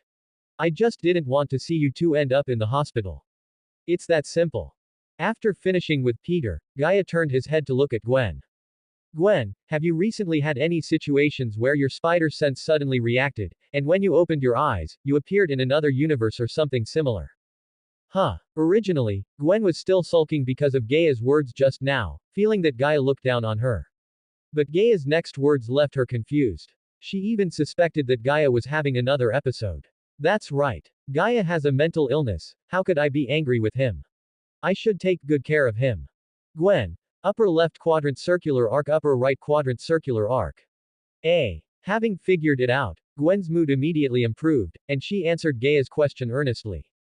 No, I don't have that feeling you're talking about. You don't. Gaia looked puzzled. That shouldn't be, he and Gwen were bitten by the same spider, so why did he have this condition while Gwen didn't? Could it be because he ate the spider? The more Gaia thought about it, the more possible it seemed, and he decided to study his superpowers properly. Alright, since that's the case, then so be it. I'm leaving first, you two stay safe, see you another day. As his voice fell, Gaia raised his hand and shot out spider silk. Watching Gaia's receding figure, Peter scratched his head. Hey, Gwen, look at how well we cooperated this time. Are you really not going to reconsider the spider squad thing? Seeing Gaia's figure completely disappear, Gwen finally came back to her senses. Hearing Peter's words, she refused without even thinking. No, I don't want to team up with you. Gwen tugged at her suit and gave Peter a provocative look. Did you see the suit Gaia wore today? It's a couple's outfit with mine. Gwen let out a smug hum, turned around, and shot out spider silk to leave. Watching Gwen leave until her back was no longer visible, Peter's face under the mask couldn't help but grit its teeth. Side story. That naturally evil Stacy girl, is she not even pretending anymore? You really are coveting Gaia's body. Just you wait, daring to mock me, Peter Parker, I won't let you succeed. Gwen sneaks up to the roof of the Parker house, preparing to enter Gaia's room through the window.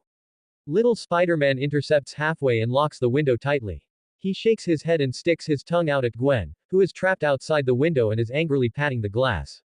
Bleh. Returning to the Manhattan apartment, Gaia took off his suit immediately. Feeling the pleasure of relaxation. These tights aren't comfortable to wear at all. Who started that rumor anyway? Ring ring tilde, the phone rang just as he sat down, and Gaia took it out.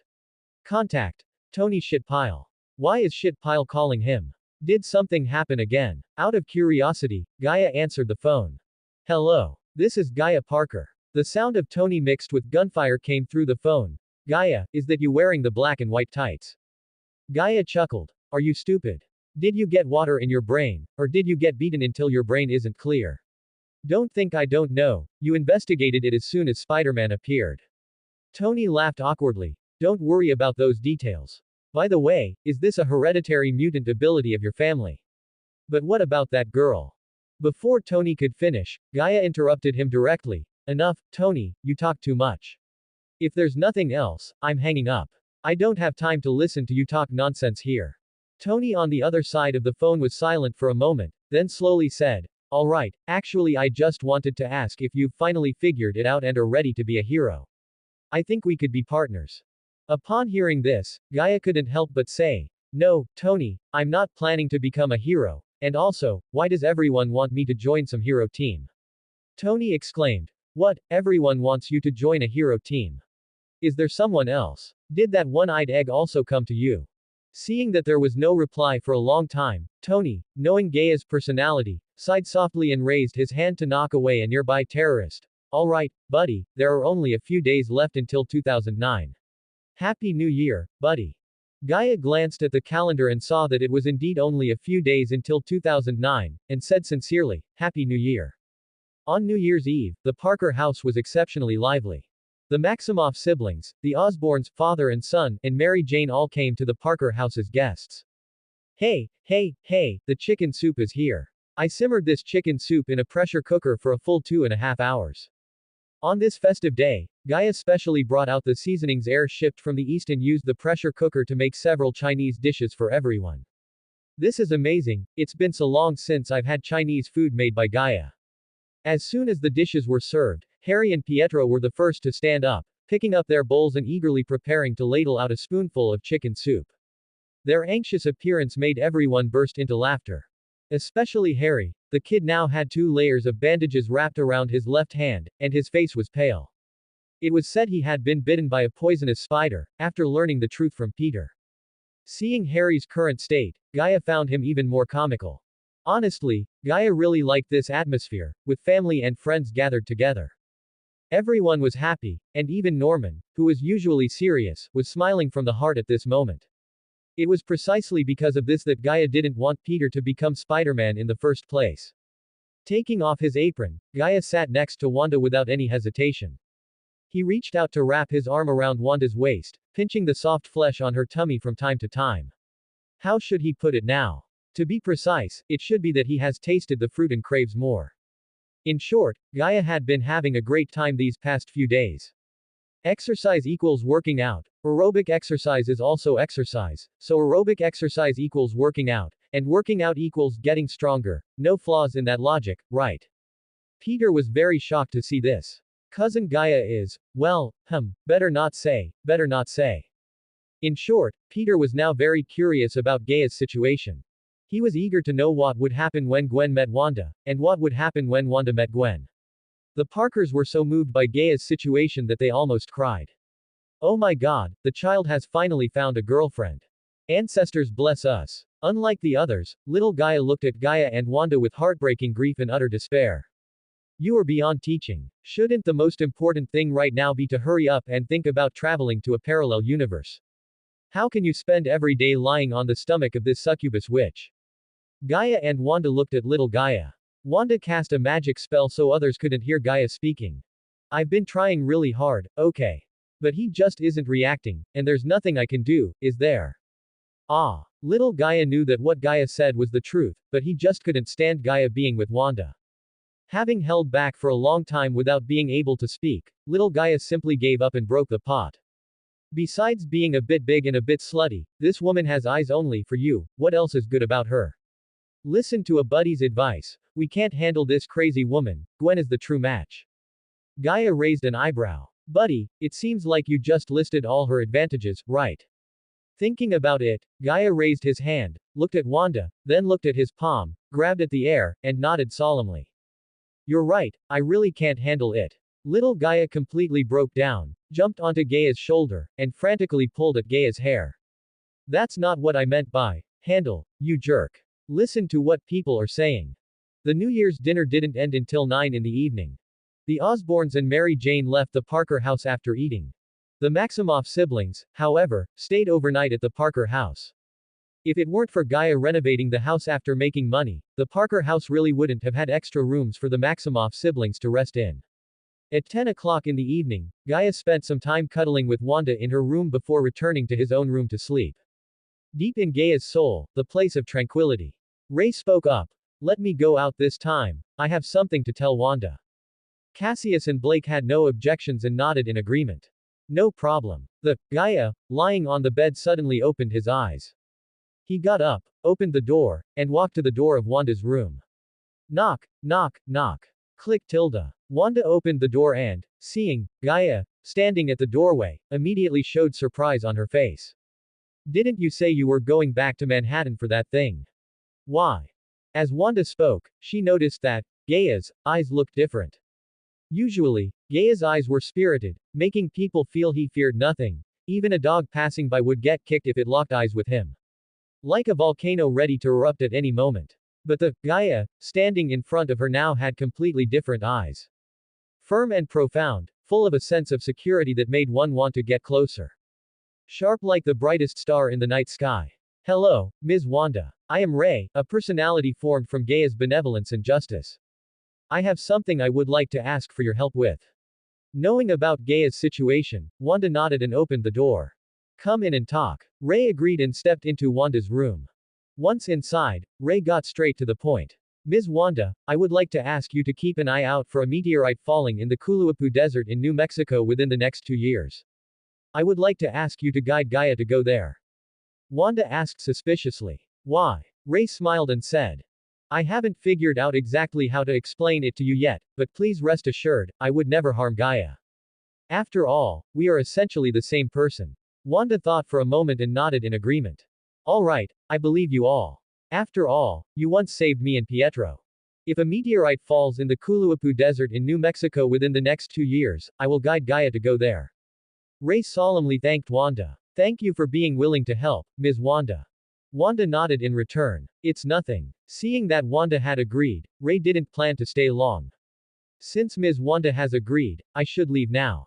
Rest assured, if that time really comes, I will come to remind you, Ms. Wanda. This is very important to me. After saying this, Ray turned and left Wanda's room. Watching Ray leave, Wanda briefly pondered Ray's purpose before lying down on the bed to sleep. I hope you really won't harm Gaia. I won't allow anyone to hurt Gaia. Not even if you saved me and Pietro before. A long-haired middle-aged man wearing a black trench coat, a black top hat, and holding a black cane stood in front of an abandoned church in Lower Manhattan. He couldn't help but sigh. How could the dignified vampire king end up in such a state? It's truly lamentable. Scarlet flame surged from the long-haired middle-aged man's eyes. Under this pair of eyes, Blake's seal on Dracula was clearly revealed. He, that guy Khonshu is really insidious. While speaking sarcastically, the long-haired middle-aged man raised his cane and tapped the ground. 4 demons quickly burrowed out from the ground. My king. Times 4. The long-haired middle-aged man said coldly. Go and capture Moon Knight for me. Quote. Times 4. The 4 demons looked at each other, all seeing the disbelief in each other's eyes. The 4 of them to capture Moon Knight. For real. As demons who had hung around New York for years, they knew the great name of Moon Knight. If you want to kill us, why not just kill us directly? Why go to all this trouble? Seeing that the 4 demons hadn't moved for a long time, the long-haired middle-aged man immediately understood what they were thinking. He angrily cursed. Capture the weak one, capture the weak Moon Knight, you 4 idiots. The 4 demons were so scared they prostrated themselves on the ground and hurriedly agreed. Yes, we'll go right now. The 4 demons turned into black water and submerged into the ground. Leaving the middle-aged man alone, standing lonely in front of the abandoned church, letting the breeze blow his long hair and the hem of his coat. In his dreams, Gaia dazedly saw the tragic life of the Toby Spider-Man. The death of Ben, the death of Norman, the death of Otto. His beloved uncle, the uncle who viewed him as a son, the teacher who appreciated him. Scenes flashed by. The rental apartment, Mary Jane's betrayal, Harry's slap in public. Gaia opened his eyes abruptly, surprised to find that the first thing he saw was the night sky hung with stars, not the ceiling of his own room. His head was resting on hard concrete, not his pillow. What the fool? Gaia did a kip up to his feet and looked around. He was now standing on the roof of a building, and the surrounding architecture confirmed that this was indeed New York. Looking at himself, he was still wearing the pajamas he had on when he slept, a pair of large black shorts and a white t-shirt. Holy shit. Little Gaia rubbed his eyes, walked over to Gaia sleepily, and was just about to ask something. But he was so shocked by the scene before him that he couldn't speak. Where is this again? Gaia recalled the dream from just moments ago and looked toward the location indicated by his spider sense, where several helicopters were circling in the air.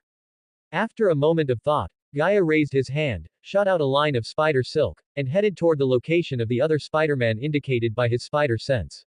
If I'm not mistaken, that time travel ability has activated again. Come on, let me see what the spider totem really wants me to do.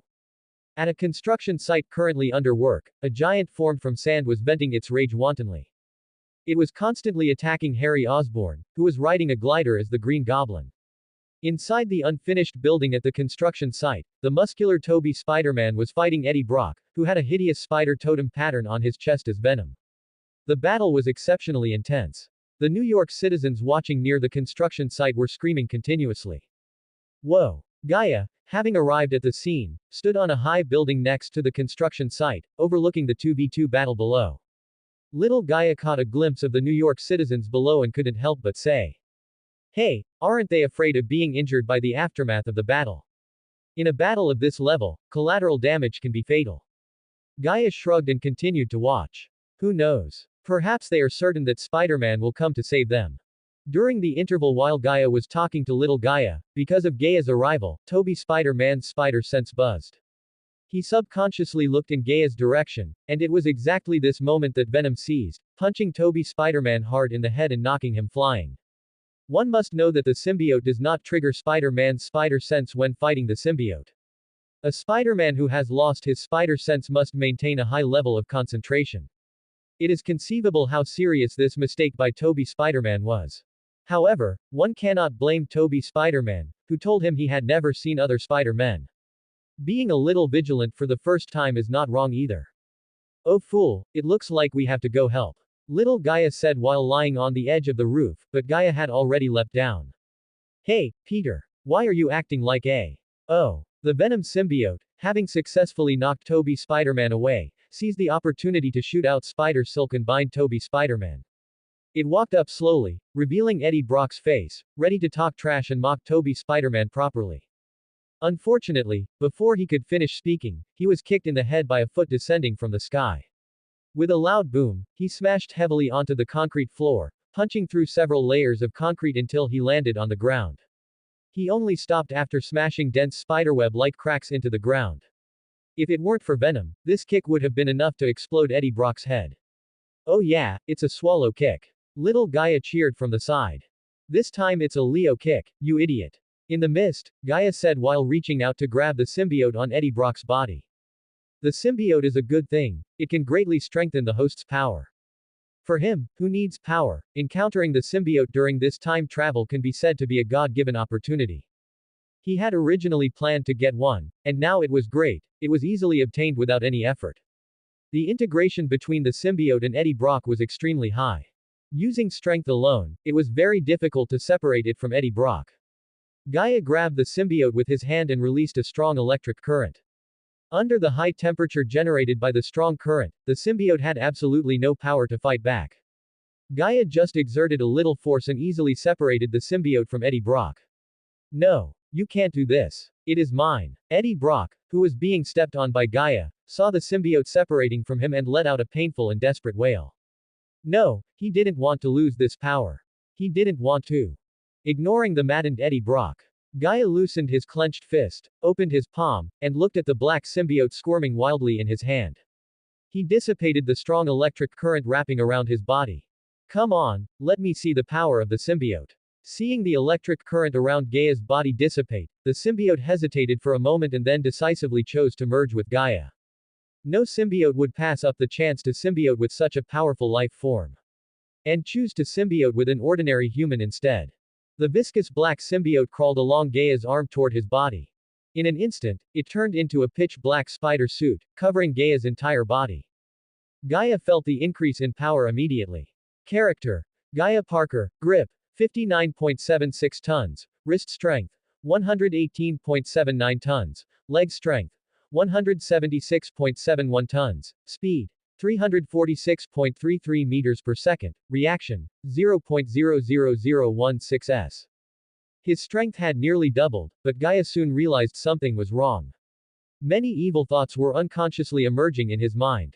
For example, introducing ladyboys from Thailand to Tony, or throwing a lab report into George Stacy's face. Making Pietro step on a banana peel while running, or shaving off all of Jameson's hair and mustache. Making people run naked, drink toilet water, and other such thoughts kept popping up. Is this venom? Feeling his restless heart, Gaia took his foot off Eddie Brock's face.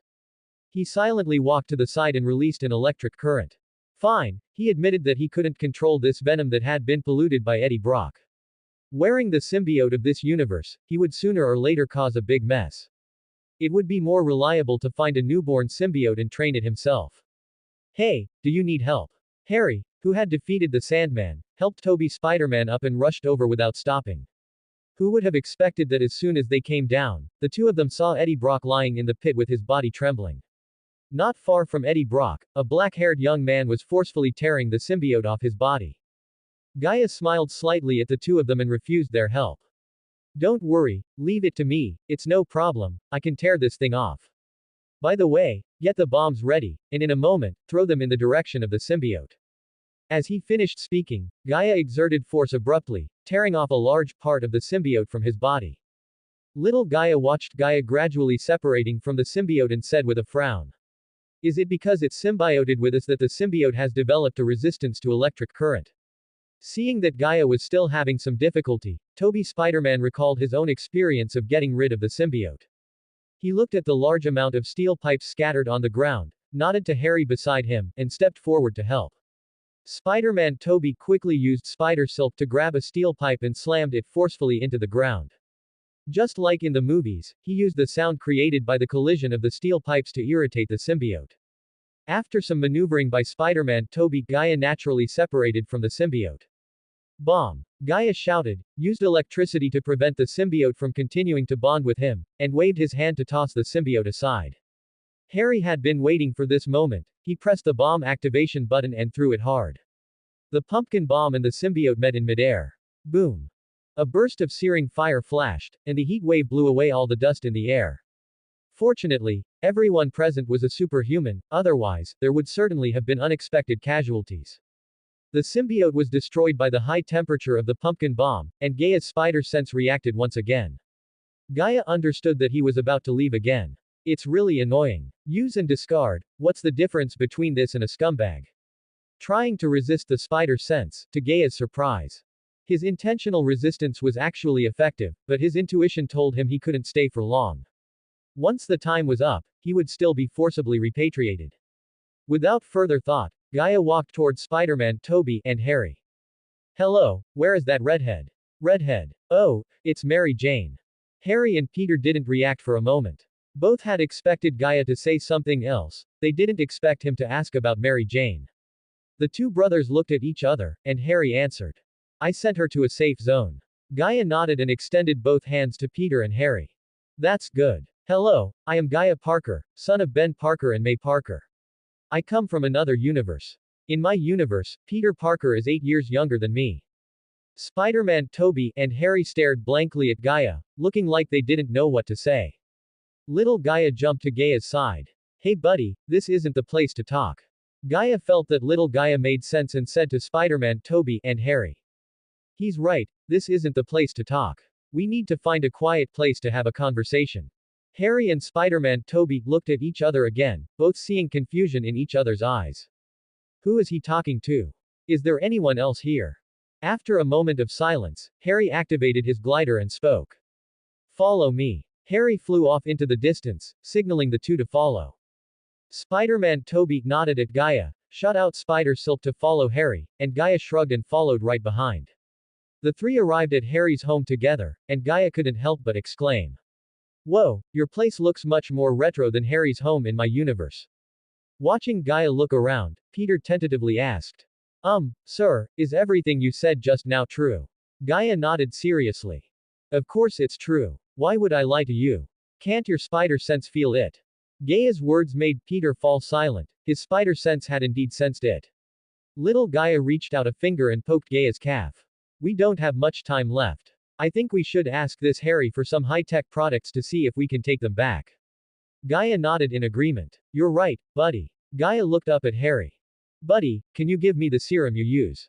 Harry in our universe is still a normal person. He really envies Peter and me, and longs to fight side by side with us. Gaia had considered that the Green Goblin serum might create an evil personality. But in the movie, after Harry injected the serum, he didn't show anything abnormal. Seeing Norman Osborn in the mirror happened before the serum injection. That was entirely due to the influence of the Osborn family's hereditary disease.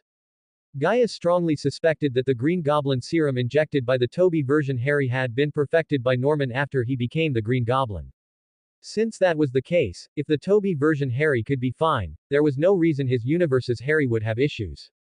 So Gaia prepared to ask the Toby version Harry for the serum. He would take it back, observe it carefully, confirm it was safe, and then give the serum to Harry. The Toby version Harry stared at Gaia for a long time, thinking about how Gaia had indeed helped him and Peter.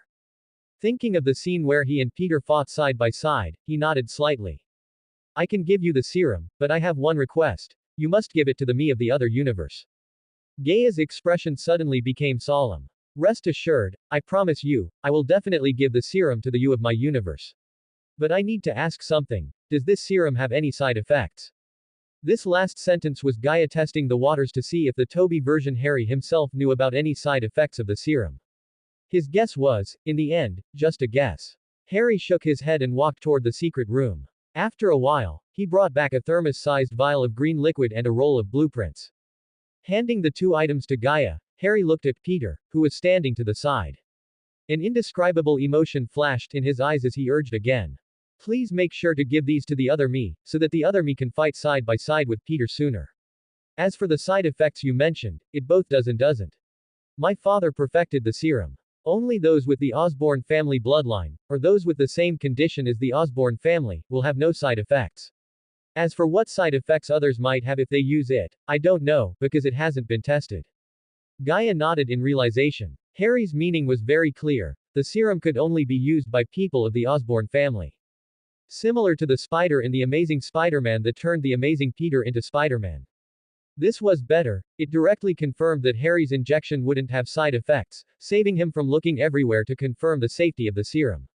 Spider-Man Toby noticed Harry's gaze, and his heart trembled.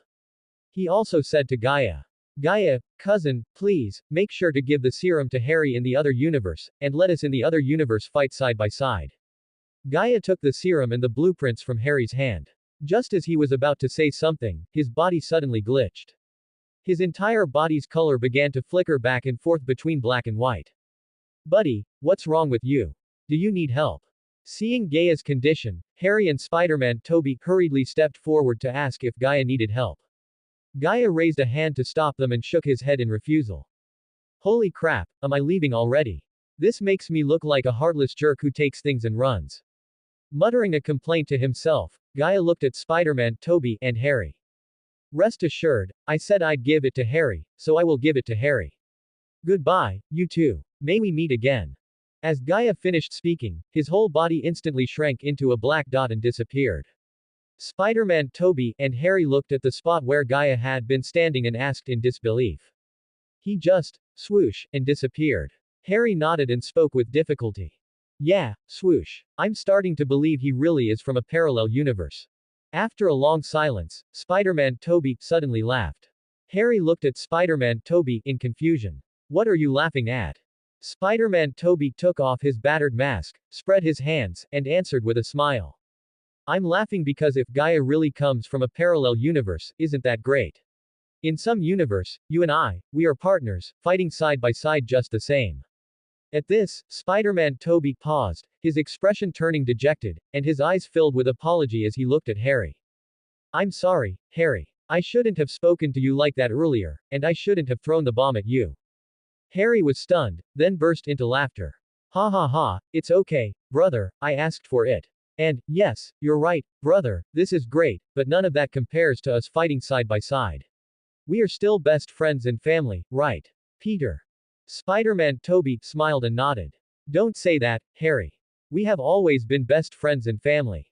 Opening his eyes, Gaia found himself back in his room. He looked down at the Green Goblin serum and the Green Goblin suit blueprints in his hands.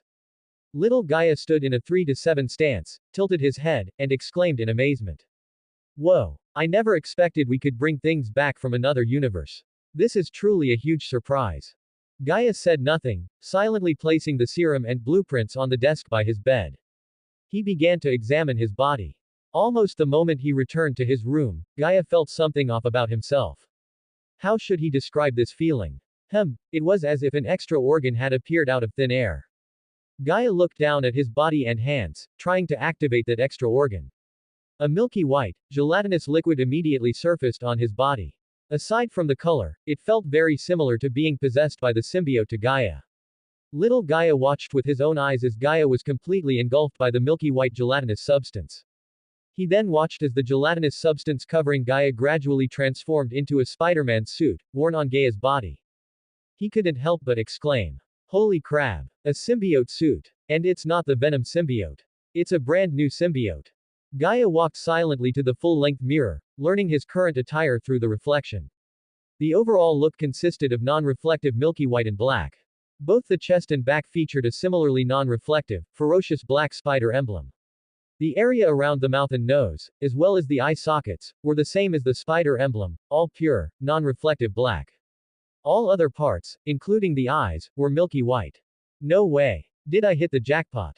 Looking at the somewhat familiar style in the mirror, Gaia had a thought and prepared to transform into the symbiote form.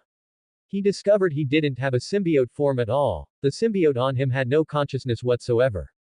Or rather, Gaia was the symbiote itself now. The symbiote on Gaia had truly become a brand new organ of Gaia's body. Whoa! Little Gaia came to Gaia's side and patted Gaia's thigh. If I remember correctly, a symbiote without any consciousness is only born because of venom. It must be the anti-venom symbiote serum, right? No way. No way. Could we have actually hit the jackpot? Gaia felt the surge of power after putting on the symbiote suit and glanced at the system panel. Character: Gaia Parker. Grip strength: 37.24 tons, approximately 74.48 tons. Wrist strength: 74.59 tons, approximately 149.18 tons. Leg strength: 111.84 tons, approximately 223.68 tons. Speed: 201.63 meters per second, approximately 403.26 meters per second. Reaction: 0.00032 s, approximately 0.00016 s. Under the suit's enhancement, all his stats doubled. In addition to basic stat improvements, the symbiote also bestowed Gaia with brand new abilities. These new abilities were exactly the same as the anti-venom symbiote serum. But if it really was the anti-venom symbiote, why didn't it eliminate his Spider-Man abilities? Holy shit. Did I really hit the jackpot? Got the strongest symbiote on the first try. With a thought, the anti-venom symbiote serum quickly receded. Looking at himself in the mirror again, Gaia's face was full of confusion. He remembered that the conditions for the birth of the symbiote serum were extremely harsh and difficult, right? Then how did this symbiote serum on him come about? And why didn't the symbiote serum eliminate his superpowers? Gaia thought and thought, but couldn't find an answer. Although having a symbiote that had no thoughts and could only possess himself was great, Gaia always felt something was off. How exactly was the serum born? Could it be like in the comics, where the venom symbiote cells remaining in my body combined with my own white blood cells? Little Gaia spoke up, interrupting Gaia's train of thought. Buddy, with the serum symbiote as a safety net, I think we should send the serum to Harry now. Gaia agreed, figuring that since he couldn't understand it, the serum symbiote currently seemed to have only benefits and no drawbacks for him. He decided not to think about it and finish Harry's business first. Turning to look at the Green Goblin serum on the table, Gaia pondered for a moment before returning to the bed to lie down. He would go deliver the serum to Harry tomorrow. What? You ask why Gaia didn't test if the serum was safe. First, Gaia trusted Harry from the other universe. Second, Gaia majored in Chinese language and literature in college and knew absolutely nothing about biochemistry or similar things. Third, the serum symbiote possessed the ability to permanently eliminate any impurities such as radioactive elements, diseases, viruses, cancer cells, etc., inside someone's body. As long as Harry lost control after injecting the Green Goblin serum, he would step in on the spot and remove the Green Goblin serum from Harry's body. The next morning, Gaia first drove Wanda to the club. Then he took Peter and headed to the Osborn residence.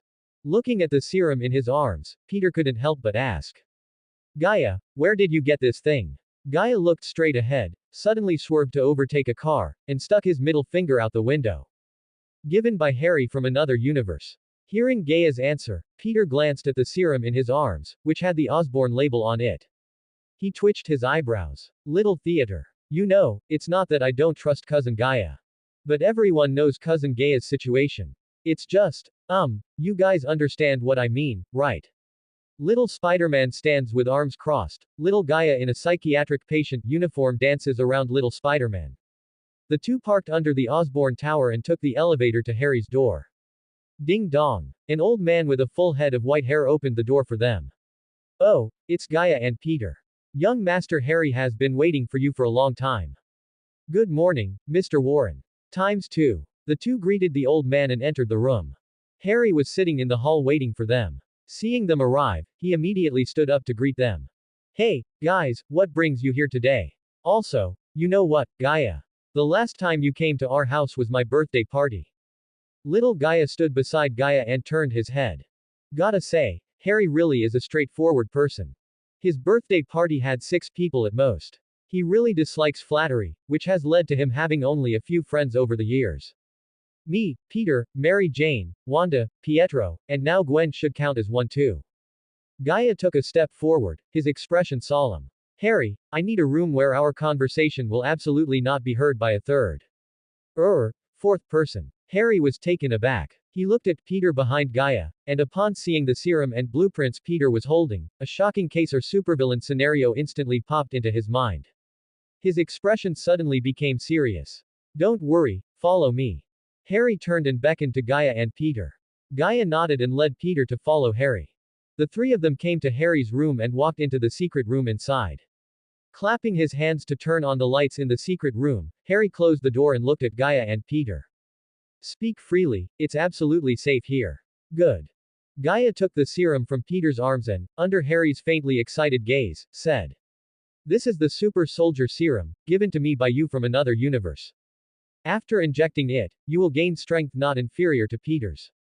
The blueprints Peter is holding are your equipment blueprints from another universe. As Gaia finished speaking, Harry's expectant expression gradually froze on his face, and his brows furrowed. The atmosphere began to solidify, becoming tense. Seeing this, Peter let out a long sigh, preparing to speak and break the deadlock. Seriously, why did I come to mess around with cousin Gaia? How do I inject it? Before Peter could speak, Harry's voice rang out first, his tone exceptionally serious. Peter. Did I hear that right? Peter looked at Harry in surprise. Although cousin Gaia was usually quite reliable, this was a bit too impulsive, man. That's such a huge tube, how are you supposed to inject that? If you inject that, how is it any different from a blood transfusion? Gaia placed the Green Goblin serum on a nearby table and took the blueprints from the stunned Peter.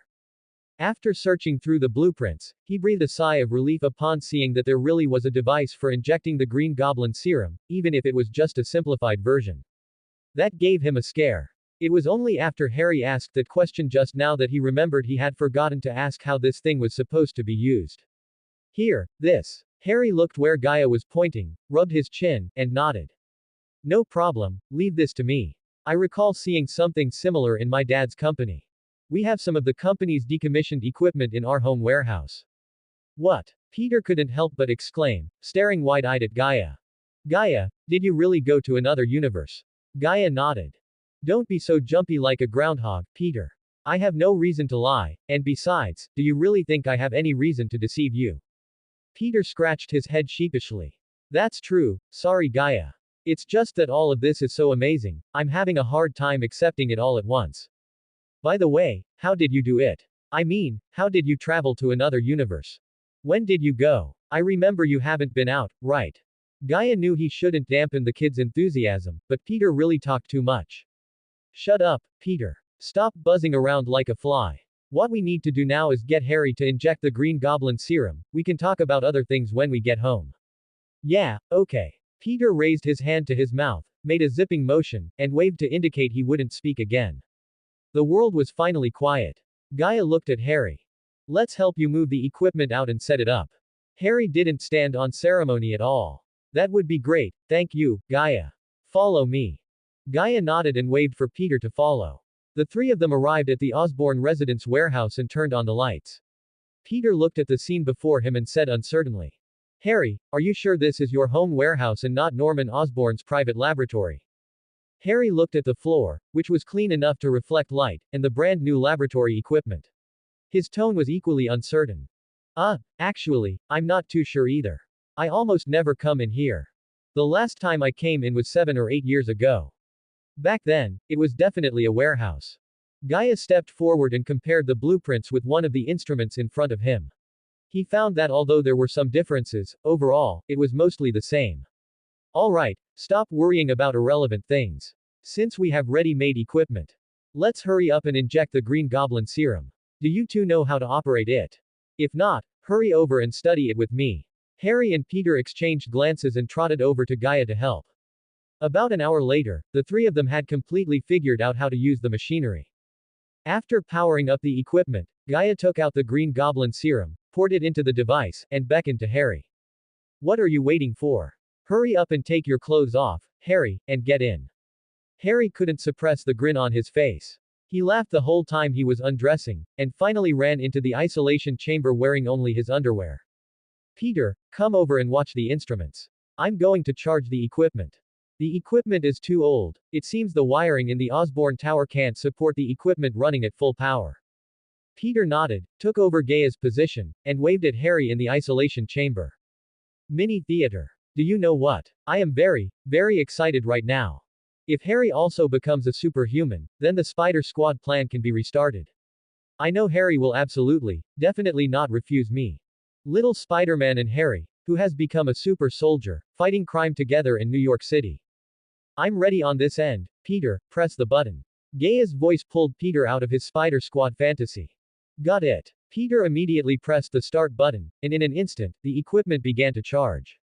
Under the operation of the device, the Green Goblin serum turned into green smoke, filling the entire isolation chamber and submerging Harry's figure.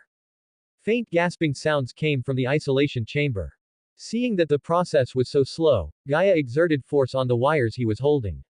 In an instant, arcs of electricity flashed through the green smoke in the isolation chamber, and it faded and dissipated at a speed visible to the naked eye.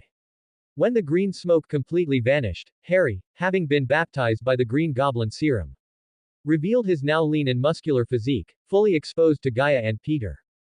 They stared at Harry, who was standing motionless in the isolation chamber, for a good while. Seeing that his spider sense had absolutely no reaction, Gaia understood. Harry had succeeded. Harry. Unlike Gaia, Peter called out to Harry cautiously. Because his spider sense was going crazy. Peter's shout caused Harry to snap his eyes open, his gaze locked firmly onto Peter.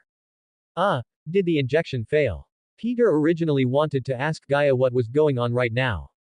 But he realized he couldn't find Gaia anywhere. Even his spider sense, which had always been able to sense each other's presence, couldn't detect Gaia at this moment. Mini theater. Well, although I don't quite understand what exactly happened. It's very clear that my current situation is terrible. Did you see the look in Harry's eyes? He looks like he wants to beat me up badly. Little Spider-Man waves his hands desperately, signaling Harry not to come over, but Harry, like a feral child, grows fangs, his ears become pointed, and he drops to all fours, baring his teeth as he charges toward him. Bang! Harry forcefully smashed through the glass wall of the isolation chamber and lunged at Peter. Oh no, Harry, stop. It's me, Peter. We're best friends, have you forgotten? Peter dodged and put some distance between himself and Harry, opening his mouth to try and reason with him. In the panic, Peter didn't even notice the flash of cunning in Harry's eyes. Watching the fight between Harry and Peter from below, little Gaia analyzed it seriously. It seems the Green Goblin serum from the Toby universe is quite good at physical enhancement. Peter's strength is around 20 tons. Harry can wrestle with Peter, and even if he still can't beat him, we can deduce that his strength has stabilized at around 13 tons. It's a notch stronger than the average Green Goblin serum. Gaia agreed with little Gaia, but didn't say anything. When he realized Harry was preparing to test his abilities, he had already put on the symbiote suit, turned invisible, and moved to the ceiling, picking the best seat to watch the fight. On the ground, after a few exchanges, Peter keenly sensed that Harry was conscious and protested with dissatisfaction. Hey, Harry, what you're doing isn't right. Seeing that Peter had figured it out, Harry simply stopped pretending and openly struck a fighting pose. Come on, Peter, let's have a real man's duel. Let me see how strong I am now. As he spoke, Harry lunged forward, throwing left and right hooks. Peter dodged flexibly, first shaking his head helplessly, then grinning mischievously. All right, since someone wants to challenge the authority of Spider-Man, I must put on a good show. As he finished speaking, Peter shot out spider silk, covering Harry's vision, and launched himself to knock Harry down. The duel between the two finally came to a close with Harry's defeat.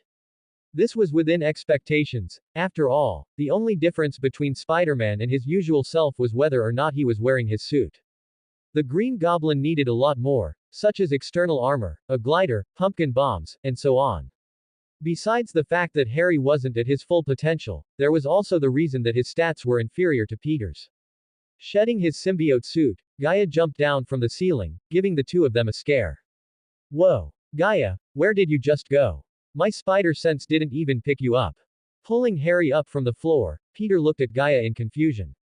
Gaia walked over to the two of them and reached out to pat their shoulders. It's a new technique, and you guys did great. I believe that you two will definitely become good partners. That is the shared expectation of both me and the two of you in another universe. Alright, remember to clean up. I think Uncle Norman will definitely be angry if he comes back and sees the laboratory in such a mess. Well, that's it for now. I'm off, bye-bye. Gaia waved at Peter and Harry, then walked out of the Osborn residence warehouse. Watching Gaia's figure disappear around the corner, Harry spread his hands. Honestly, I still wanted to ask about us in that other universe. Peter nodded and nudged Harry with his elbow. I wanted to as well, but Cousin Gaia is right. We need to clean up the warehouse. Otherwise, if Uncle Norman comes back and sees this scene, he'll likely fly into a rage. The two turned around and looked at the messy warehouse. They had been having too much fun just now, or rather, they hadn't controlled their surging strength well. Quite a few things had been smashed to pieces by Harry. You're right, brother. If I don't clean this up, my dad will kill me when he gets back. On the other side, Gaia prepared to go home and take a break to get some proper rest. Friends who exercise often know that balancing work and rest is the only way to maximize gains. Exercising blindly might increase strength, but the damage to the body is real, which is completely counterproductive. Driving back to the Parker house, just as Gaia was about to switch shifts with Pietro, he saw Gwen wearing a hooded trench coat, standing at his doorstep for a long time without knocking. Gaia rolled down the car window. Hey. Gaia's voice suddenly came from behind her, yet her spider sense didn't react at all. It gave Gwen, who was debating whether or not to go inside and wait for Gaia to return, quite a start. Turning around to look behind her, she saw Gaia sitting in the car, rolling down the window and looking at her in confusion. Gwen patted her chest and let out a long sigh of relief. But the moment she thought about how her actions had been seen by Gaia, Gwen felt a wave of embarrassment and wanted to find a hole to crawl into. With a flushed face, she trotted forward and hurriedly pulled 2 movie tickets from her pocket. Gaia, do you want to go see a movie together? Little Gaia jumped onto the steering wheel and grabbed Gaia by the collar. This is a date. Say yes. Hurry up and say yes. Lifting his hand to toss little Gaia out the window, Gaia nodded at Gwen. Get in. The reason Gaia agreed was simple, purely being with Gwen made him feel physically and mentally happy. The effect was far better than lying in bed, and it made him feel more comfortable.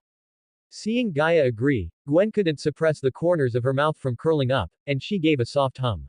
She opened the car door and sat inside. Near the Parker house, Quicksilver Pietro, who was secretly protecting the Parker couple, witnessed the whole process. A look of hesitation appeared on his face. What should he do? Tell Wanda about the situation. But his boss had saved his life and taken him in. He and Wanda owed everything they had today to their boss. How could a subordinate betray his boss? But if he didn't tell her, Wanda was his sister, after all.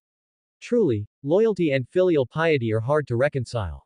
Pietro pondered for a long time, and finally, with trembling hands, he took out his phone and dialed Wanda's number. Sorry, boss, but in my heart, Wanda is still more important. Gaia bought 2 buckets of popcorn and drinks and walked into the cinema with Gwen. After taking their seats, Gaia looked around and discovered that, besides him and Gwen, there was no one else in the entire screening room. That's not right, is it? No matter how empty movie theaters in New York could get, it shouldn't just be the 2 of them, right? If there were so few people every time, the cinema would have gone out of business long ago. Gaia felt puzzled, but since his spider sense had no reaction, he could only attribute it to a coincidence. The movie started. It was a romance film. Unexpectedly good, Gwen really had great taste. The more he watched, the more engrossed he became. Gaia started watching the movie with relish while eating popcorn. This caused Gwen, who was sitting next to him, to suffer silently. Oh my god, the script wasn't supposed to go like this. Why are you getting addicted to watching it? She glanced annoyedly at her hand, which was resting on the armrest. Gwen questioned in her heart. Look at me. Look at me. My hand is right here. Just hold it. I wouldn't pull away. A perfectly good date had turned into this, and Gwen felt incredibly stifled. She spent almost the entire time pouting, completely unable to watch the movie. A dozen minutes passed, and the movie was about to reach a small climax. Gaia and Gwen's spider sense rang out one after another. Without a millisecond of hesitation, Gaia wrapped his arms around Gwen's waist and jumped backward. The moment Gaia dodged while holding Gwen, several half-meter-long spikes appeared where they had been sitting. Through their supervision, both Gaia and Gwen saw that as the spikes pierced through the seats, they released a certain liquid that slowly dissolved the chairs. Seeing Gaia and Gwen dodge their attack, the attacker seemed to become enraged, and the next second, an overwhelming barrage of spikes came flying toward Gaia and Gwen. Look out! Gwen exclaimed, wanting to step forward to block in front of Gaia and help him fend off the spikes. How could Gaia allow that? He pulled Gwen into his arms and raised his hand to manipulate the symbiote, condensing it into a shield to block in front of the 2 of them. Gwen, who had been forcibly pressed into Gaia's arms, had her face pressed tightly against his chest, and her eyes suddenly became unfocused. Oh no, this is too close. That was Gwen's first thought. Usually, she just wanted to cuddle when they met, but now that they were pressed together, Gwen felt she couldn't control herself at all. Compared to Gwen, Gaia's situation was slightly better due to the presence of the symbiote. Need to end this quickly. Looking down at Gwen, who was lying in his arms, Gaia held up the shield formed by the symbiote and charged in the general direction indicated by his spider sense. Pitter-patter. Seeing Gaia approach with the shield raised, the attacker began to concentrate the spikes, all of which struck the shield.